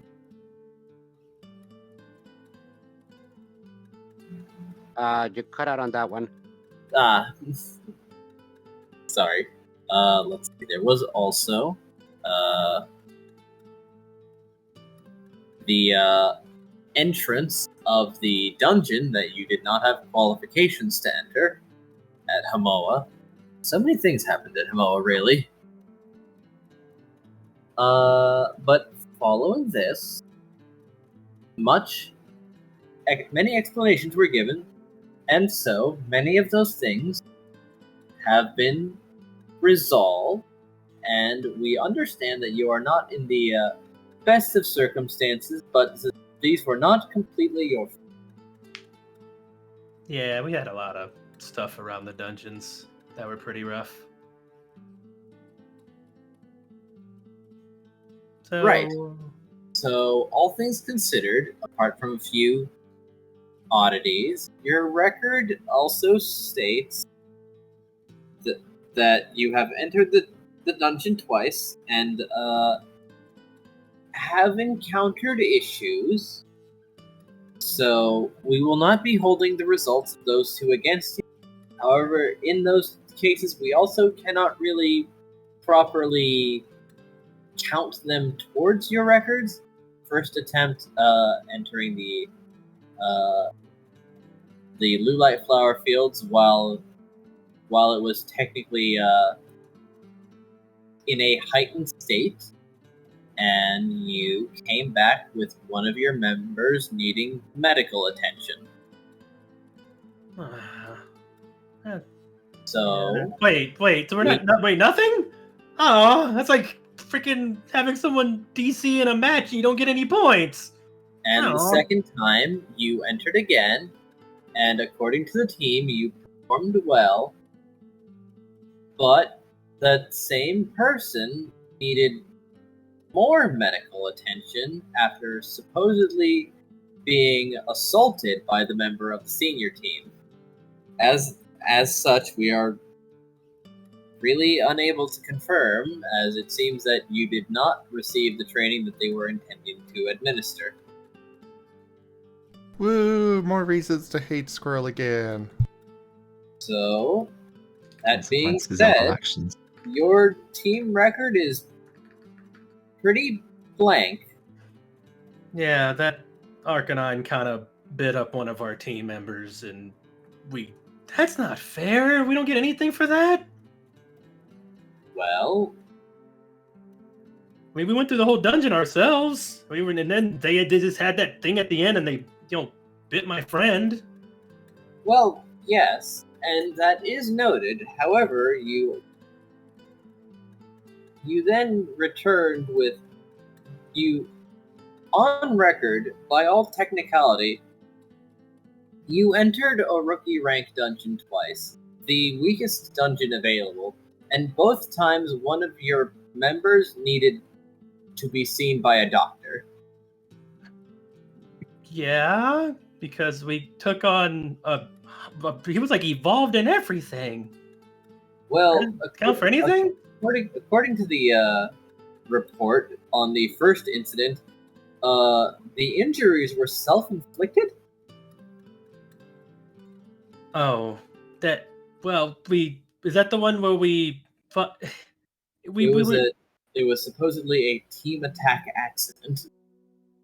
Yeah, we worked together to beat the boss, and we had a snag and bumped into a wall right at the end of. But we did finish the dungeon, and we beat the boss, and you did. So that's the thing that you were talking to me about earlier. Yeah. So It's my fault we lost that one. Well. So what you're saying is that we've been disqualified twice. Is that correct? By all standards, successful clearing. You have successfully returned at least twice, but in suboptimal condition. It can still count, but then we may have to put on your records that you are also potentially prone to self-destruction and potentially antagonistic towards other teams. So antagonistic. To err on the safe side, we may just say that these won't count. Okay, no, I understand what you're saying, and we definitely do not want Team Chaos to be known for that kind of stuff. So I suppose the only thing we can do is to do it a third time. They do say that third time is the charm, isn't it? I suppose it is.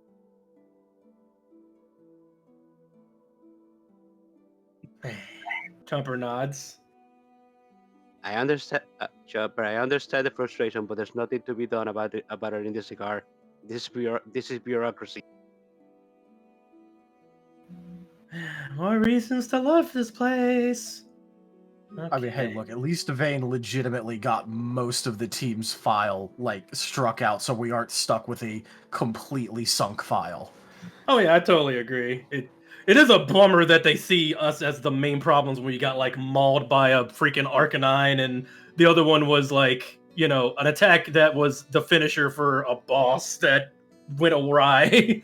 I'm pretty sure somebody who's done like an attack or came out injured because they've like, you know, had a self-inflicted move like Flare Blitz or something, or whatever you want to call it. But it's needed a splint, not something that could be cured with an Oran Bear, which is the majority of anything that would happen to you in the Lulite flower fields. Yeah. So it is injuries above the norm. Yeah. But yeah, Jumper's gonna just nod like, I guess we got work to do. Okay, let's go back to the board and get a bunch of ones for that flower place. We could probably get the one about the missing item, and then this other thing about the time blitz. It is in the dungeon itself, right?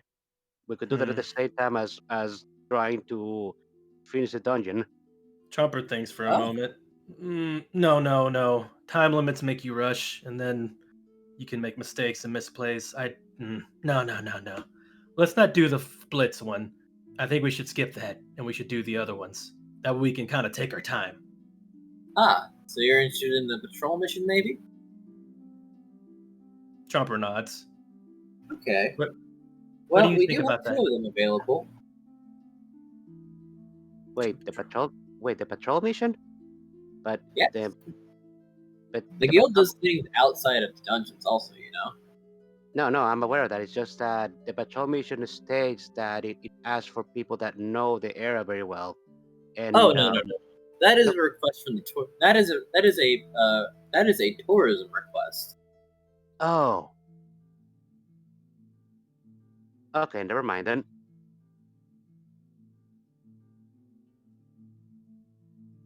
Okay, in that case, that sounds good.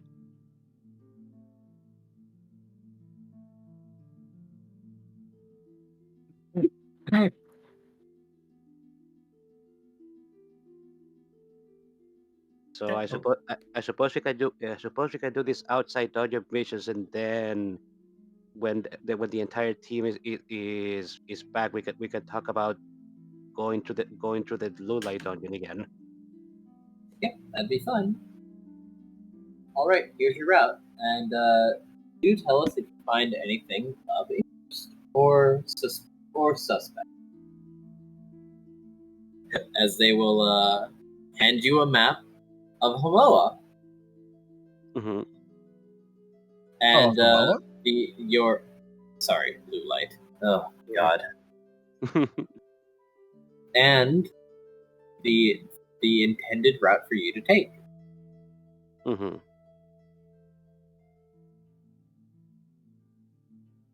Okay. When is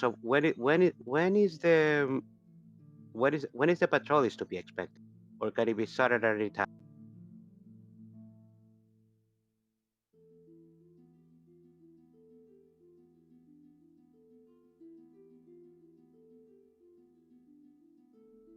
Hello? We can hear you. Yeah. Digi's just muted, so it's probably dogs or something. Be correct. I've been watching them all goddamn night, just ready for when they started getting rowdy. I see. I cut them off. Maybe. God, I hope. Fair. Okay, so my question was basically, when is the patrol to be expected, or can it be done at any time?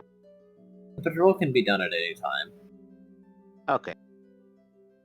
Ergo, if no one does these missions, we usually assign one.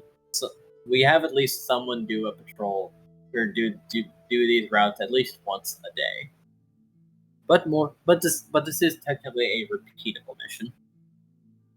The way it nuts. Understandable. All right. I wish you the best of luck then. Thank you.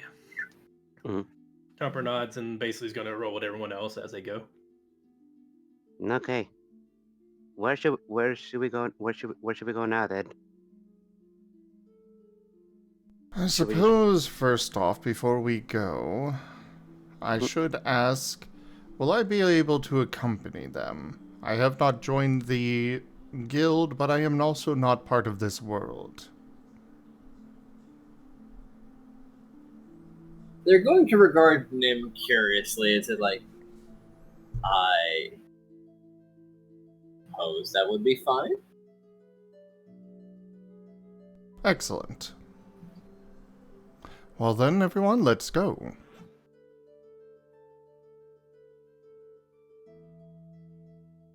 As they still seem to be processing what was just said to them, was like, yes, civilians can accompany teams. Sure, right? Good luck.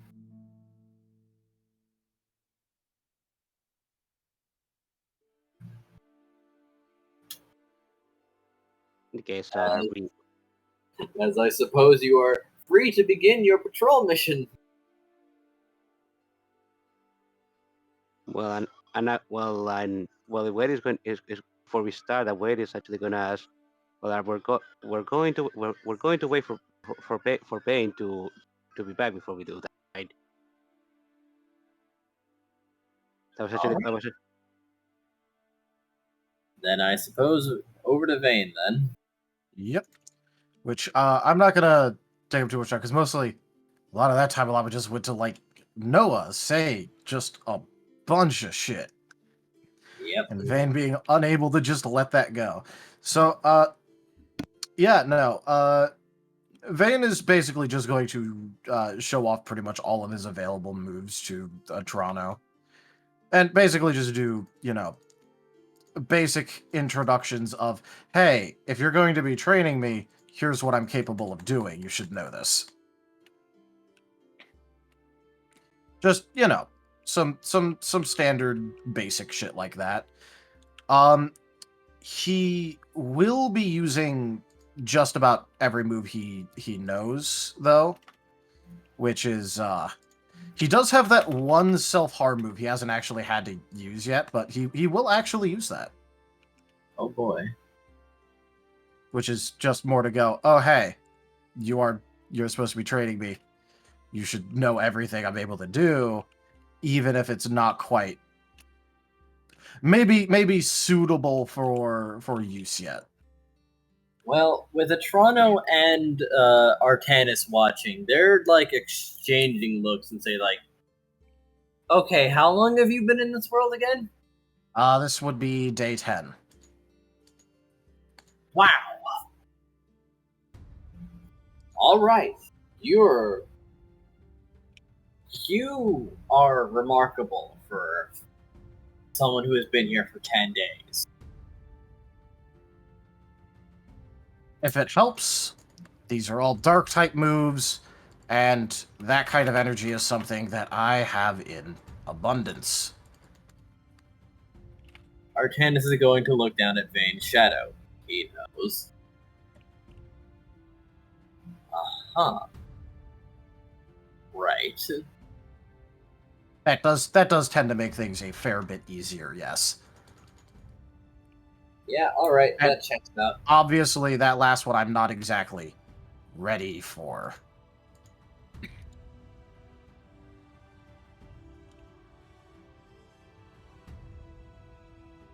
But it is important that you actually know what I'm capable of doing if you are going to be training me.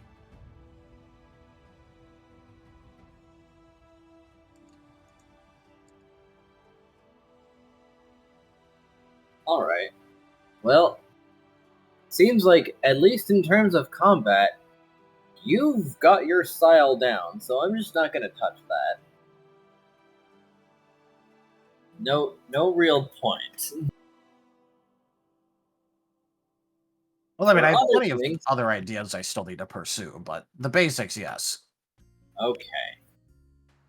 So, yes, I can and will train you on other things. I've been here for a while. Toronto and I are what you might call transients. Yeah. So figured I'll just come out with that, since I'm pretty sure it's pretty evident from him. And, seems like we might be working with that, Delphox that has a bad reputation. Well, bad and good. He's got negative charisma. He can be charismatic if he wants to. He just doesn't.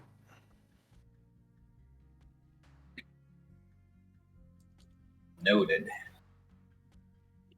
Alright. Alright. I'm probably gonna have to make a plan to have a substantial lesson rather than something I'm just winging. That is why I said that this would mostly be, at least with Toronto, why this would mostly be a figuring out and learning what I can do, because, well, I haven't exactly had much reason to use much of this. Alright. They're good moves though. You could probably kill someone at gold rank with that if you wanted to. Okay. The last one still has me missing feathers, so I'm not... Yeah, no. Definitely don't overuse it. But you've got some aces in the hole, let's say.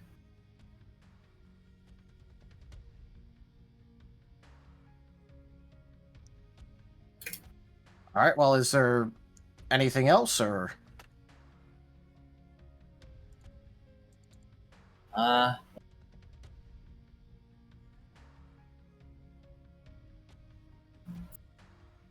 Well, is there anything that you want to ask me?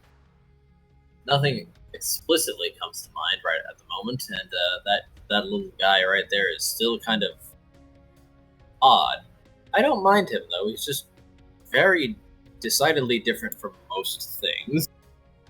Yeah, well, apparently his creation is directly tied to hell being destroyed, so... Neat. He is effectively guaranteed to be odd in some way.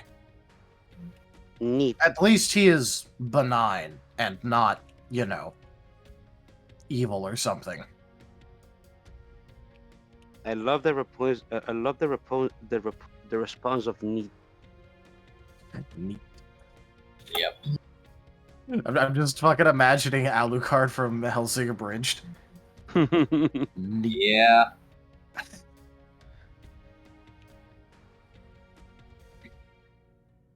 Now I'm just imagining that clip I had seen of someone like, yes, Supernatural versus Hellsing. Yeah.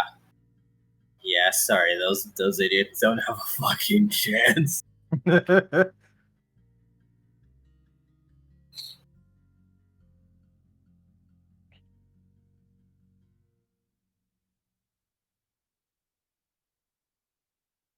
But yeah, if that's it then, it's just gonna call that good, and you know, having shown off his moves, his ability, his strategy. Yep, that's that. Well, it's at least confirmed that it's got the approval of a much higher ranked team. That is very true. He also got a response of effectively Jesus fucking Christ kid from them, so I'm counting that as a victory as well. Yeah. Yeah, he did. Yeah. Just for everyone's reference, the final move is basically him using Feather Shot while spinning very fast And it's effectively just a self-centered AoE that hurts him. Ouch. It is very good, yet also entirely not something his body is ready for. It hurts. It not only hurts, it costs 2 current HP and gives him 4 exhaustion to use. Ouch. As you can imagine, it's strong. It is also wildly not usable in anything other than a one-off combat if there is no guaranteed rest after it.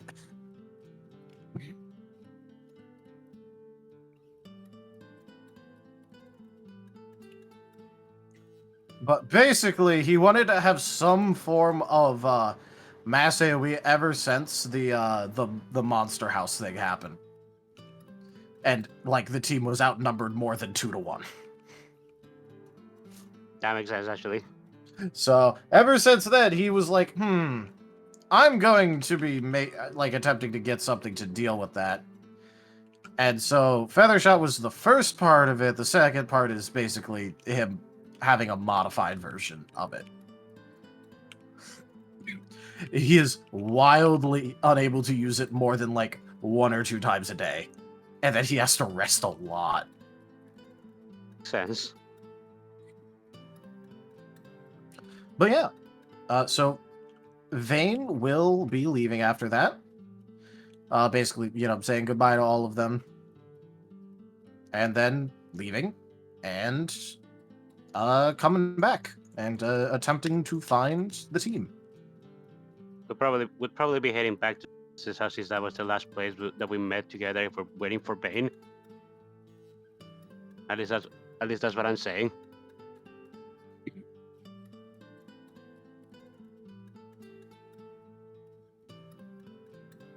Hello? Yep. I mean, is everyone else fine with just having gone back to Sigmund's house? Yeah, that's fine.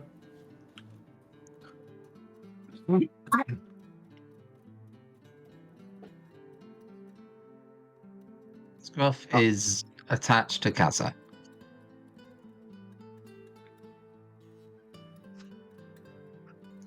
Yep. All right. Speaking of Kaza, Vane is going to want to talk to Kaza. Because he has something important to say. Okay. Alrighty then. I guess we'll see y'all in 2 hours then.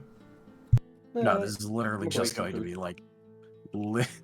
literally, he's not even going to go far away for this. It's literally just going to be a, shows up for, a quick thing. Go ahead. Yep. Which is, pretty much just going to be Vane apologizing for ruining the vacation. Kaza will powerfully disagree. Look, And while things have gotten a little hectic, blame? Certainly not.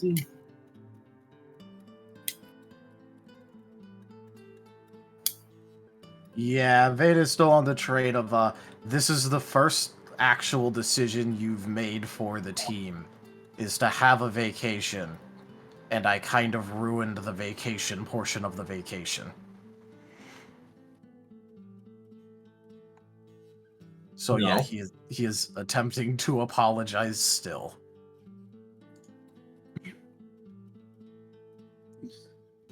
Fair enough. But none of us could have really predicted that this would happen. And as such, you can apologize. I will note that you're apologizing. And then I will insist that this cannot have been your fault. Also, I as much as I would have hated to do it, I could have waited until later. I'm the one who effectively demanded the answers right now. I'm still at fault for this. Oh, no, actually, I think what you did was the correct choice for your own health. Which I am glad for, actually. I'm glad that you did that. It still ruined the vacation part of the vacation. Well, we'll just do it again then.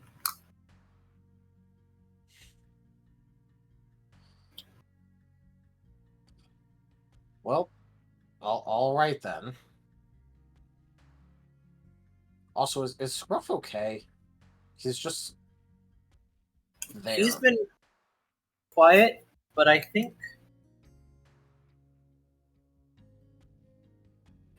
he wants some time to himself, or maybe some time away, or someone who might just listen. Are you trying to say that you want me to go talk to Scruff? I think that would be good for him. Okay, I'll go talk to him then. All right. Good luck. Yep, and Vane will go up and kind of just inspect the floof. Because I'm just imagining that Scruff is just kind of flumping. Scruff has loafed and is, if anything, looking somehow smaller than his usual tiny self. He's hunched in on himself, flumped. Don't teach my hamster to suck eggs. Oh Hello, boy. Minsk.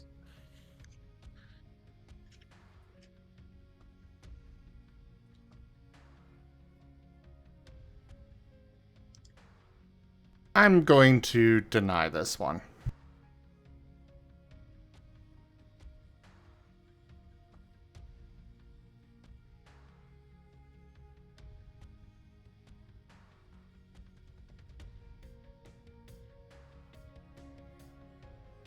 Alright.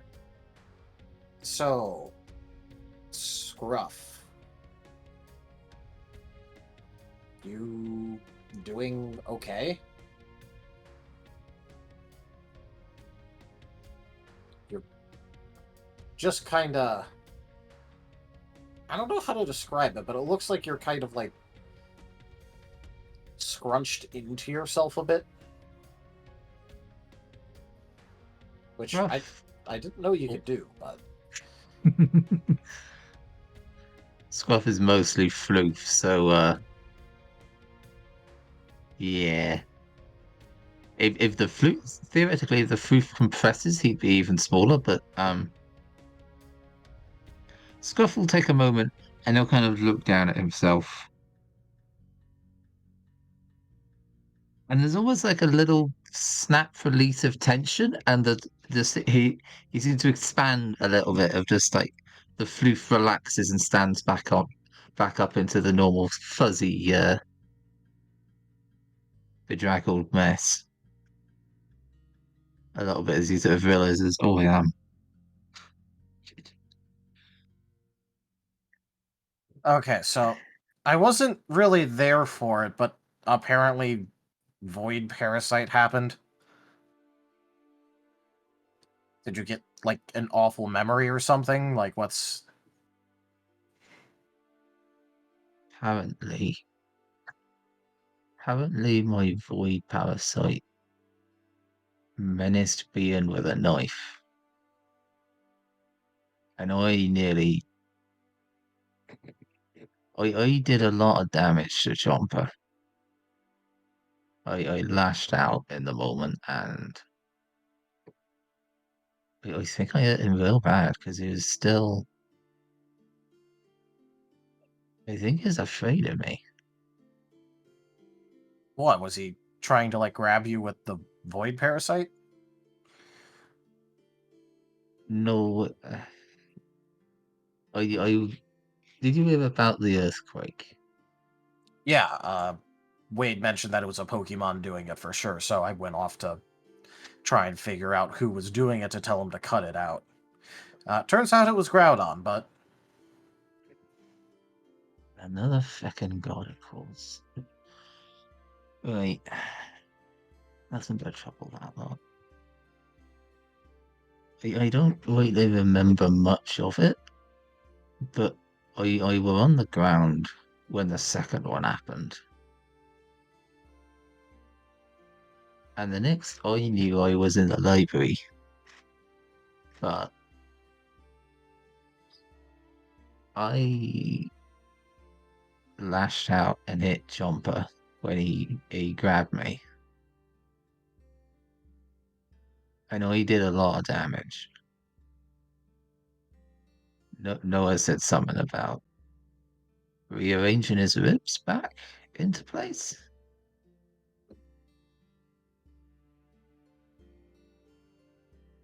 Okay, so oh, go on. No, it's just, and then I were sent to the library, and apparently my void parasite attacked being.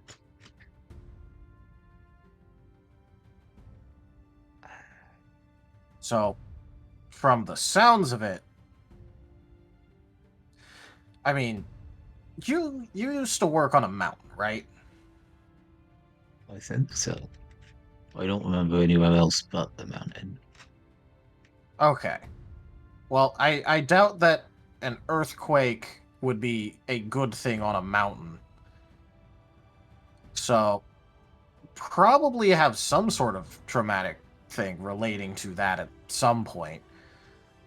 If, you did have a panic attack like that because one was happening. And honestly, grabbing someone who's in the middle of a panic attack is probably not a good idea if you're just trying to grab them, because they will likely lash out, yes. And then after that, you were taken to a different area, was still unaware, and then a void parasite moment happened. So, like, I understand being worried about it, but what's the big problem here? Scruff kind of chuckles darkly when you mention something probably happened on the mountain. I was like, oh, you bloody remember that bit now, at least. Yeah, well, Vane doesn't know that. He's just like, well, I mean, if you lived on a mountain where some form of I know that. I know that, but Scruff would have just like quietly interrupted with that. Just I bloody know that bit now. I remember that bit.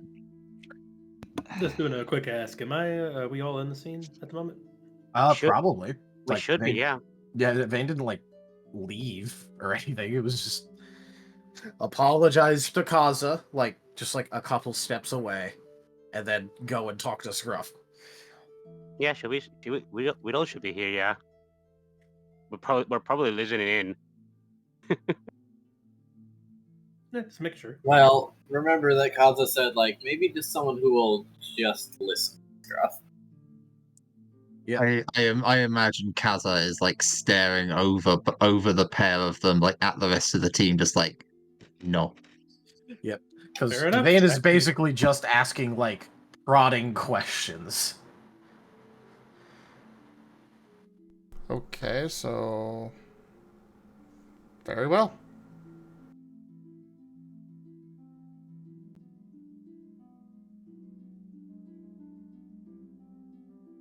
Yeah, Scruff would be.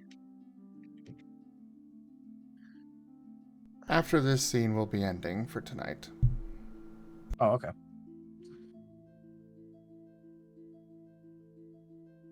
Scruff would be.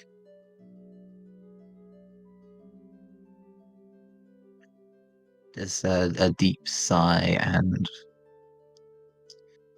he might. He's going to turn and he's going to look at Kaza, and he's also going to look at Vane at the same time. You're both like Vane handles the paperwork and the guild, and Kaza handles our honestly fucking mess of a group. I'm sorry.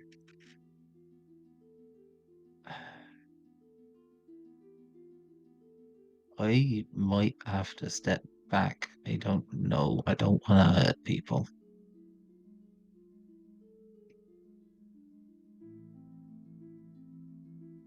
I got told it would like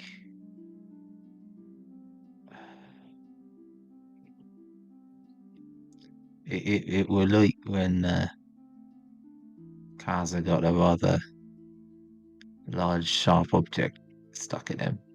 So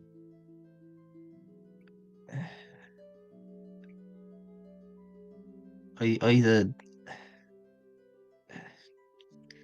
he's looking quite distressed and not sure how to get the words through, but is pushing through. So either fuck. Remove me from the group or like keep an eye on me or something. Because I don't want to lash out and hurt. Jumper's literally vibrating. Okay. I'll keep an eye on you anyways, but I wasn't there for it. But from everything I've heard, it was not at all like how the squirrel incident happened. If it makes you feel any better, we could go on a little bit of a field trip back to the library so I can tell you what I mean.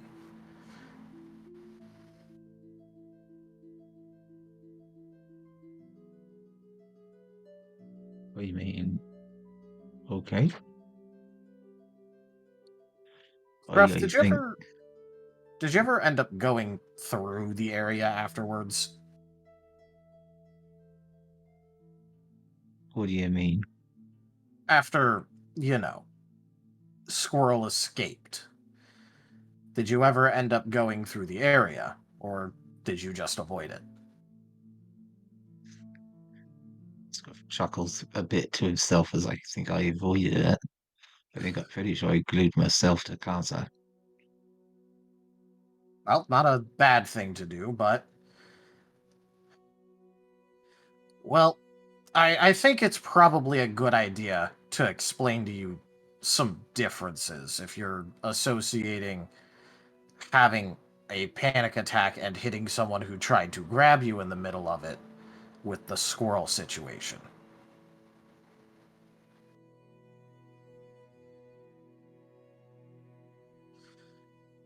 So come on, let's just go through it.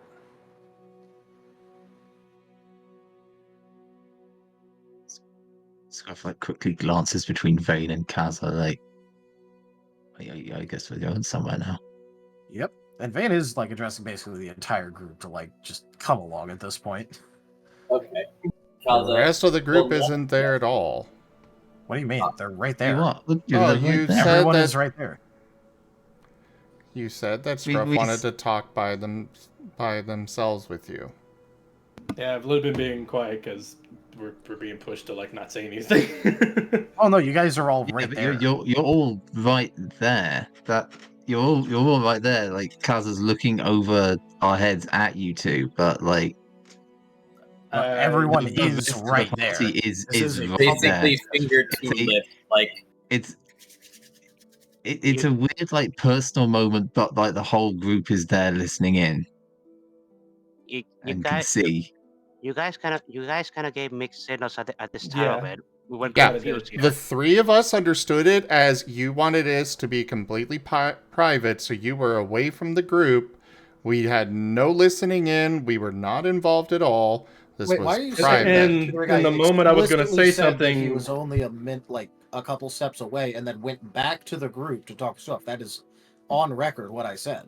and the moment I was going to say something, we basically had a Kaza looks at us to not say anything, so I'm just not going to say anything, I guess, and just let it happen. So yes, That's stuff to say, but right we're there. not really in this scene to say anything. That's how it feels anyway.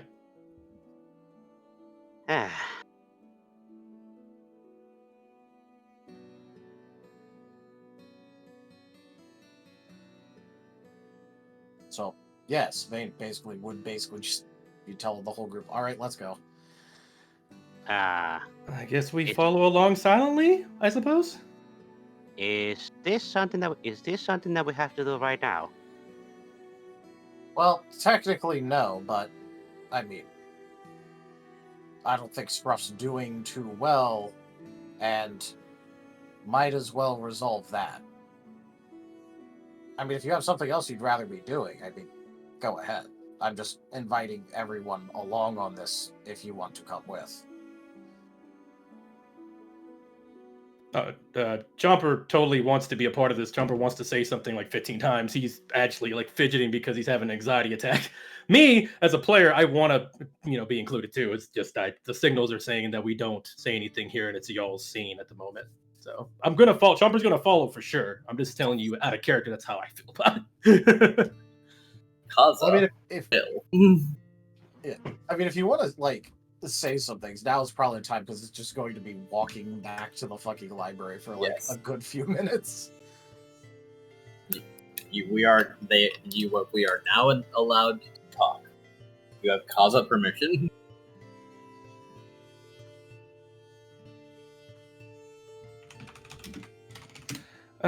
Yeah, basically, Chomper would have butted in and kind of said, reassurances of it's not your fault. I'm reacting to the ghost hands, but I'm not trying to be scared of you. I'm just, it's my defensive instincts to survive. And basically, yeah, Chomper's wanting to mention the stuff about the squirrel, but they're being quiet in respects to Kaza, like looking at them and basically telling them to be quiet, basically. So. Chomper, if you have something to say, you should probably say it right now, because I can see you fidgeting there.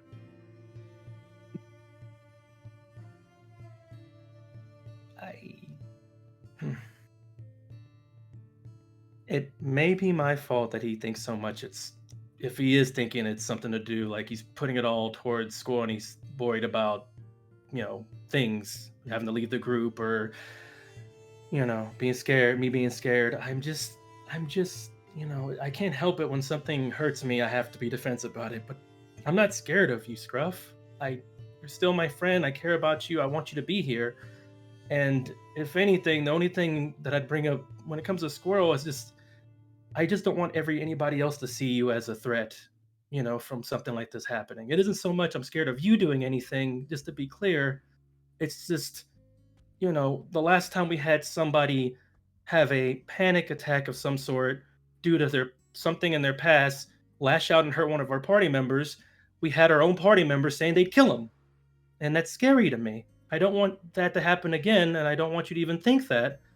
So I was just trying to help, but I'm bad at talking to other people. I'm sorry. I just wanted to say that. Y'all can keep talking. I got that, but we also saw how you reacted to the Shadow Claw.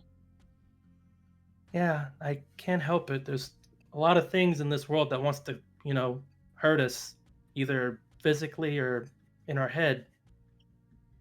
It's starting to come naturally that I want to protect myself against it. And just like Vane's shadows, it doesn't seem like you control your hands that much. You control them, but it's like instinct or a mind of its own. I'm not sure.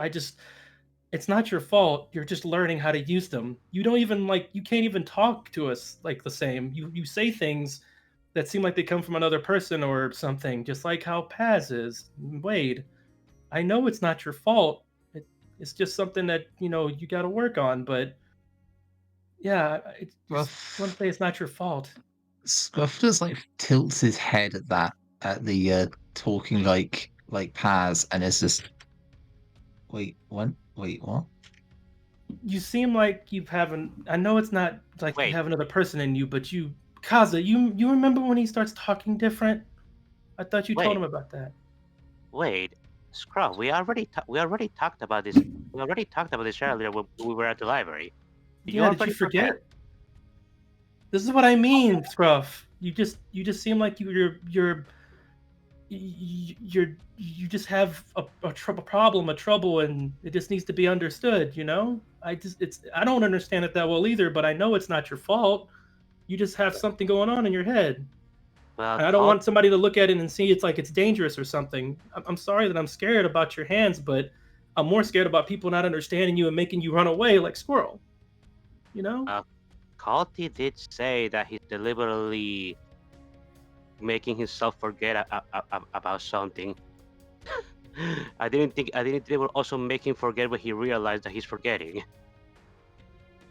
Just like Squirrel, I will always love and care about you, no matter what mistakes you make. You are part of this team. You are always welcome here. Please don't leave. Please don't leave. And that's what Chomper's been wanting to say while he's fidgeting and like shaking. There you go. That's basically the gist of it. If y'all want to continue the scene and have the solo explanation, I understand. Yeah, This is Vane is just not really going to be talking until they actually get back to the library. So Did Vane hear any of that? I was hoping that everybody would hear that. Okay, good. Did someone's computer just have a battery alert? I heard something. That's the power low alert for someone's computer. No, it's not. Laptop. Oh, with a. It's a generic sound. Already? Oh. I only ever hear it when my battery's on in there. Okay. In this case, it's playing because I was trying to replace a file that already existed and was confirming that. Oh, okay.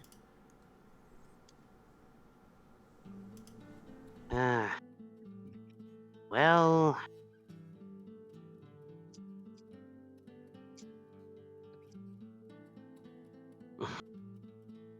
Wade is just remaining silent for a moment. I did win with the team with the rest of the team earlier to check up on missions stuff, since we are a rescue team and all. We kind of chose ourselves some easy ones. We were waiting for you to come back to talk to you about doing them. Wade is talking to Bane about that.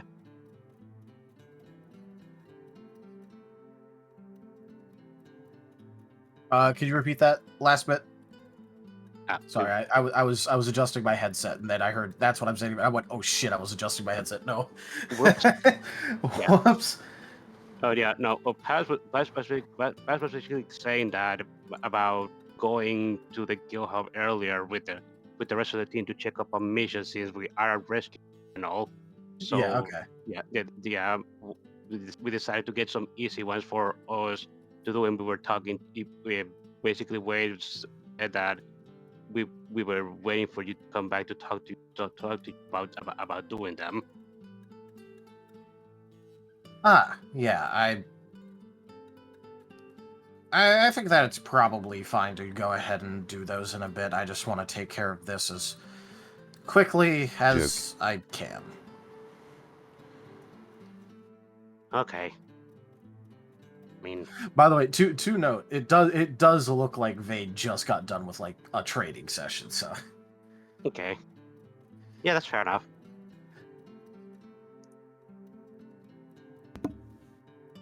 Oh, if that's the case, whenever the heat calms down from the emotional moment, with, like from hearing about Scruff saying he might leave the team, yeah, Chomper will notice that, but it's probably. Oh yeah, like Vane is literally like missing feathers, so I mean. Well, yeah, if that was the case, would have noticed it walking up, but then again, yeah, sorry, didn't notice that. Yeah, he did, but well, we did knew that he was going to be training with Atranos, so yeah, fair enough. I'm just going to acknowledge that. Yep. And well, I guess we're going back to the library. Yeah. Oh, I'm just imagining this happens as we're like just walking back. Yeah. Oh, and one other thing that apparently the last two times you guys went into the Dulai Dojo, he hasn't counted towards the team's records. Apparently, the first one because of excessive injury for one of the team members, and the second one because of circumstances. That circumstances being that a member of the team got mauled because, well, there was a fight going on as a part of a training session, and yeah, he was bit by an alpha Arcanine. Oh, And then dropped on the ground and then kicked away. oh, oh no. Okay.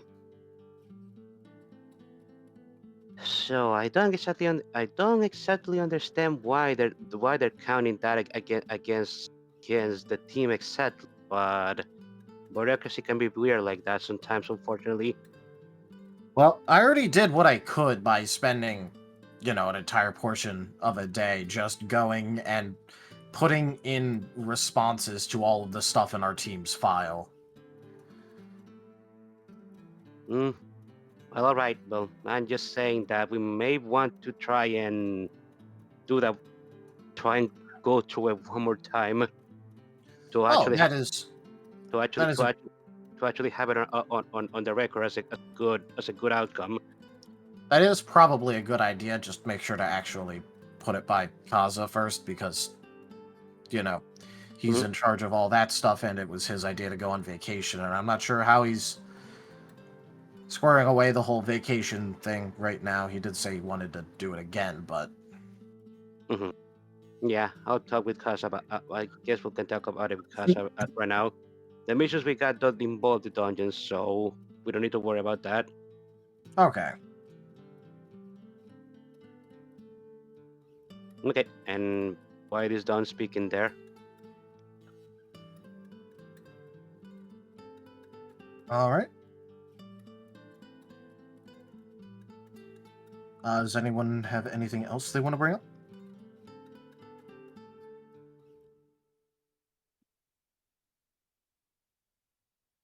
Scruff is tagging along close to Kaza,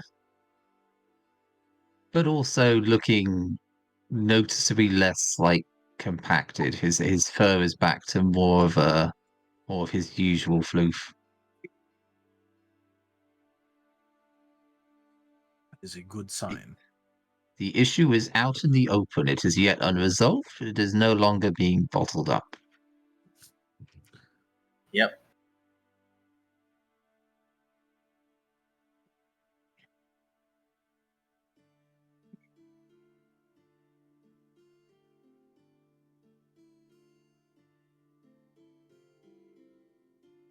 So, just want to move on with the scene then. Yep. To the library. All As they right. enter the doors once more, and Bean is notably fine still. Yep.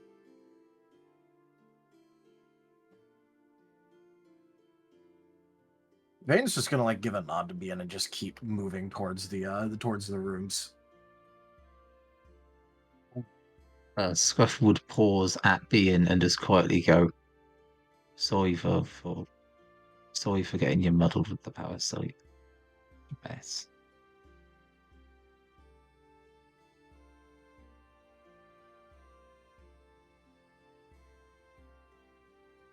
And thank you for helping me out with it.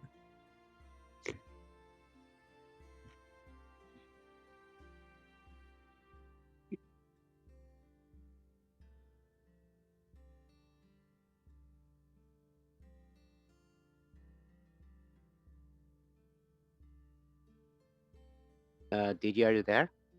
Yes, sorry. Where in the library are they going? They walked past Bean? Yeah, well, Scruff was talking to Bean, but Oh, we're gonna be alright. going to Squirrel's room. But he's talking to Bean real quick. Ah, Scruff quietly apologized to Bean for getting him mixed up in the mess of the void parasite, and also thanked him for helping him deal with it.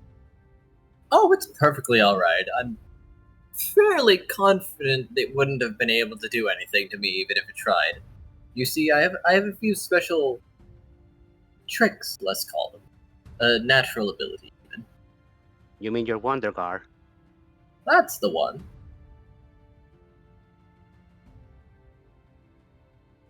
What a wonderful ability should this have.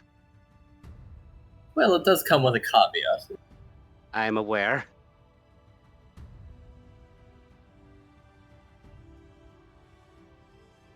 But no, trust me, I was in no danger at all, and I was more than happy to help.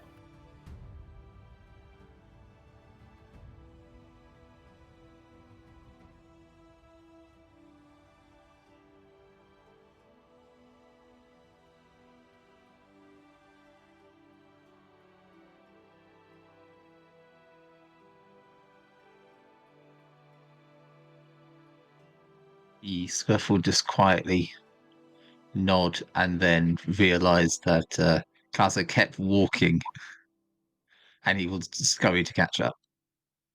Oh, if you need anything else, I'll be here. Thank you. He just like swivels on the spot while still moving to catch up with Kaza, says thank you, and continues around until he's facing the right direction again. Oompa. Roomba.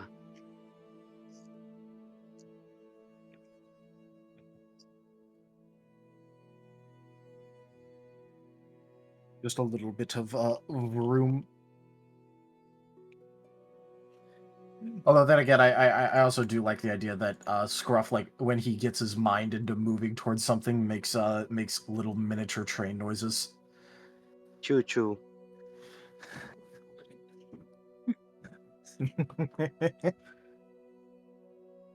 All right. So, the fun fact about the room, they never cleaned it up. All the Pokey is still just laying on the bed and shit. And, he intentionally never touched a damn thing in case he needed to forensics it more. Of course, now that's a bit of a moot point, but...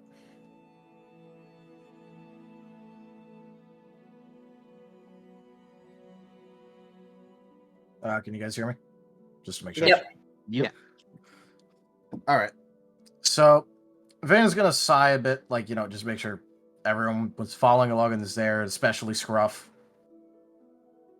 Where is there? He Yep. has no knowledge of this, so he's kind of curious.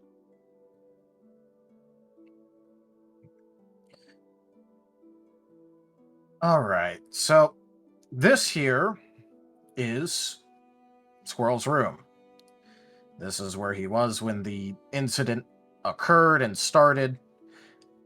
And let's just go through a couple of facts of the matter.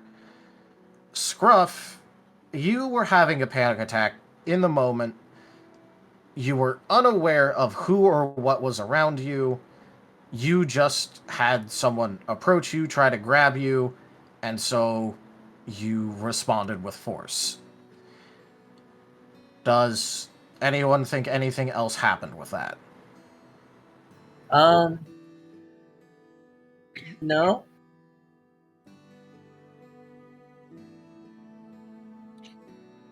Okay. Squirrel's situation is a little bit more complicated when you look at the facts of it. The situation leading up to it was that there were doctors there, and he was forced to actually see said doctors. Afterwards, he was brought back to the library after having effectively flown until he passed out, and then on the way back woke up and injured the person that was taking them back. He was brought back here to the room and then was effectively comatose for a while. When he woke up, here's a couple of the things that I noticed just from the room. You see that medicine bottle there? It has been burned. There are other things, such as there was a note that was left on the, I believe it was a dresser, right? Like a little dresser? That is correct. There was a note left on the dresser along with the badge. The badge has since been removed. Chomper, did you end up taking the note with you, or did you just leave it there? Still in my pocket. All right. So, he wakes up at some point. Rubicon is kind of keeping watch. Noah ends up taking out Rubicon in order to aid Squirrel's escape. Squirrel had made a note at some point expressing that he was sorry, showing that he was cognizant at the time of making the decision to leave. He also did things like burn the pill bottle. He could have done that when he woke up. He could have done that just before he left. I'm not sure, and there's no way to be sure. Then he goes throughout the library and collects certain items that he is interested in, before attempting to leave. Now, when Kaza ends up confronting him about the whole attempting to leave in the middle of the night, do either of you remember if he had his covering on his axe or not? I don't think he did. By the All way, right. Or you just remember gleaming metal. by the way, it's not. By the way, it's not with us because he was with us beforehand. Yeah, he was actually before. I don't think he left. I think he was still back with Arcanus and Atrano and Sigmund. Oh, so he didn't follow us. Fair enough. Yep, Vane did say goodbye to Noah. Yeah, he probably just didn't think about it. He's probably still like ambiently waiting for Chomper to give him a letter to bring to Scroll. Yep. So that means that at some point between when he actually woke up and reaching the door, he removed the covering on his weapon, showing that he was still cognizant of doing that. So he wrote an apology, burned an item that he disliked, went through and searched through for certain items, and removed the safety covering on his axe. At that point, that is when Noah did something which likely resulted in a We more are bringing primal this state. to an end now. Oh, okay. Okay. Thank you, everybody, for joining us. I apologize for the abrupt ending, but it is necessary. Check out our website, zgfgaming.com. We've got links for our Discord, Telegram, Mastodon, Blue Sky, Patreon, and more. They are on the website as well as down in the description below through our link tree. Thank you to my patrons, tippers, and subscribers. It is your support that keeps this channel alive and going. I cannot do this without your guys' help and support, so thank you. Consider becoming a patron over at patreon.com/zgfgaming. It is one of the best ways to support the channel, though you can also do so by simply sharing the stream around. As well as picking up some packs of cards through Stream Loots, using our Humble Bundle partner link, or subscribing to our YouTube. But for now, thank you all so much for joining, and I bid you the most fondest adieu. Let everyone. Goodbye. Bye.